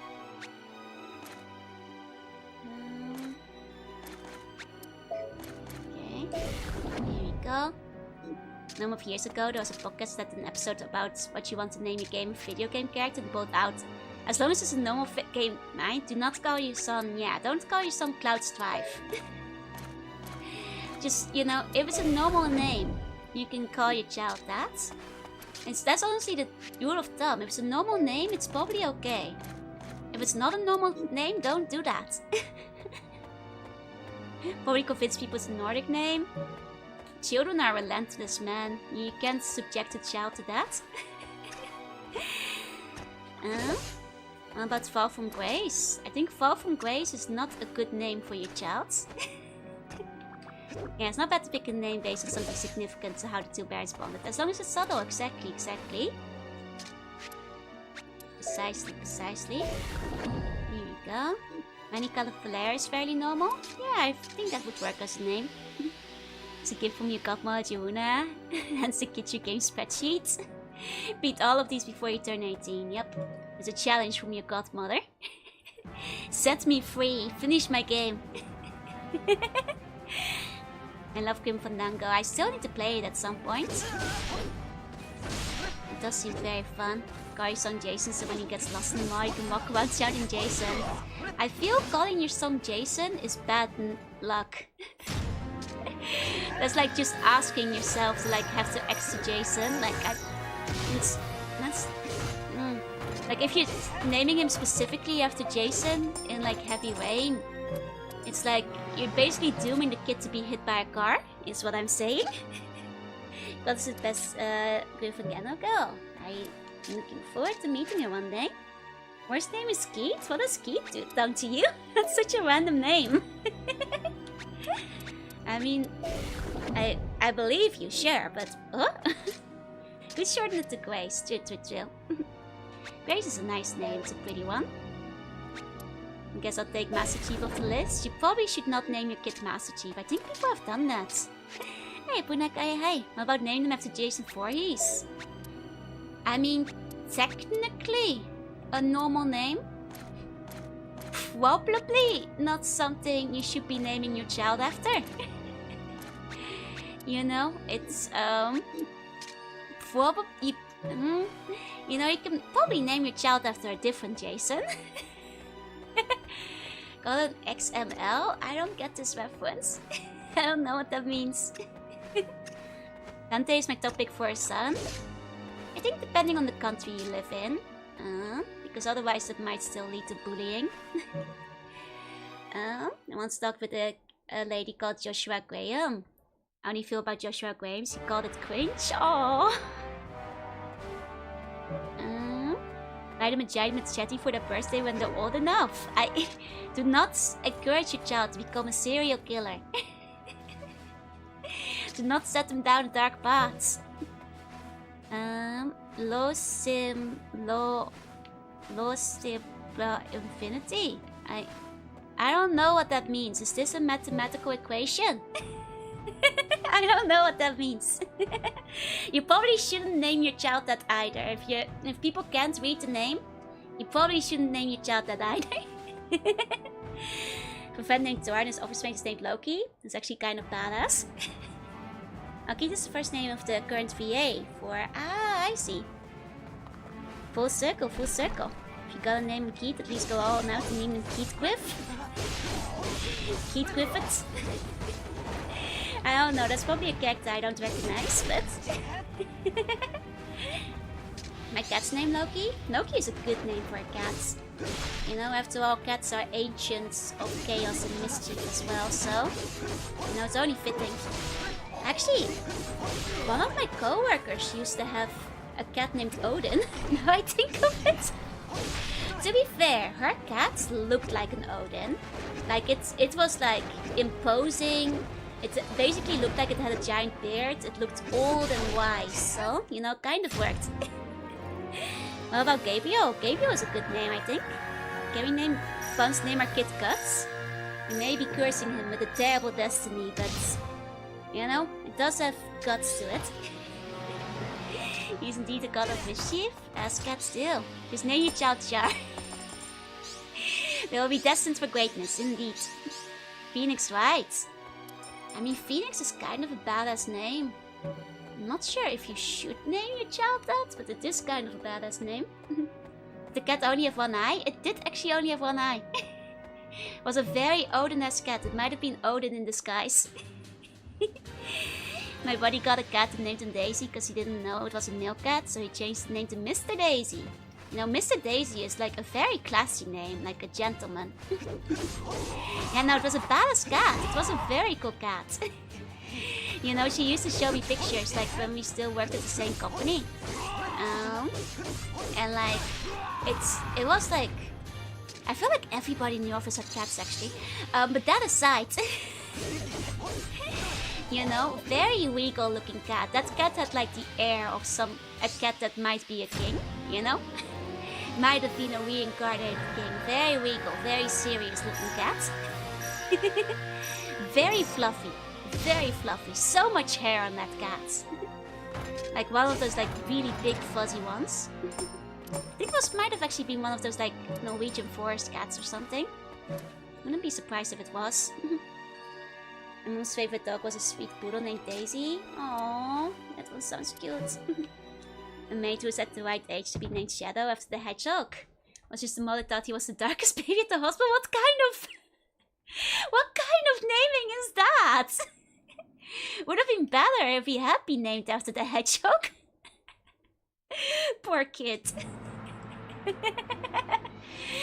Poor kids. Daisy is a really good dog name as well, actually. I think Daisy is like one of those few names that works for humans and dogs. Like, you guys know, like, that website that's like, you know, is it a dog or a human? You know, the spectrum? You know? It's just like a mostly human name, mostly dog name. I bet that Daisy is kind of in the middle. Maybe leaning a bit more towards dog, because I don't think it's a very popular name. But I think, you know, Daisy works for both. My sister's cat was renamed to Cats. Ah, because Oni responded to Cat. I see. I remember when I was younger, I knew a dog named June. And that was my first might have been my first introduction to English. Because that was my babysitter's dog. And they were like, June means, you know, uni in Dutch from the month. That might have been like one of the first English words I learned, June. Because my babysitter's dog was called June. Was a good dog, was a very friendly dog, very sweet. I think NPC script test removed for release birds would be a good dog name. Honestly, you know, NPC script test removed for release bots, you know, N for shirt is a pretty good dog name. You know, you just have to think of a nickname for it. It's honestly, I kind of like ridiculous pet names because I think they can be kind of funny. Hey, Suicide, hey. Ever get a cat that will name it Inu? Yes, confusion, waste, chaos. In the original Doom guy has a pet bunny named Daisy. It's true. And then they killed Daisy. Poor Daisy. Poor Daisy. Right when cats are near death, they try to get as far away from the home because the corpse might attract predators. I have heard of that, yeah. They often, like, isolate themselves to die. It's true. And the birthday's in June, it's perfect, it's true. One of the first words I learned in English. It's a good word. It's a good word. I know someone named Augustine because of his birthday. Ah. I mean, that makes sense. You know, there's a couple of like, okay, let's go down the months of like most appropriate to least appropriate month names. January, probably can't call your kid that. Not very good. Not very good. What about naming your dog Schrodinger and your cat Pavlov? Both good. February, not a very good child name. March, I think it works. I think I've mostly seen characters in video games called March, but that makes me think that like March might be, you know, a name you can actually name somebody. That's probably fine. 1 month left until the birthday, it's still. October might be the worst one, yeah. April is a normal name. You have April Neo. You know, that's you know, once again, I mostly know it from like comic books and TV shows, but I think you can name your kid April. May is a pretty normal name. I think May might be the most normal month name you can call somebody. Followed by June. Both of those are fine. July, starting to push it. I don't think you should name somebody July. I don't think you should name someone July. Avril Lavigne, you can name someone Avril Lavigne. August, we're back into normal name territory again. September, oh wait, September might be worse than October. This October is Octavius. If you name a child Octavius, that's okay again. Maybe February is the worst one. I think February might actually be the worst one. Like September is not very good. July would sound like Julie. Yeah, it's like right on the edge. Like Julius is fine. Yeah, Julius is a good name again. But July, just July is no good. What about December? Terrible name. I mean, it's... Well, I think actually, I don't think December is as... I think it's barely passable. But it's on the edge. You know, it's like one of those things where I feel like the child might get bullied, you know? So, and that's usually where I draw the line of like, you probably shouldn't do this if the child's gonna get bullied. I think I've seen people named December though. So I think you can just about get away with it. Like, it's not very good, but it just works. It's not as bad as like February or September. You know? Yeah, a lot of months are rooted in names though. Yeah, you can get like, you know, Julius, Augustus, Octavius. That's all fine. That's all fine. You know, November, Novius Code. I'm sorry. Bad joke. But yeah, no, there's certainly some that are fine. There's certainly some that are still fine. There's a lovely sounding name, even. Unfortunately, it's an Australian state. I mean, it's a nice name. You can still name somebody Victoria. My first association would be, you know, I'm sure that for Australians, your first association is probably the States. But as somebody who isn't Australian, my first association would actually just be, after the Queen, personally. Best and worst food names for children. Worst food name, cream cheese. Best food name. Lots of food you can actually be named after. It's not like horrendous. Yeah, you should mostly avoid months aside April, May, June. Those are probably the best ones. Those are like the most valid month names. August still barely works, but yeah. Joanki are in order, yeah. Keith is unpleasant to you. I think Keith is a fine name personally. I guess everybody has their own preferences though. Would you spell your kid Hagelslag? Absolutely not. God, poor child. I think they would not make it through school. They would be bullied so relentlessly. Juniper is a nice name. I like Juniper, it's very pretty. Depends on the language. They were named Visna, Cherry, and Jakoda Strawberry. I mean, I guess there are people in English named Cherry. I think Cherry is a name that gets used in English, so... Yeah, I think August is probably the best out of the male names in the months. Absolutely. Now, if we're allowing derivatives, like Julius is pretty good. Without the derivatives, August is definitely the best one overall. Yeah. Some people make bad abbreviations name, one such name even made into the history books, though the rest of the relatives usually just call the child with traditional names and ignore the correct parents. I think that's how things usually turn out. If you like give a child some strange quirky name, the child is just gonna go by a middle name or a nickname for the rest of their life, and then get the name changed as soon as they can. Will Flapper work? You shouldn't name your child Flapper. That's a terrible name. With the rest, you're just giving them a normal good name. Exactly. Yeah, it's the name that the month is named after, same as Augustus. One Vtuber offended all of the Netherlands by insulting Hagelslag. Oh, somebody insulted Hagelslag. How could they? They just haven't had the good stuff, you know? Like, unless they're living in the Netherlands and tried the many different variations, you can't trust that kind of opinion. Milk would be a great name. Don't name your child Milk. That's child abuse. Do not do that. Do not do that. Okay, we're going up. So I am noticing an extra scroll and wondering if I should go out of my way to grab that real quick. Toriyama has name Scream Mind. That's something Toriyama would do, which is fine in the Dragon Ball universe, but outside of it. Bold stance after the Curry made comments. Hey Blaze, hey. Don't name your child Belly Button Lint. No, don't do that. All those names that's normal but spelled in a way no person would spell. Yeah, don't do that either. Don't go for a unique spelling just to be different. It's just gonna give the child trouble later down the line. Go. Staged interference feels what to name the kid something weird. I mean, there are some countries that don't allow you to name your child like, you know, Deathbringer 2000. They'll stop you if you try.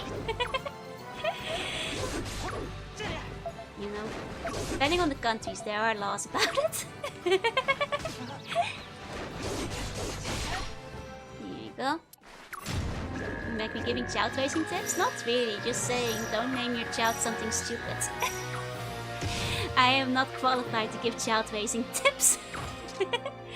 But I can guess the kind of things a child will get bullied for, so... Do you know the African... it's a weird thing to bring up out of nowhere on stream. Optimus Prime, he's out there, yep. I mean, somebody is named Optimus Prime. I think that's one of those favorite, you know, meme pictures. Where, like, you know, infamously, it's like somebody's, like, ID card or something, so it's actually real. Molak the Destroyer, that's a good name too. That's a good name too. Can name my child Annihilation of the End. Literally 1984. I know. I think Caitlyn is the one named with the most variation. Caitlyn can be spelled a lot of different ways, yeah. Here we go. Oh, I messed it up. Oops. That's a waste. Oh well. Let's do it this way. It's faster. Here we go. Class of 2040, everyone's named after Kingdom Hearts character. I mean, like, there are some names you can get away with. I think like Sora, Kairi, and Riku. Those are just relatively normal sounding names still. You could probably get away with those. Don't call your child Axel though. Gus is also pretty bad. I think Gus is one of those names that just like doesn't sound the same as time has passed on. Hey Gus, welcome in. What we doing now? Grinding. Grinding Goofy, my son. Yeah, those are just regular names in Japan. I think you can kind of get away with that. As long as, you know, it's not gonna cause a lot of trouble in school for being too different. How close can you get to tickling your tunie while remaining normal name? I mean, they're like relatively tuny names, but you have to tread carefully. How about Amishi J Milk? Don't do that. Xenohort going to kindergarten? No any uncommon Dutch names? Oh, from the top of my head? A lot of Dutch names are in English too, but they're pronounced differently. Any ones that are uncommon? Common? I'm sure that like some of the Dutch names will probably wind up being common in like Germany or France or like some other country. But I guess I don't hear like Floris a lot outside of the Netherlands. You don't hear a lot of Nora, which is like pretty popular in the Netherlands, but not much outside of the Netherlands. Well, maybe in other countries. I wouldn't be surprised if like Germany has like Nora or something too. It's a pre-grinding setup, yeah? Want to name your child and re-elect Leckers and add eggs? Do not! Do not! So some more things are weird nowadays, even if it's not perfectly weird, right? Nora is very European, yeah. Very popular name in the Netherlands. I've known a few Nora. It's a pretty name. Biff will be a good name for a daughter? I think Biffle might be too unusual for a name. You know, nickname sure, but like, you know, like go for like Penelope, nickname Biffle or something. What's RPGGO's favorite level in this game? I'm gonna be real honest with you. Levels are all kinda the same. Generally speaking, I guess like, you know, the castle. Gremlin's castle is pretty cool. It has carrots, which are nice. It has enemies that are not too annoying. Nick Cage? I mean, Nick is a fairly normal name. Fiffle daughter. You should name your daughter Fiffle, yeah? You should name your daughter Fiffle.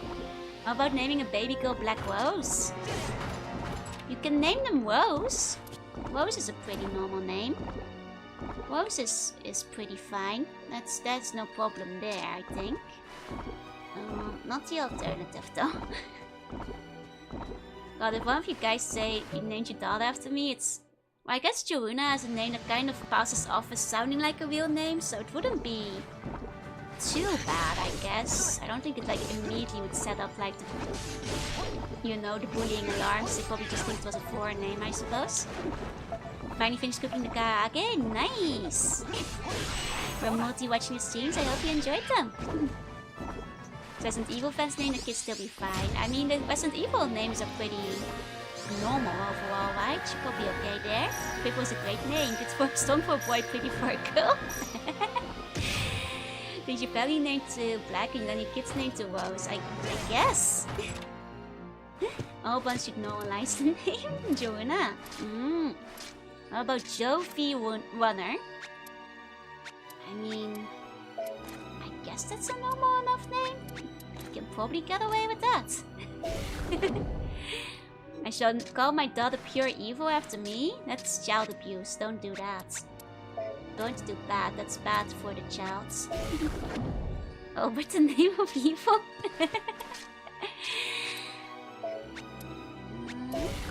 Name your son after the best support in DPS of all time, Mr. Wiseman. Good idea. Good idea. Good thinking. Calling my kid Joe, then finding out someone's dead at their school. Also watch them is a terrifying thought. You're gonna have a lot of explaining to do. Hey, Hey, maybe you can, you know, compare merch or something. I'm coming Latino names: Modesto, Griselda, Josefina, and Anasio. I mean, those still all sound like regular names. I think that's fine. Weissman is a good last name. Weissman is a powerful last name, honestly.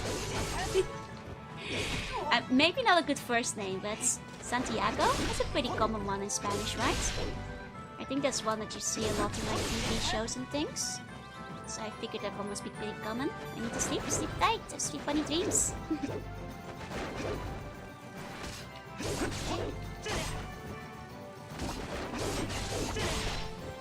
Nice, nice. Me St. James. Oh! And James is a pretty common name no matter where you go. As well as with its derivatives. Name Kid Weissman after the Night's villain. Not Weissman from Dot Hack. the better Weissman. I see. Okay, now we start naming our kids after Greek gods. I think people do that. I don't think it's the worst. Depends on the Greek gods. Some work better than others. You should probably not name your child Eros. But you know, depending on the name, I think it can work. You know, Hephaestus will probably draw some looks in school. Spike Spiegel, that's a good one. Weissman's the best Weissman, are you sure? This game is giving some of PS1 vibes. It is actually a PS2 game though. This game, do you like my actual name? My name is pretty good. Here you go. Apollo was the guy in Rocky. Oh, I mean Apollo's a pretty badass name. Just not Zeus or Hades. I mean, ironically, I think Zeus might be the Greek god name that's the most common. Out of all of them. Like if we're comparing them, I think that's the one you wind up seeing the most, don't you? I think, yeah. Now I think about it, I think so. Wait, Gwen goes hard. Ares, goddess of chaos and destruction. Don't name your child that. Might I sell my PS2 Slim? You can always get one again. Got a kid Hephaestus? I don't think you should give your child the name Hephaestus. Personally. Zeus is a good name for a nobleman, yeah? Hermes is an actual name. I mean, all of them technically are actual names, but gun names would probably be a coin flip. McQuib is probably not one of them. But there's normal names in Gundam. Honestly, Gundam has so many names. There's like, I feel like a 90% chance of like, you know, having name overlap in like Gundam because there's just so many of them. None of them just normal names. Like, you know, especially because all the NPCs are named and a lot of them are just based on real people names, just in weird combinations often. Oh, X games are named. Discord, not destruction, sorry. Calling the kid Abaddon after my Warhammer coat. Abaddon is a pretty badass name though, but maybe not something you should call a kid. His last name was Hercules, that's pretty badass. Why is it easier to name pets than children? Because pets can have badass names without having to worry about getting bullied in school. Name daughter Pan of the gods. I mean, Pan is a cute name. Not sure if you should though, because I think that's an easy name to pick on. On account of Pans being real things. Can I call my kid Nurgle? Unless you want them to suffer a terrible fate? Probably not. Is someone called John Johnson? I think that's pretty common, you know. In the Netherlands, the equivalent of John is Jan. And you also have Jan Jansen. Like, Jan Jansen is so common. And it's like a comic book that's like about Jan Jansen and the kinderen. You know, it's like the, you know, generic Dutch guy name. Jan Jansen. Name your kid Ares to act like Kratos when angry. That's me! Name them Ares because you want them to win in battle. Used a Cocker Spaniel when I was small, called him Doggy, and then she put Douglas in the fat card. Cute, you could have just put Doggy though. I'm pretty sure pets have seen worse. You have 3 Gundam names. Normal, non-name noun, Domino made the mouth noise to come up with it, pretty much. I support naming children after gunning characters, especially the main villain. Full frontal? Don't name your child full frontal. Do not. Why are you beating up your girlfriends? This one's evil. This one is the evil version. This is my son Eric's Zero Unicorn Gundam. T Phoenix. You know? Nyan Nyan-san. Nyan Nyan-san. No, Yan Nyan-san. No Nyan. Yan. Yan. Yan Yan. With a J. Making my kids' initial spell out, Fev. The ultimate ruse. I mean, you could probably get away with that. Nobody will notice. No problem, being Magnum sound effect. Pets shouldn't have human names. I think it depends on the human names, because it's kind of funny when a pet is called like, you know, a slightly fancy human name. Like if a pet is called like Nathaniel or like Jonathan. You know, I think that like curves around again. I think that's like funny when a pet is called like a fancy kind of name. You know, Victoria. Elizabeth the cat. Frank Edward Victor. That's a normal name. Yeah, you could get away with that. Where's Bunny Link fighting Sheik? Lots of stuff happens. Lots of stuff happens. The kid who will make the fish punk Gundam. Yeah, the Syrian Hansen named Oscar. It's a good name. It's a good name. Oh right, I knew I was gonna go into my inventory for something. It was to equip the ice thing. Put up my antifreeze for the mountain. I forgot like how late in the game Cornelius gets, you know, his restaurant. It takes quite a while. Gundam Seed has some regular names of Kira. Nice. My buddy had a cat that beat on his brother's book back one time. Poor brother. You know, I fed my stuff peed on by a cat before. It takes a lot of work to get the smell out. You might as well get yourself a new book bag at that point. They have name criteria for the cat already. The thing is, if I'm adopting it from like an adoption agency, the cat will probably come with a name. So I can still, you know, call it Shadow the Hedgehog, but it will probably already have a name that's listening to. So like, I think it will just wind up being whatever the cat is called, you know? Name your genius child Yokuja, and you can just rename, but what if it won't listen to you anymore? What if it's like, I have a name. I shall not obey a false master. You know? I wonder if she's saying the cat will listen. Some cats can listen. The cat's smart enough. There are smarter cats. Don't listen anyway. I had a cat once upon a time that was pretty good at listening. Would be very shallow of them. It would be very shallow not to listen though. That is true. That is true. Oh. Yeah. I think after this chapter we'll unlock the restaurant for Cornelius. Must take your cat to the renaming master like in Pokemon? Yeah. But the thing is, no, you can't, because the renaming master doesn't rename Pokemon that you've traded. So if it's an adopted cat, the renaming master will be like, this is a wonderful name, somebody put a lot of love into it.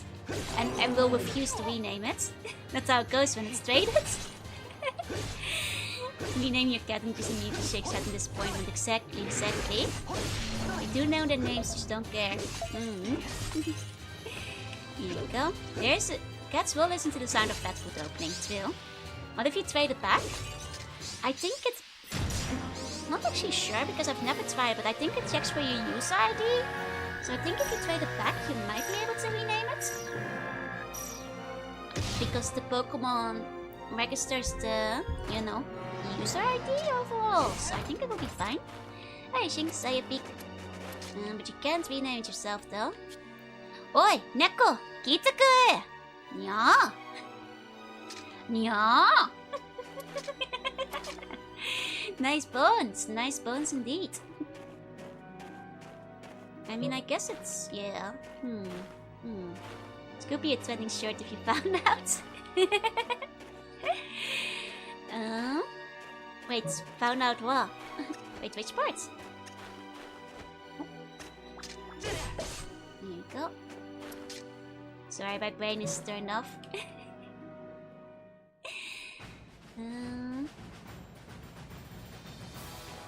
Let's see. Can you take back the Pokemon and rename it? Ah, I suppose so. I guess I could look into it. I suspect that you can probably rename it if you trade it back, because I suspect that like it checks your user ID, and I think that most likely, if it recognizes that it's still yours. But then again, maybe in the earlier Pokemon I wouldn't be surprised if it checks for only whether it's been traded or not. In which case, I suppose, in that case it wouldn't work. In that case it wouldn't work. Okay. As you guys can tell, I'm pre-making a bunch of elixirs. You know, might as well not waste all this stuff.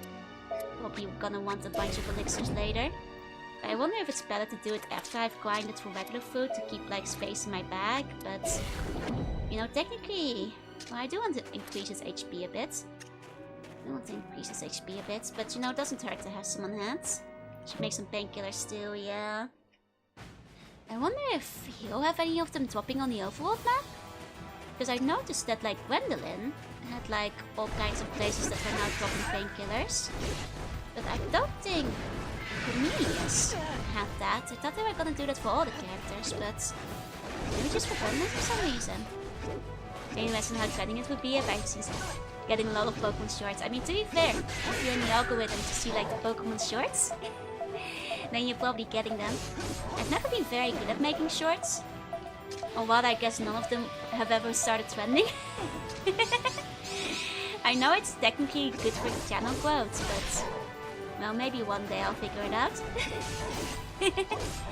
Maybe one day I'll figure it out. Or you know, once I, you know, get out of ditto debt, I can, you know, get an editor to edit a few or something. I made boxer shorts in sewing class, nice! Sorry. I've never made boxing shorts, but I am pretty good at sewing. I am pretty good at sewing, bless you, thank you! It's the season. Oh, either I'm getting sick or it's just hay fever. Bless you, thank you! This makes several shorts so that you're saying hi, hello, yo, but one of you has doing rival practice. I mean, that would be badass. It'd be hard to set up in 3D or something. I don't know, JP could just put the meme dubs over the model. Yeah, maybe I should just do that. Like a bunch of silly dubs or silly memes. It does lead to that, it can lead to that stuff, that's true.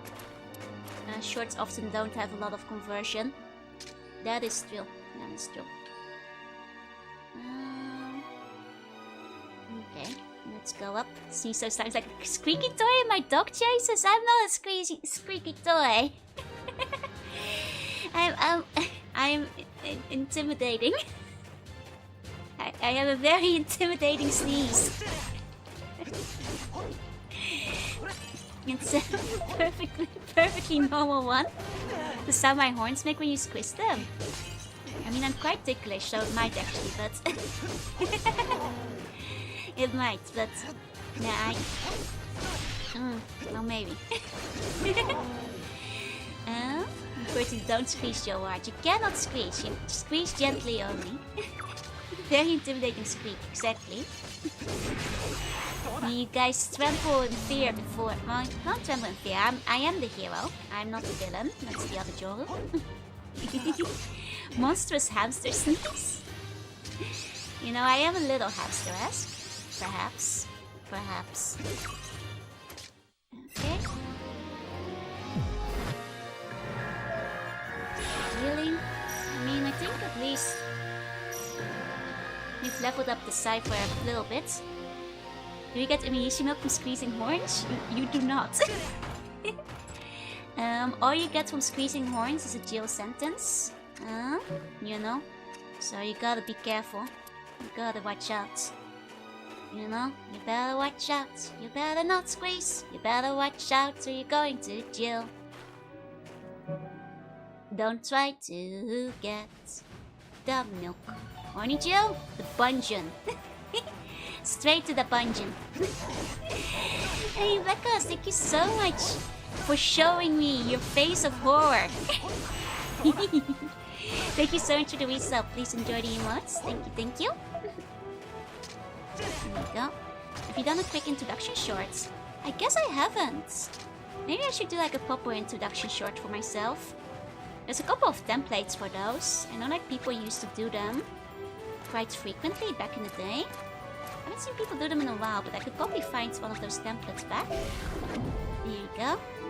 Better watch out, you better watch out, you better watch out, you better watch out, you better watch out.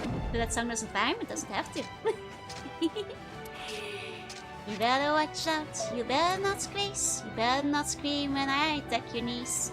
It's a little bit too long, but we're nearly there.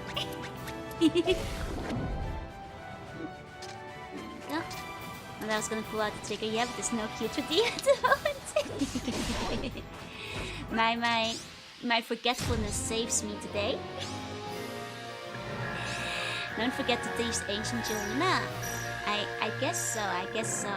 You know, if I do an introduction short, I should like do both forms. If I were to do one, point. Okay. I mean, honestly, if I get enough elixirs, I might even be able to brute force things to some degree without leveling up too much. It's probably better to get some extra HP on this guy still, but I might be able to do like some of it. There we go. Fancy woman is back? I am. Hey, Simon. Hey. Sure do have a lot of eggs. Yeah, look at them. It's like 4 of them. It's a lot of eggs. It's a lot of eggs. They're good for making recipes later. Memory design's pretty neat. Yeah, it's one of my favorites. I mean, actually this one is one of my favorites too. I really like RPG Joe. But you don't wind up seeing it quite as often. You don't wind up seeing it quite as often. Here we go. Oh right, it's the dragon battle. Should have probably healed up beforehand. It's okay, I think we can handle it regardless. So many good Joes, right? All the Joes are cute? Nah, they're all very intimidating. Okay. This dragon needs to get somewhere where I can punch it. I forgot how annoying this fight is because of the tornadoes. You have many good models? Thank you. You know, I think I have, you know, reasonably good taste. Let's heal while we're standing in his face. Might as well. Oh, no, didn't have a lot of time to stand on him. Oops. Oops, daisy. Go. Oops, daisy. Okay, nice with the old YouTube phone going. You better watch out. You better watch out. You better watch out. He's gonna find out. He's gonna find out. I don't actually know the video he's talking about, but the you better watch out with beating is something I've definitely seen before. It's something I've definitely seen before. No power flaps with lights, I am inclined to agree.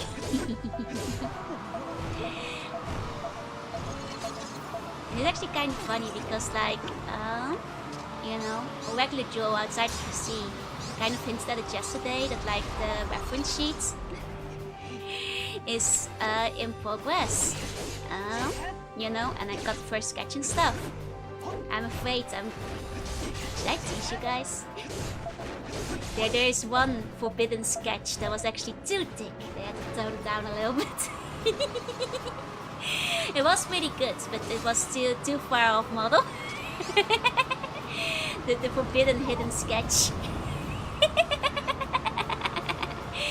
Show us. Maybe one day. Maybe one day. Love dragons in fiction where they can still be like wild animals because nature and stuff, right? Remember that Jorunna was keep gaming it?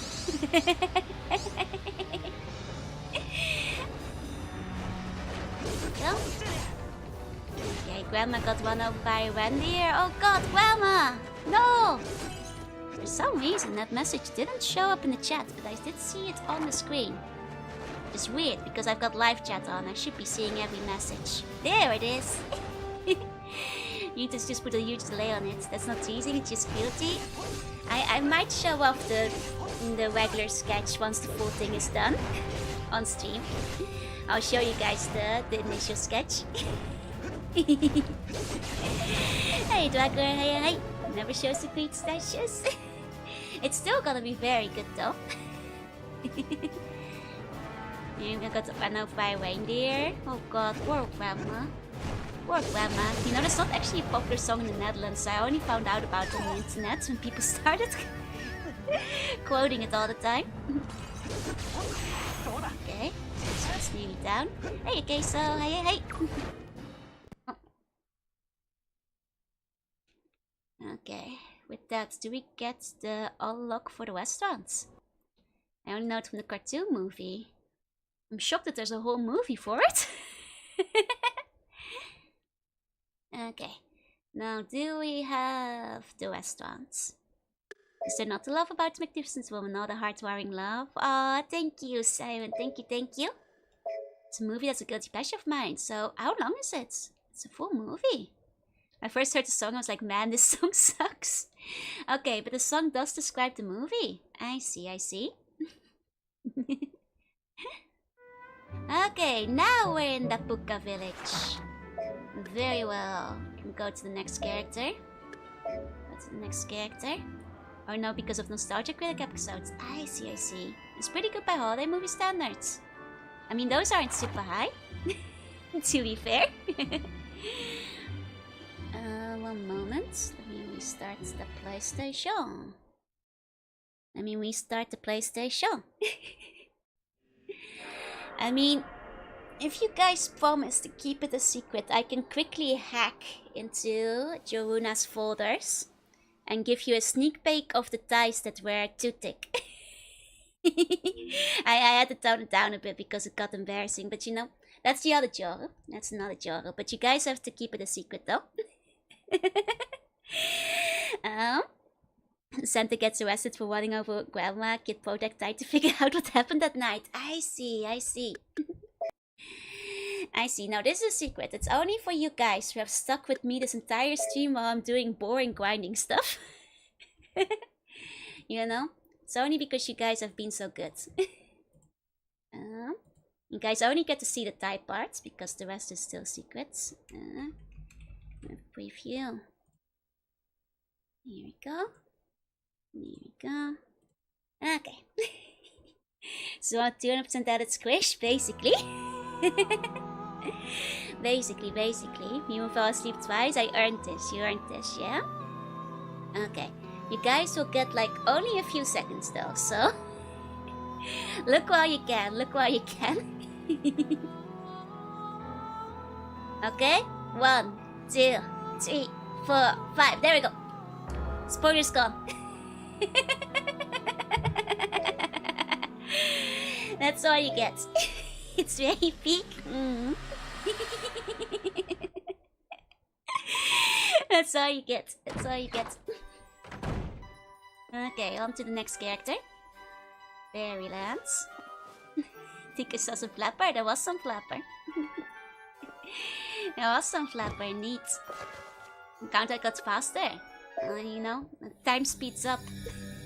Thank you God, forgive me photographic memory. Never seen the title screen before. Too slow. Okay, two more preparatory grinds. This should be on the model. I know a lot of you guys would be big fans of that. Time speeds up when the jaw dies. To be permanently etched into my mind now. Okay, back to Mercedes. At least he's fun to play. You don't have to worry about getting stunned. Okay. Okay. Machine gun time. Machine gun time. There we go. Okay. I think Mercedes. Did she get access to the restaurant very early? I think she does. I think she does. I think it was Oswald that.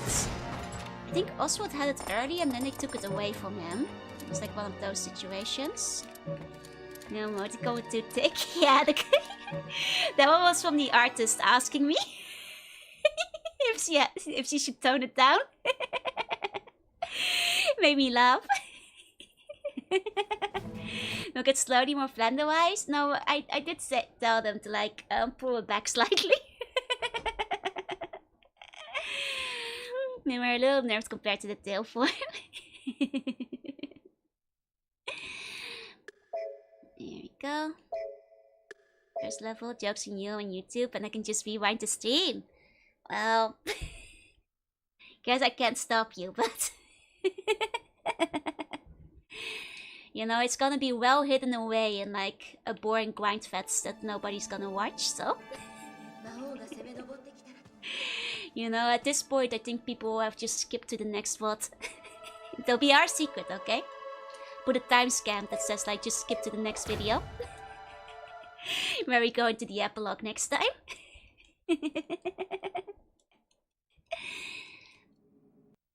Okay, skip. Use to grant us the 2 power. The 2 power is in the fan art.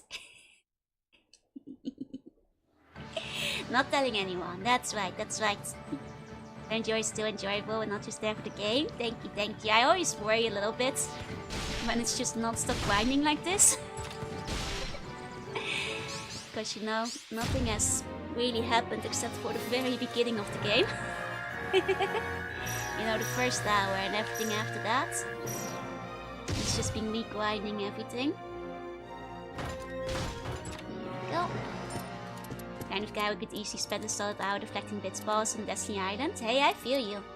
I love Destiny Island. I would often restart the game. Just to do Destiny Island from the beginning again. It's just like very peaceful, relaxing, you know? Just a fun zone. You know, like those people who make their like extra accounts in like the starting area of Guild Wars. That's me with Destiny Island. You know? Could just live there, no problem. Wish you to socialize so the grind doesn't bother me. Fair enough, fair enough. Whenever you validate certain vanity meant Hey! Hey now! Hey now! Here we go. Do keep in mind, it's not actually the final web sheet though. But I did think it's funny, like, you know, I think a lot of artists, when they see my design, want to go all out. The highest level I've ever got before leaving Destiny Island is around 20. Nice. I mean, I just used the vibe on it. Spicy fan art. Go search Twitter if you want to look for that. You know? Well, you know, anything can be whatever you want in fan art. May not be canon, but it can, you know, be whatever you want in the fan art. I have a shapeshifter. And just how it goes yapping stream today. It's real chill. And, you know, I think the nice part is that Mercedes, I think, doesn't have as much grinding we need to do. Even though she has significantly lower HP than everyone else. I wonder if it was just like bad choices made while leveling her up. Or if she just like has a lower base HP as a character. She just takes longer to level it up. That's... mysterious.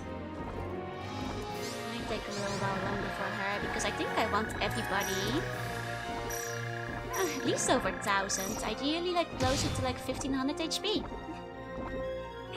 Except I don't expect not to spice for stream. I'm sorry. Stream is... I try to keep a fairly, you know,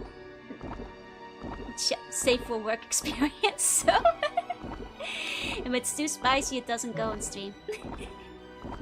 She has less HP because it's easier to avoid getting hit with her. Fair enough, fair enough. 1000 HP sounds Gucci. I think like 1,000 HP will at least make the elixirs worth it. But because I like to be safe, I probably want to have around 1,500, so I have like a bit of wiggle zone. Or at least 1,200, I guess, on Mercedes. Is the internet? Oh, the internet is the internet, it's true. You guys forget, my mom watches my streams, so... Gotta behave. I am not spicy at all. Buns are really spicy. Buns are really spicy. Hi, Mama Slug. Hi, Mama Slug. Generally speaking, I'm pretty well behaved. Mama Slug would understand. Mama Slug would tactically never bring it up, but... It still doesn't mean that I'm gonna do it though. There's a certain song about the internet. I do know that song. One of those A and B classics. But that doesn't mean my stream is. You always well behave until the buns start yapping. It's chill. You guys, you know, bring out the the yaps in the end. Okay. Oh my god, we are just obliterating that thing. Poor protector of the woods. Just, oh man, tore that guy apart. I know it's the first stage, but oh man. Oh man. Shadowfax streamer, I wage significantly less Civil War than you guys do. You can see Mama's like even telling you to be more spicy. What have you heard? Mama Slug is very much not like that at all. Like, the one thing she asked me when designing her is to make sure she didn't look sexy in the slightest. That's not her thing. At all. Mama Slug would tell me to be even less spicy than I already am. So he's a stupid Pokemon, she's high enough power, that's why I love her. She really is, she really is. You might have the wrong idea of Mama Slug if that's what you're thinking. And you misbehave as the East stream in the art. I feel I behaved much more before. Man, you guys got corrupted by the Easter stream. Try to give you guys a reward. Oh. Go.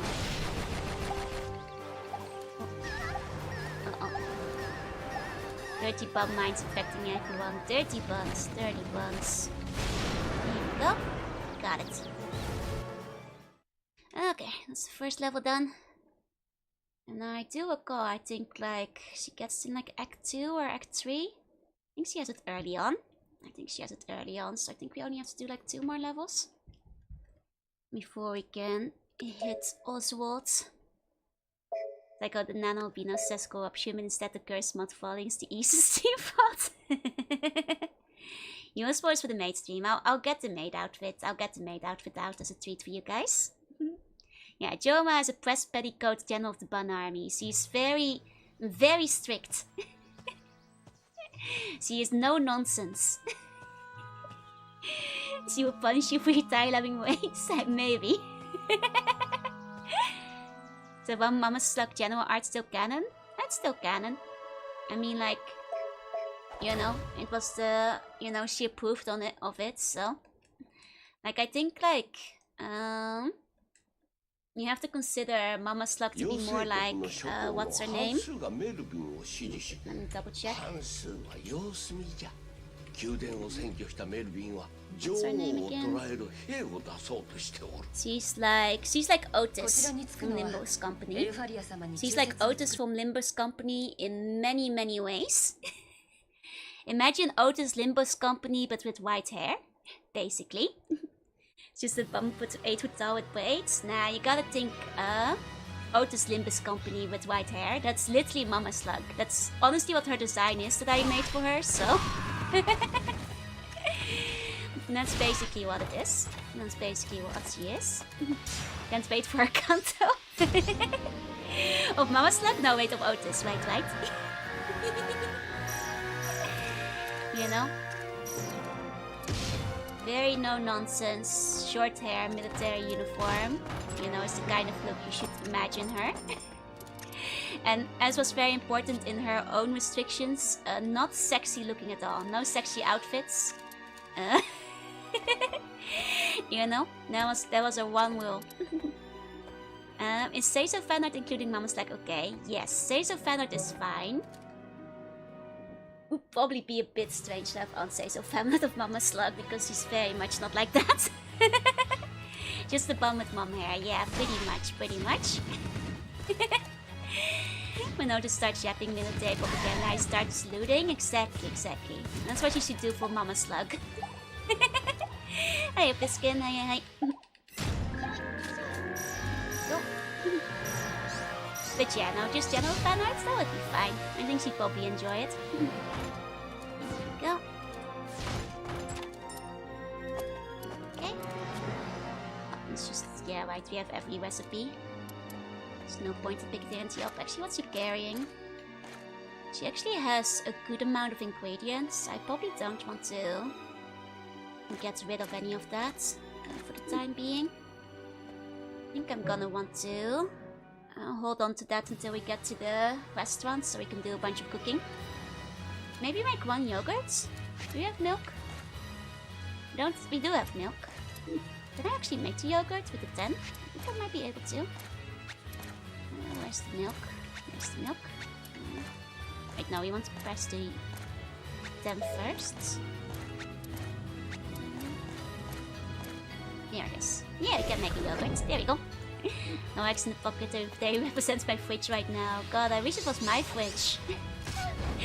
I am really bad about stocking it most of the time. Hi, Cheese Cube. Welcome in. Well, I also live in an RPG and I can only eat apples, so... You know, not much to put inside of my fridge. Not much I can put in there, I'm afraid. Okay. Go. Okay. Is the butterfly still here? No, I think I absorbed it. No, wait, it is still here. Nice. Got it. Cheers, just the buns raiding my fridge every night. Stop eating my food! Wanna eat something on apples? Oh, she's getting fancy stuff now. She doesn't have much fancy stuff on the map, but I guess she does have the upgraded material. Just looked into the wall vines, found out not all of them compromise the structure. Oh, so I guess there are some wall vines. I'm sure if you had like a proper grid for it, so it doesn't get into the building material, you can probably get away with it as well. You know, because sometimes people do build like that for aesthetics. Don't worry, you can have the leftovers. You're just gonna give me the leftovers? What if I'm hungry? What if I'm starving? Oh, hi, Speaker! Thank you for the wait! Welcome in, raiders, on both sides! Hi, Speaker! Hi, Speaker, wait! Welcome, raiders, I'm Jorunna, I'm a sea bunny, I play retro games to art sometimes. Today I'm playing Odin Sphere. It is mostly just a bunch of grinding at the moment. I hope you had an excellent stream. Let me give you a shout out. Everybody go check out Speaker. Was doing music. I was about to say Speaker has one of the prettiest voices I've ever heard. So if you like karaoke or you know like pretty singing and stuff, you should absolutely go give Speaker a follow. She has such a good voice. It's so pretty. Welcome in all the waiters. Welcome in. I guess on my side, the buns were raiding my fridge. Please leave me some food to eat. Please don't raid my fridge. Okay, thank you for the follow. Welcome in. So, for anybody who doesn't know this game, this is a game, it's based on like Norse mythology and fairy tales. It unfortunately requires a lot of grinding. So we're just doing a lot of grinding right now. Happy I could finally raid you back. Thank you so much.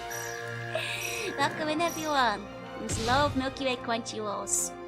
God, I love crunchy rolls.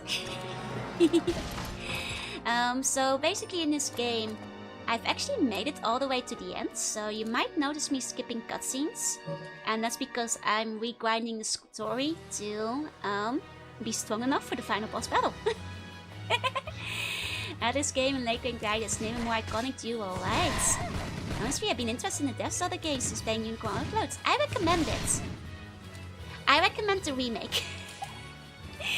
I'm playing the original, And the Odin Sphere remake is a very rare occasion where basically everybody agrees it's essentially the same game but without the, you know, the annoying parts of the first one. Basically improved in every way, better combat, better pacing, less grinding. It's probably easier to find the remake anyway. I think the one's on PS3 and stuff. The only thing you need to know is Mercedes' the best character. I don't know, I think for me it might be Gwendolyn. Let me look how much they are. They are good, you should get yourself some Milky Walls. Yeah, well, actually there won't actually be very many spoilers if you haven't played this game yet. Because I'm gonna be skipping every cutscene while I'm grinding. So if you haven't played this game, this is actually currently a spoiler-free experience. Yeah, the remake also has a more complex combat system and more cooking options and stuff. They came back 3 months ago. Maybe I should ask my mom to buy me some Milky Way crunchy rolls, send them over to Japan. But yeah, if you like any of the other games like Unicorn Overlord or Princess Crown or... Well, they've made several games. All of them have excellent art, beautiful, beautiful hand-drawn graphics, as well as very, very mouth-watering food. Food that's gonna make you hungry whenever you're looking at it. And the boss fight's good though. I guess the boss fight's good to a degree, but the boss fights aren't gonna last long at least. You won't have the context for them though. Most of them will be random dragons. I haven't seen Milky Way Walls in ages. Hope they... I should get my mom to get some. I'm eating rice. Is it good rice? You know, I actually had some rice... Well, technically, I am stuck in a video game, so I only have apples over here in the tutorial area. So I kind of long for some rice. Daiachi boy, I like Oswald. Oswald is my favorite of the male characters in this game. He's very husbando, he's very sweet. Can't take Oswald seriously, I know when he's falling apart. Oswald is great, he's just very tuney. Ah, we have unlocked the foods! Which is good, because that means we can save and go... Actually, let me see if I can quickly make some food here, because I have a lot of ingredients on me. Like Oswald, but I hate how useless the saddle form is. Yeah, it's way too short to be like... very practical most of the time. Gonna buy Kinder Bueno next time? Hell yeah. It's kind of funny. So I have this like Japanese friends who I once made the mistake of telling I liked Kinder Bueno, because then the next time I met her, she was like, "Joe, surprise! I saw Kinder Bueno." I was like, "Oh, that's awesome!" And she was like, "I got you some." I was like, "Thank you so much." And she handed me a bag of, I kid you not, 30 Kinder Bueno. 30 Kinder Bueno. And every single time I've seen her since, she always just hands me whole bags of Kinder Bueno. And it's like, you can't do this. Kinder Buenos are like crack. I can't restrain myself around these. You need to give me less Kinder Buenos. It's bad to be giving me this many at the same time. It's a good friend. I think that friend is like, you know, as nefarious purposes, because that's still many Kinder Buenos in one go. Hey Jessie, I have already had next time. I actually like begged her at some point, like, please don't give me more than 2 at once. Stop giving me entire crates of Kinder Bueno. I have no self-restraint.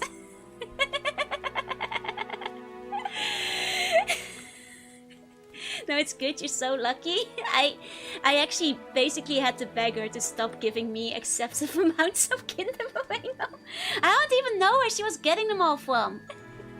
Kinder what now? Kinder Bueno. They're like good chocolates. They're very yummy, But if you eat too many, you're gonna get sick. And you don't want to get sick. You don't want to get sick. Okay, it seems what I mostly need is a bunch of the fancy seeds, and then I'll be able to make a bunch of the fancy foods. So I guess I'll pick those up if I see them out and about. I think they'll start showing up in the next level. They're so good, they're very good. The Kinder Bueno factory, I don't know. Was she getting them like cheap somewhere? Was somebody else passing them to her? Is she working in the Kinder Bueno factory? I have no idea where she was getting them all from.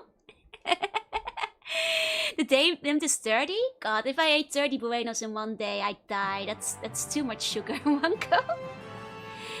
I think you're saying Kinder Bueno. No! You have a dirty mind. Kinder Bueno. It's a European candy. Like, it's Bueno. It's Bueno. You know? Velvet Twog. She might have robbed the Twog. Maybe. Maybe. Maybe she's getting back at me. Maybe. I don't know. There's a bunch of Buenos near me, and each time I go into the shop, I have to force myself to not buy them. Honestly, she gave me so much Bueno that it kind of like turned me away from Bueno for a while. I was like, I've had enough Bueno for the next few years. I've seen those around. Yeah, they are pretty good. They are pretty good. But you know, there's a limit to everything. And at some point you get kind of tired of them. You know? Oh yeah, welcome in, welcome in. You know, there... I don't know what the exact limit is, but at some point you do hit it. Before you start getting, you know, tired. Same people who make the Ferrero Rochers. Oh, is it? They're much cheaper than the Ferrero Rochers. I didn't know that was Kinder. I hit the Bueno limit. I hit the Bueno limit. After several months, I hit the Bueno limit. So Forbidden Arbiter had an idea. Nah, this was several years ago. I haven't actually seen her in a while now I think of it. It's like a whole box from the Combini, right? But they don't even sell them in the Combini. Too much Kinder Bueno can become a no bueno. Yeah, it becomes a bueno. Becomes a bueno at some point. And the bue limits. And Ferrero Rocher is marketed as a luxury candy. I think it is, because it's always wrapped in gold and stuff. It's very fancy looking. It's got arrested for illegal Kinder Bueno. I mean, ironically, you know how I said that I have some friends that my mom is in better contact with than I am? And this is one of them, because she still frequently sends Pokemon Go gifts to my mom. And my mom will be like, oh yeah, how's she doing? I was like, oh, we haven't talked in like quite a while. And she's like, oh, but I'm still getting Pokemon Go updates. Like, I added her on Discord. I was like, you talking to my friends on Discord, Mom? So yeah, no, my mom is actually in better contact with her than I am. Kinder Bueno trafficking, is this a serious crime? Hey, Icos, welcome in. Welcome in. Bless Mama Buns heart, yeah? For a second, I thought she still sends Kinder Bueno to my mom. I mean, my mom wouldn't need them because you can just buy them in the Netherlands. It is actually kind of funny because this is such an embarrassing story. But like, apparently, you know, when my mom visited Japan last time, and it sounds like my mom is better friends with my friends than I am. She is! That's the embarrassing thing. Mama is a gamer, yeah. So like, the last time my mom visited Japan, you know, they actually like arranged to like meet up and play Pokemon Go together because they're Pokemon Go friends. And my mom automatically assumed that like that would mean that like I would come along too, even though I don't play a lot with Pokemon Go. And like I turned up, right? And like the friend was like really looking at me like, what are you doing here? And I was like, oh my god, she's only here for my mom. She doesn't even want to hang out with me. She only wants to hang out with my mom. Like looking at me like, huh? You don't even play Pokemon Go. Why did you show up? I'm like, because it's my mom. She like actually seemed shocked that I was even there as well. I was like, you don't think I'd come along while my mom is in Japan? Mama's luck is too cool. She's more popular with my friends than I am. They knew I was coming, they might have had Kinder Buenos, maybe, I don't know. I was like, dang, it's okay, I'll go. Third wheeling my mom and my friends all day, I guess.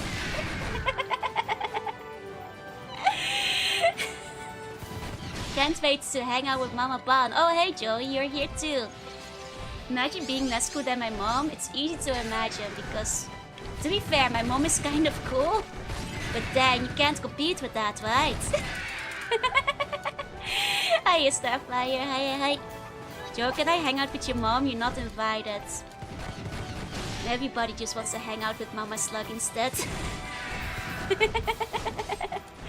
Everybody just wants to hang out with Mama Slug instead. It was so funny because like that friend had apparently like planned to like show my mom around Tsukiji because my mom likes fish. And she was like, but Joel, you don't eat fish. You know, I got a reservation at the fish restaurant for me and your mom, but not for 3 people. And I'm like, I'm sorry for being here. I go on a date with my mom, I guess. Oh my god. I'll always be less cool than my mom, but that is because she beats the crap out of people. I just feel beating the third most character in my Drovers. God, it's the third most. Yeah, it's Jorunna, then my mom, then me. Then me. Literally the third wheel, yeah. One day with my mom is NTR? God, I hope not. My god, I hope not. Please don't seduce my mom with Pokemon Go. That's considered, I think, generally speaking, impolite. Don't do that. Don't do this. You're actually really cool, but Yorma is 3 times cooler. It's true. It's true. It's hard to compete. It's hard to compete. Like, you guys think I'm awesome, I have cool stories. My mom is like 10 times more awesome, 10 times more cool, and she plays Pokemon Go. You know, I can't compete with that. You know, I can't compete with that. I don't even play Pokemon Go anymore. Pokemon secretly dating app? I'd be very concerned if like one of my friends was trying to... I don't think she is. I'd be worried. Should I ask my mom? I don't think so. I'd have grave concerns. I'd have grave concerns. You play this in Fallout 2? I guess I can be a little cool now and then. I won't seduce your mom. I prefer Joanna. Delusional. Hiya, Plumbobo. Does she have Pocket TCG? She asked me what it was, but she hasn't downloaded it. She like took a look at it and I showed it on my phone and she thought it was intriguing. But the thing is, it's not available in the Netherlands and I don't think she's gonna bother to circumvent the App Store to actually download it. I think that's too much effort for her. You know, it's possible, but that's too much for like, you know, my mom to figure out. Once I played Pokemon Go again to win a duel to regain the core title. I made her too powerful, I trained her, now she's too strong. I have to agree though, Slug Mama is pretty cool, yeah? Here we go. Oh, this was one of the fits my mom will watch. I think she'd die laughing. I think she'd die laughing at this. Or just be very confused, generally speaking. Don't let her down on it, she become too powerful. I mean, it's very fun. Like, when I say I trained my mom to be good at Pokemon Go, it was actually a training arc. Because when Pokemon Go first released the online battling and tournaments, you know, they started, like, locking, you know, some of the content behind the rewards and stuff. Should I play Pokemon Go if I want to get a girlfriend? If you want to date my mom, I guess. Don't do it, though. But yeah, so like when it first got the battling system, my mom asked like if I could teach her about Pokemon and battling and weaknesses because she kept losing the battles and she wants to know how to be strong. So then for like several weeks, every single night for 2 hours, she came up with a training regimen. She would ask me to battle her like at least 10 times, and after each battle she wanted to do a post-battle breakdown on why I made certain choices and why I thought she lost. She took this really seriously. Like she was doing like, you know, the post-battle evaluation. And I would explain like the type differences, why I would switch out the difference between like, you know, the short and long attacks, why some would be like more strategically relevant. Like dual typing and all that kind of stuff. And like, you know, which Pokemon were stronger, which ones to go for. And that's why, yeah, that's why Mama Slug's a good leader. Yeah, no, she took it really seriously. She wanted to like win. So for several weeks I put it through the training rack, and I think, considering I don't play Pokemon Go anymore, She's probably better at the battling than I am these days. Like, she has actually ranked pretty high in some of the tournaments because, like, she wanted, like, what is it? The wrestling Pikachu? That's one of the rewards. Yeah, the Pokemon Go battle report. So, like, you know, she has ranked for that before. Trying to learn to talk people so I can do Mama Slug Cinchi art because she has powerful aura. She really does. Remember, her favorite Pokemon is Trubbish. And the only part I'm allowed to reveal of her secret winning team is opening with Defense Deoxys. The rest I'm not allowed to reveal because then you guys will steal her strategies. That's her words, I'm sorry. Imagine your buddy who said their mom got into WoW. Yeah, that's basically my mom but with Pokemon. The Cybo has surpassed the master. She really did, she really did. She will like sometimes tell me like random Pokemon Go stuff. Probably watch competitive Pokemon videos. Oh no, she's like checked out from the internet. She watches like nothing on YouTube at all. She like checks my streams after they're up. It's actually Uber straight in Gen 3. She's very strong, yep. Yeah, she gets very defensive when you ask for her strategies. She draws with her team, but then you guys will know her secret Pokemon. She will only reveal Deoxys to you. The rest is a secret, because otherwise you guys will copy her. That's what she says. Does she know the Vaporeon meme? No, and by God, she should never know. That's my mom. Don't show her weird memes. Remember, she's like Otis and Limbus company. She's a very cool person, but all things considered, she's a very serious person. Not the kind of memes you should be seeing. Mama Slug is my muse now. You should watch the competitive Pokemon videos to further your power. No, she has her own secret strategies that she devised herself, you know? She's not stealing other people's strategies because those are weaker than hers, you know? She's got her own strats to look at. She's got her own strats. It is funny though, because like it makes me very happy in a way that she got into Pokemon Go because, you know, it allowed us to bond over something that, like, you know, she knew I always liked but didn't really understand, and now she actually knows a lot of stuff. Hey Casey, welcome in. Have you heard of Pokemon too many times? I have heard of that one. One of them is gone, I saw that. So I will say though, every time I go back to the Netherlands, you know, I arrive jet-lagged, tired. I get put in Pokemon Go purgatory till we get home. Hey Casey, hi Flash. Like last time I came back, you know, like very jet-lagged, sitting in the car. My mom's like, oh, let's head up a couple of these gyms because she doesn't usually pass them. And she's like, oh, if we take this route, we can go by this one. And I can see in like the local community Discord that there's currently a raid going over at that one. So we can drop by that one. And I think this one is opening up. So this one is blue. And me and my mom are both blue. We can put our Pokemon in this gym. So let's just quickly defeat this one. And like, you know, put your Pokemon up there. You can get a couple of coins. Because she's disappointed at my great left of coins compared to her. She's so rich in Pokemon, by the way. She doesn't even pay. She's free to play. She has like 1 million cash because she plays so often. And keeps taking the gyms. And like meanwhile, I'm just like, whoa, I'm tired. I'm sleepy.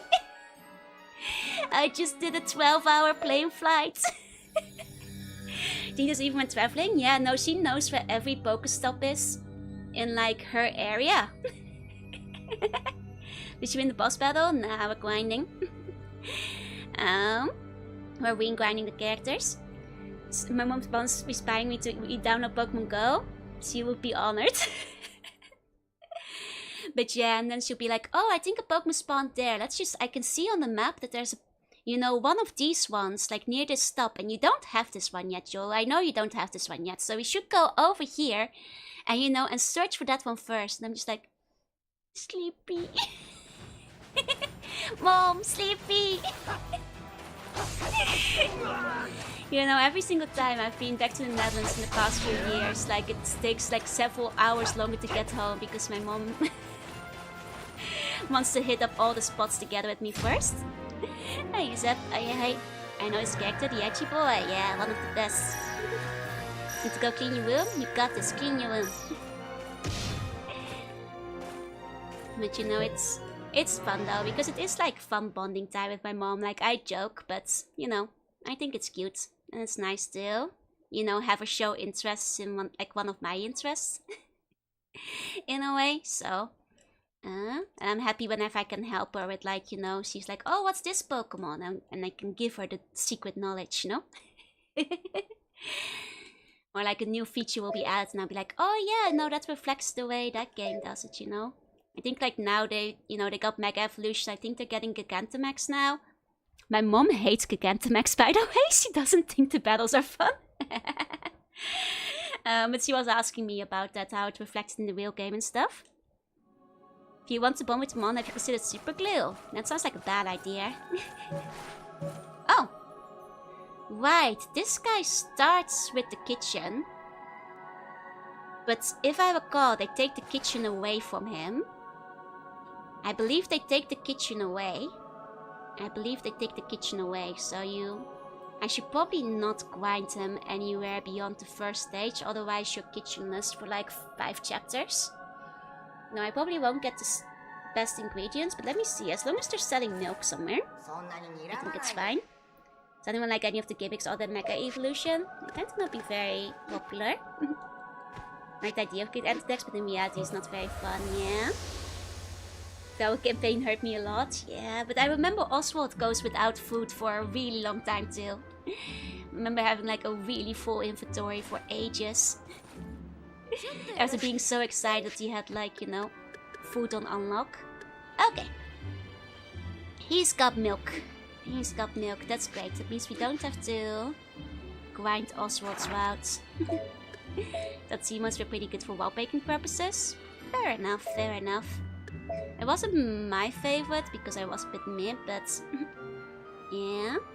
Gigantamax is where I'm from. Aww. I liked the idea, but I didn't like the execution as much. Like I kind of liked a couple of Pokemon who get like special forms. That kind of makes it just like Mega Evolution again, in a way.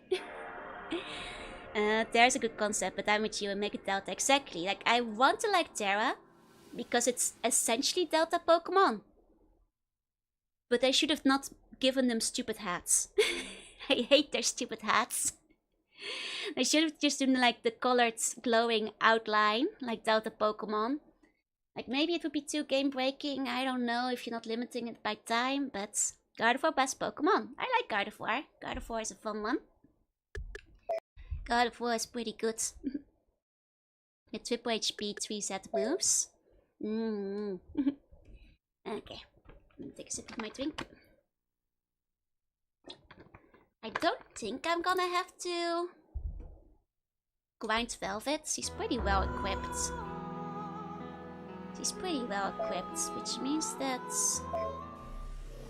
I think all of them are in proper grinding position. Jack, thank you for the follow. Welcome in.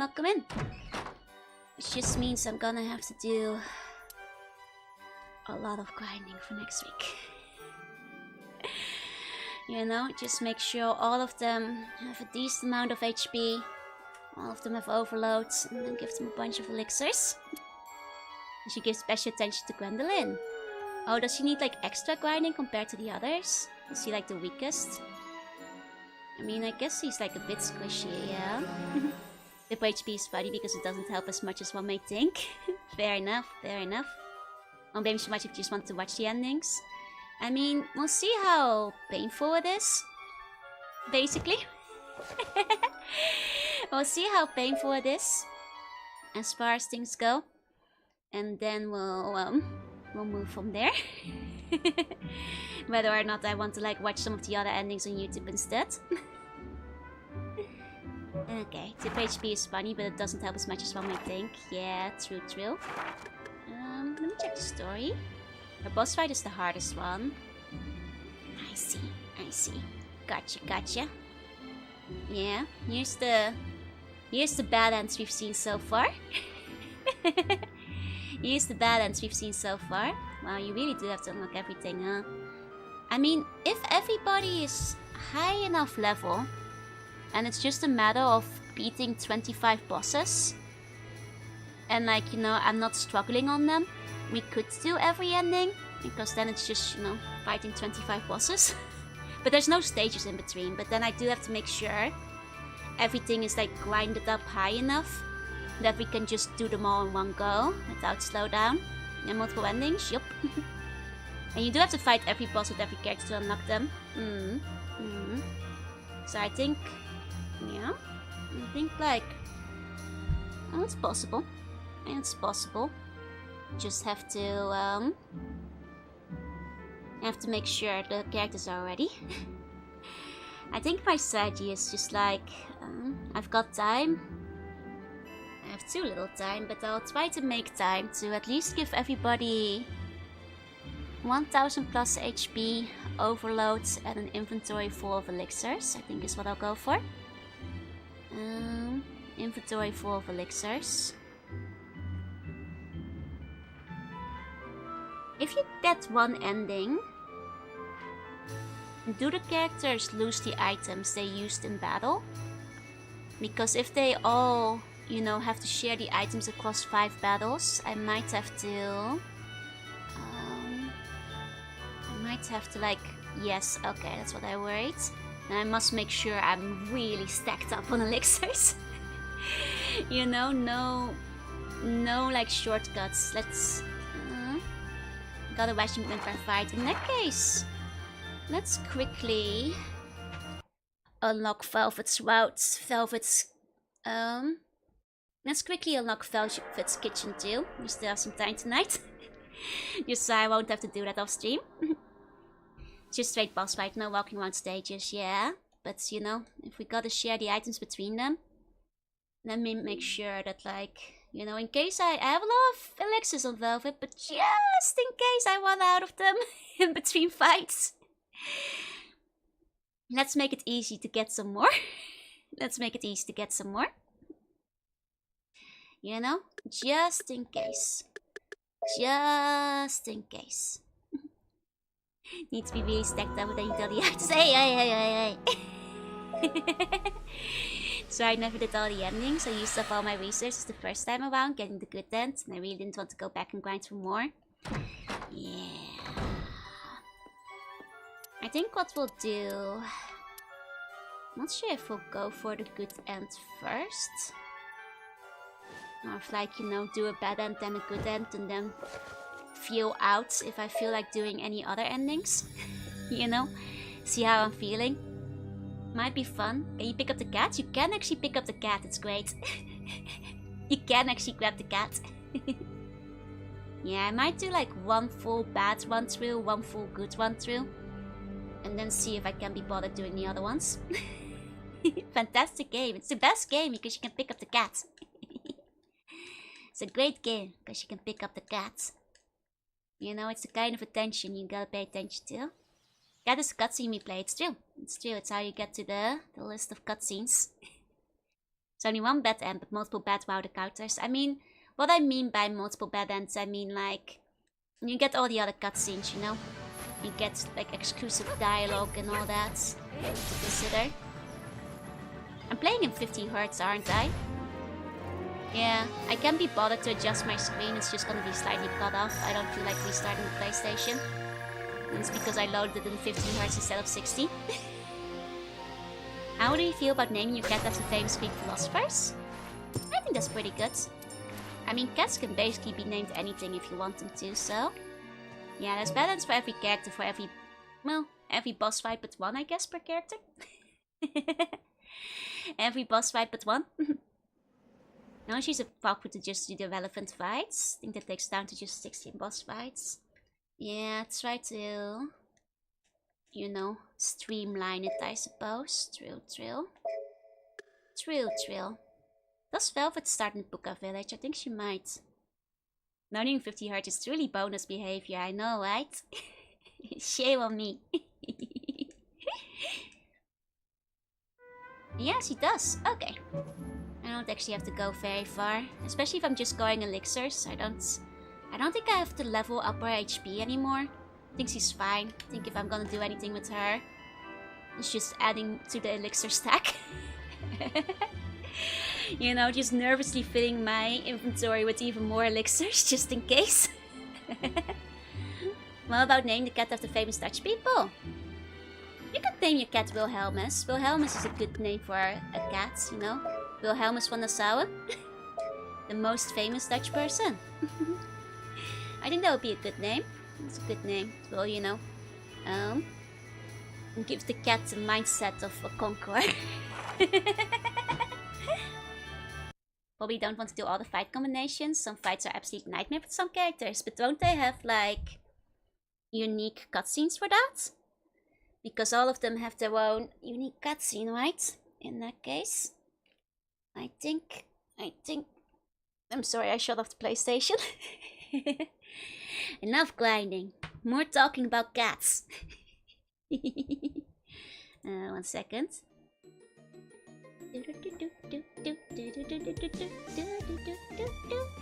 It's like music makes me think of an anime opening.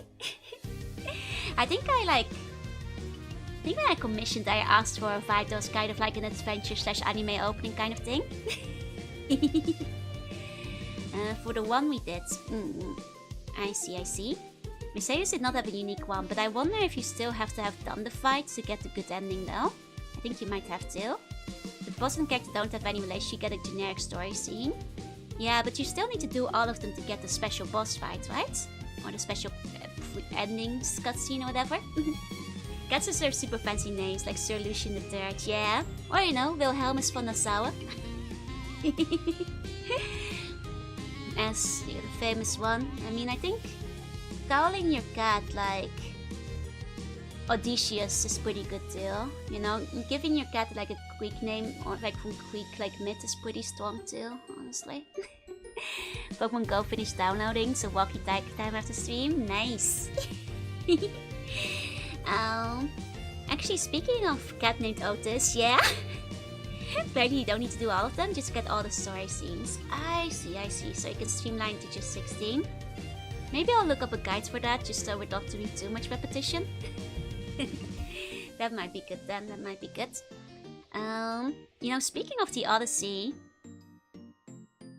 I have like a kind of crazy idea. But maybe, I don't know, maybe not yet. It's kind of embarrassing to talk about, I'm thinking of it out loud. Cyclops model? No. I'm planning on one and the correct one. I mean, if it only takes 16 to get all the story scenes, if the first bad one goes well, I'll go for all the 16 story scenes. Not Cyclops. No, I was thinking, because some of you guys are always asking for ASMR, and I was like, I can read the Odyssey on stream. You know, just as maybe as just a video, I don't know. But I was like, wait, no, what do people actually want that? I don't know. It's kind of on topic though, right? With the whole Greek art. It would just be like, you know, story time. Maybe I could draw like little pictures with it. That is an acceptable name for cats. I mean, some people do say that for cats, yeah? For joy, yeah, content. I mean, in that case, it would be storybook reading, though. I'd listen to that unironically. I just enjoy hearing my voice. Okay, well, in that case, maybe I'll consider that. I was like a bit nervous because I was like, wait, do people actually want to listen to me reading the Odyssey? You know, but then again, if you guys think it might be interesting, maybe I'll do some recording for that. Actual story, but live doodling would be big. Oh, but well, if you're doing it with live doodling, I think it would be hard to read the story at the same time, unless you record it first and then live doodle alongside it. I could put like, you know, prepare some doodles to put alongside it, or like control them like puppets. AP for ASMR? That's just today whenever I keep sneezing. Drowning ASMR? I mean, I'm sure it's out there somewhere. Maybe voice act the characters and everything. I'm not sure how that works.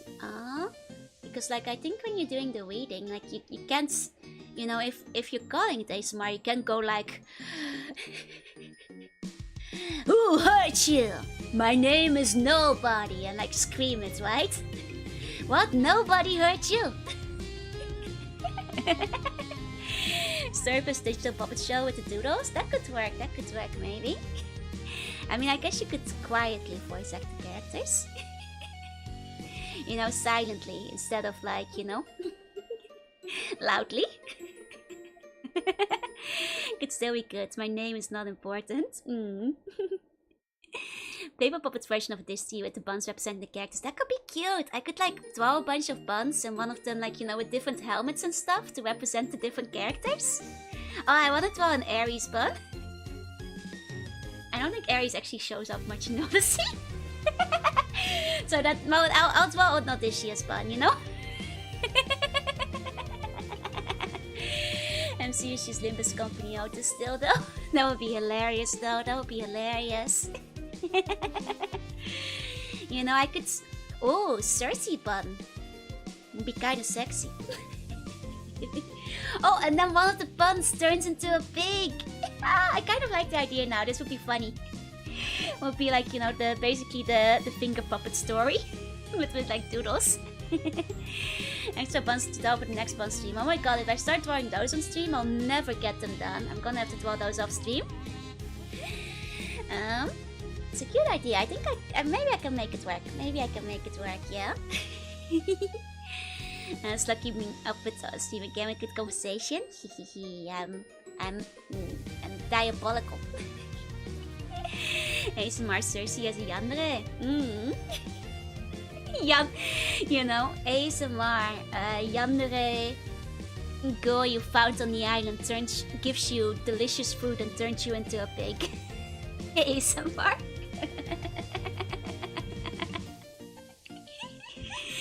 And then brags to some nymphs about it. Words? I mean, after many long days at sea and like all that war and all that suffering, maybe you prefer to live a peaceful life as a pig, I don't know. I don't know, actually, there was a TV show in the Netherlands that would like go over a lot of like, you know, I forgot the name. I wonder if this rings a bell for anyone. Like the main characters would like end up in famous stories, fairy tales, myths, legends, books and so on. And I did do the Odyssey at some point, and I remember they did go over like Cersei and stuff too. Serves you food and then she serves you as food, yeah. No, when I was younger, I always thought Cersei was really cool. Because she had magic. They made her look really cool. I can't believe she whipped up Spirited Away. Spirited Away's whipped up Cersei. We already have Waifu taking care of that boy turned into a big anime, so I guess it will be too late. Avoiding it by not being able to listen to ASMR. I mean, it would just be me like quietly talking, I think. I don't think I'd be very good at anything else. It would just be like me reading the story. I think it would just be me reading the story. But like I think... oh right, the TV show. Does anybody know the one I'm talking about? Like for the Odyssey story, I think I specifically remember... Like they had the scene with Cersei in it, and they also have the scene with Penelope where she keeps like, you know, unthreading the stuff she's weaving. I remember that. I'm pretty sure they probably had a couple of the other scenes in it, but I don't remember them anymore. I'm wondering what TV show that was. Eating food ASMR? Won't do that. I don't like food eating noises. So I'm not gonna make them. I like Undead. Welcome in. GG. We haven't finished the game yet, but I can't be bothered to do any more grinding. It's way to get Mike scare the whispers. It still get to me, though not as bad with the normal mic. Fair enough, fair enough. I mean, I guess like maybe if I just speak normally instead of whispering, I might have to see how I do it. Cersei was Medea's aunt. Neither had much fortune with men. Quench, quench, slurp. I will not quench, quench, slurp. I will not quench, quench, slurp ASMR.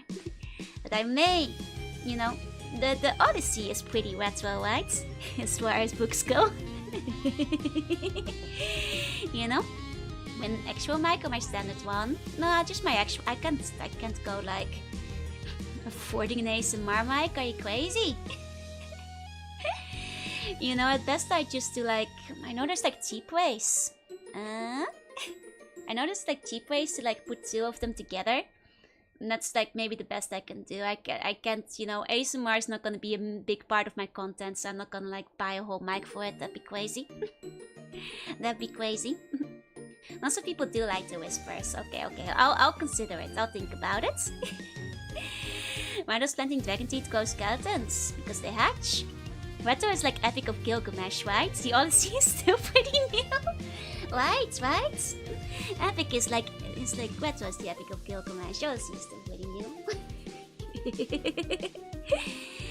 Speak a made-up Eldritch language with onomatopoeia. That's just Dutch. That's just Dutch, that's just Nederlands, you know? Als gewoon in het Nederlands praten. Ik hoef niet eens Eldritch te zijn. Ik praat gewoon in het Nederlands als je dat wil. In whisper voice? Psst, like and subscribe. Or I'll scream. Nah, that's too embarrassing to do. That's too embarrassing to do. That's too embarrassing. Oh. Sorry, my game screen just shut up. I was like, oh, it's doing thing. Oh, I see. I see. Oh, I think I found my timer back. It was on the other screen. Hiding underneath the game. Hiding underneath the game. No, it's the voice. Oh, like, but yeah, maybe I'll figure something out, but like, I started thinking because we've been playing so much God of War, so the Odyssey has been like coming up inevitably. So I was thinking like, you know, because I have talked about like potentially doing like a book reading stream, but like while I would have liked to do Hitchhiker's Guide to the Galaxy, I worry about legality, you know, with books that aren't public domain, but I think the Odyssey is probably fine. You know, and to be on topic, and I think that's not a legal issue, so... And Sleep Ones won't even be able to react. He'll die. Nah, I'll keep him alive. 42? What does 42 mean? Hitchhikers? Yeah, Hitchhikers is one of my favorite books of all time. I love Hitchhiker's Guide to the Galaxy. Well, if Ho is going to come after me, I mean, if he wants to rise from the grave, I'll give him a handshake. Hey, Bun, wake up. I brought an orange for you. Come on, eat up. You love oranges. Right? Oh, 42 answer everything. Right. I didn't realize. Yeah, it's because we are talking Hitchhiker's Guide to the Galaxy. It's still 42 is there and everything. Life, the universe, and everything, to be more precise. Hey, Leroy, welcome in. Oranges. Yeah, you guys love oranges. I finished it a month ago. Did you like it? Need to read the sequel. Oh, you haven't read the sequel yet. Okay. The first time I read it, I actually read like one of those big compilations where all the books were like combined together. So I just read them all in one go at a time. We tried to stay and show up a few days more, even though I probably can't stay. Fair enough. I know for some people it's just like, you know, it doesn't, you know, mash in terms of sound. Can't believe Mouse is made us. Can't believe Mouse is. Can't believe Dolphins abandoned us. Oh, the BBC did make a visual novel game. It's true. I kind of want to play it at some point. I don't think it's on GOG, unfortunately. I wish it was. Like one of those games that feels like it should be. Have I ever heard of the citrus fruit called Buddha's Fingers? I've seen it around before. Weird looking fruits. Very weird looking fruit. I love the book. It was great. Yeah, the book is between Hitchhiker's Guides to the Galaxy and I guess like Discworld as a whole. Like those are probably my favorite book series. Hitchhiker's Guide and Discworld. Are those even edible? I'm not sure. I've never had a Buddha's finger. Like I've seen them. They just look weird. Let me find a picture of them. It's just pit and no edible fruit. I see. Let me grab a picture. Buddha's finger. Fruits. Oh, they look so weird. I mean, to be fair, they kind of look like there's no fruit on the inside. Weird little yellow octopus tentacle creatures, really, these things. Very strange looking. Very strange looking. Do you read those as a kid? I think I have some Discworld in the box somewhere. Nice. My first Discworld book was actually, well, the first Discworld book because my school library had it, and after that I started asking my mom to buy them. Those are the ones I saw before. Yeah, that's very strange. I don't think people eat them. I mean, they don't look... They look like they'd just be all skin, honestly. Skin and bits, like honestly, not very good. I try one, looks like an octopus banana. It does. It always looks like a weird eldritch thing. It looks like the kind of fruits that someone would make up. Like the kind of fruits you'd get in a sci-fi show. Like for like a made up, you know, universe somewhere. Or like the kind of fruit that like shows up in like hell or something. Like some eldritch fruit. Does not look real. Yeah, it's very Cthulhu-esque fruit, honestly. Definitely It's a made-up looking food, honestly.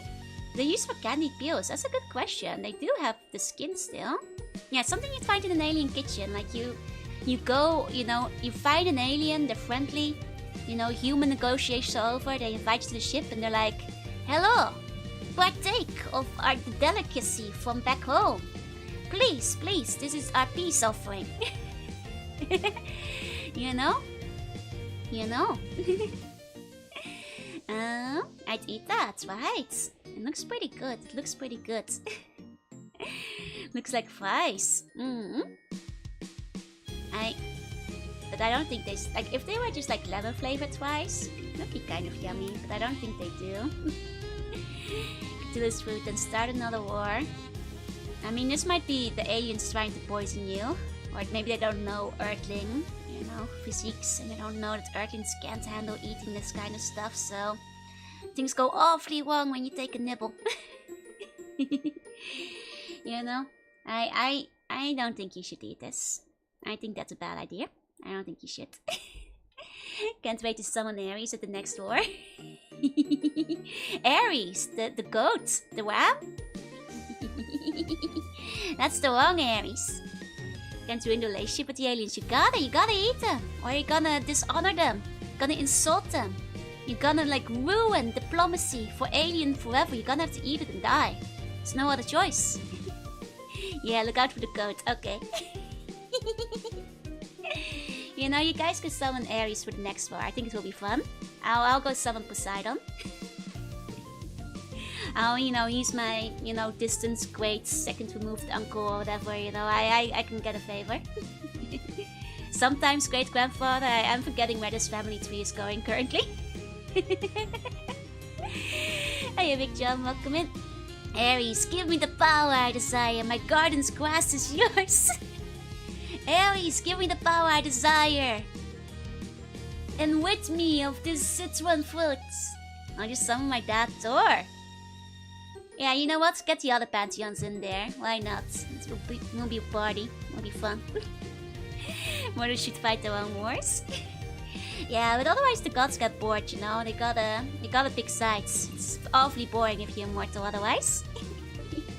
Awfully boring otherwise. Hey, Big John. It extends to the deepest sea and the furthest reaches of space. Does it mean we can summon Santa Claus? Yeah, sure, why not summon Santa Claus still? And Buenos Aires! You can summon Kinder Buenos Aires. Oh my god, hold on. We're hitting the part of the stream where I'm gonna be stupid. 1 second. We must make a joke so incomprehensible. One moment, let me shuffle off to the side. I summon, wow, good thinking. Good thinking. Finding Joe has to say, make us the buns. We're gonna make a joke so bad. So incomprehensible. Maybe I should do it on the gaming screen. And he's just my grandpa now? Wait, was he? I don't think Hades. I'm not related to Ares, I think. You know, just Poseidon. Well, I guess that means like Hades is like a distant uncle in that case. And Ares is probably like a nephew somewhere, but... Man walks into a bar. Ow! Nah, we gotta go worse with our jokes. Gonna open up Psy. This is gonna be the worst thing, and I'm gonna post it to Twitter with no context. And only you guys will understand what the hell is going on here. Only you guys will get it. Okay, let's find the first critical part of this joke. Okay. First critical part of this joke. Yes. I see. Yeah. Is it gonna load in? I want this picture, but this picture doesn't want to load. This is a decent enough base. This is a decent enough picture. Okay, here we go. First part. If you want to go out, I think I might need to call it. No way. Sleep tight, sleep bunny dreams. Okay. You guys can see it coming together, but only if you recognize the location. I probably wouldn't from the front like this. Maybe there's a logo. Maybe there's a logo. Nah, that makes it too obvious. Hold on. Next. Next. Okay. Grabbing one of these bad boys. Okay. Is that Washington TC? It is not. Got sidetracked. I don't feel like grinding anymore. We'll finish the game next week. Everybody is set up to grind, so it's good enough. I'm just gonna manually delete it. Now close what's supposed to be. Don't worry. It's gonna come together. We've got a Bueno jump scare. It's gonna come together. Is this the city of Buenos Aires? Yes! You have understood the location. It's... it's gonna get worse, I'm sorry. It's gonna get worse. Bueno. Bueno. Yeah, the obelisk is recognition to the capital city. That's the thing I had to have in the picture so people would recognize it. Okay, I'm doing this with the mouse by the way, so it's a bit clumsy. There we go. There we go. And we'll buy some next time from shopping. Nice, nice. Did I reach the bottom of the stream with the plant kill sleep cook topic? No, no, no. We're gonna do this. As soon as I, you know, get this PNG of the Kinder Bueno ready. Yeah, now this is Argentina. Here we go. Here we go. Hey, Furo. Hi, hi, hi. Unless we're talking Argentina, the corned beef. I don't think so. We're talking Bueno. We're talking Bueno.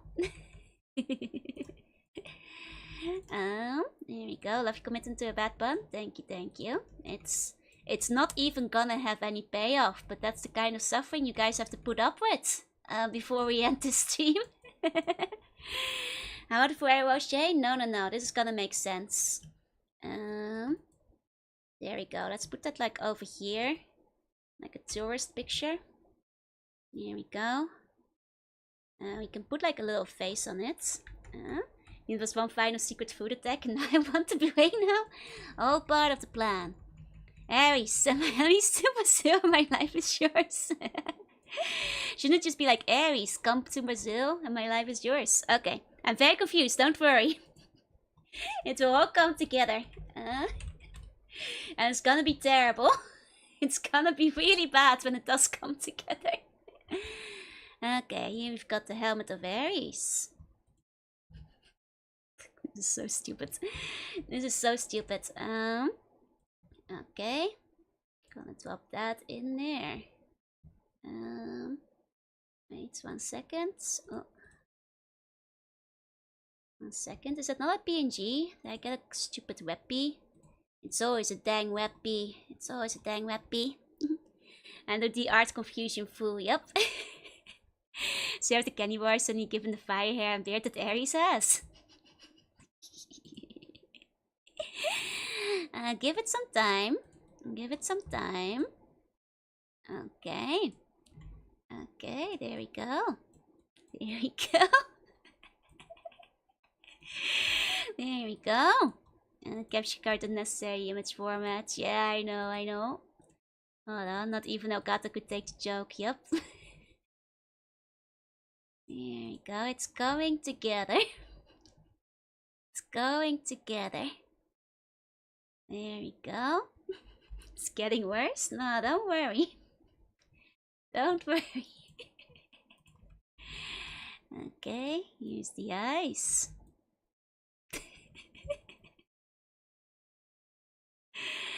Now we just gotta, you know, put it together. It is, what's a nice font for this? Something that's like a little flowy. I don't have a lot of handwritten fonts. Let me see, like this maybe? Yeah, that will work. Oh, okay. Wish you were here. That's a start. And now, let's put that up. And then, now we're gonna hit it with the punchline. Okay. Now I want to, it's like that joke times a million. Yeah. Okay, now I want to do a custom campaign with Left 4 Dead. You should. Very aesthetic, very aesthetic. From... This is so dumb. I'm so sorry for you guys for having to put up with me. This is really stupid. Kinder... Buenos Aires. There you go, it's come together, You know? There we go. Peak Steam Fit. Why would you apologize for peak? Oftentimes geniuses are understood by their own generation. That definitely a pleasure. Hello, thank you for the follow. I did actually laugh. Thank you. Unheard level of cringe. I'm just gonna post this. No description, no anything else on Twitter. And only you guys will understand this, like, you know, Facebook level joke of meme that I'm making here. There we go, it's posted. There we go, it's posted. Now I want to listen to Camouflage. Okay, you know, I think that's a good place to wrap up the stream. I think that's a good place to end the stream today. Thank you all for coming. To all the lurkers, thank you for lurking. To all those watching the VOD, thank you for watching. I will hopefully do all the grinding for next week. You know, this is your reward for sticking to the end of this entire stream, even though we mostly just did the grinding. Yep.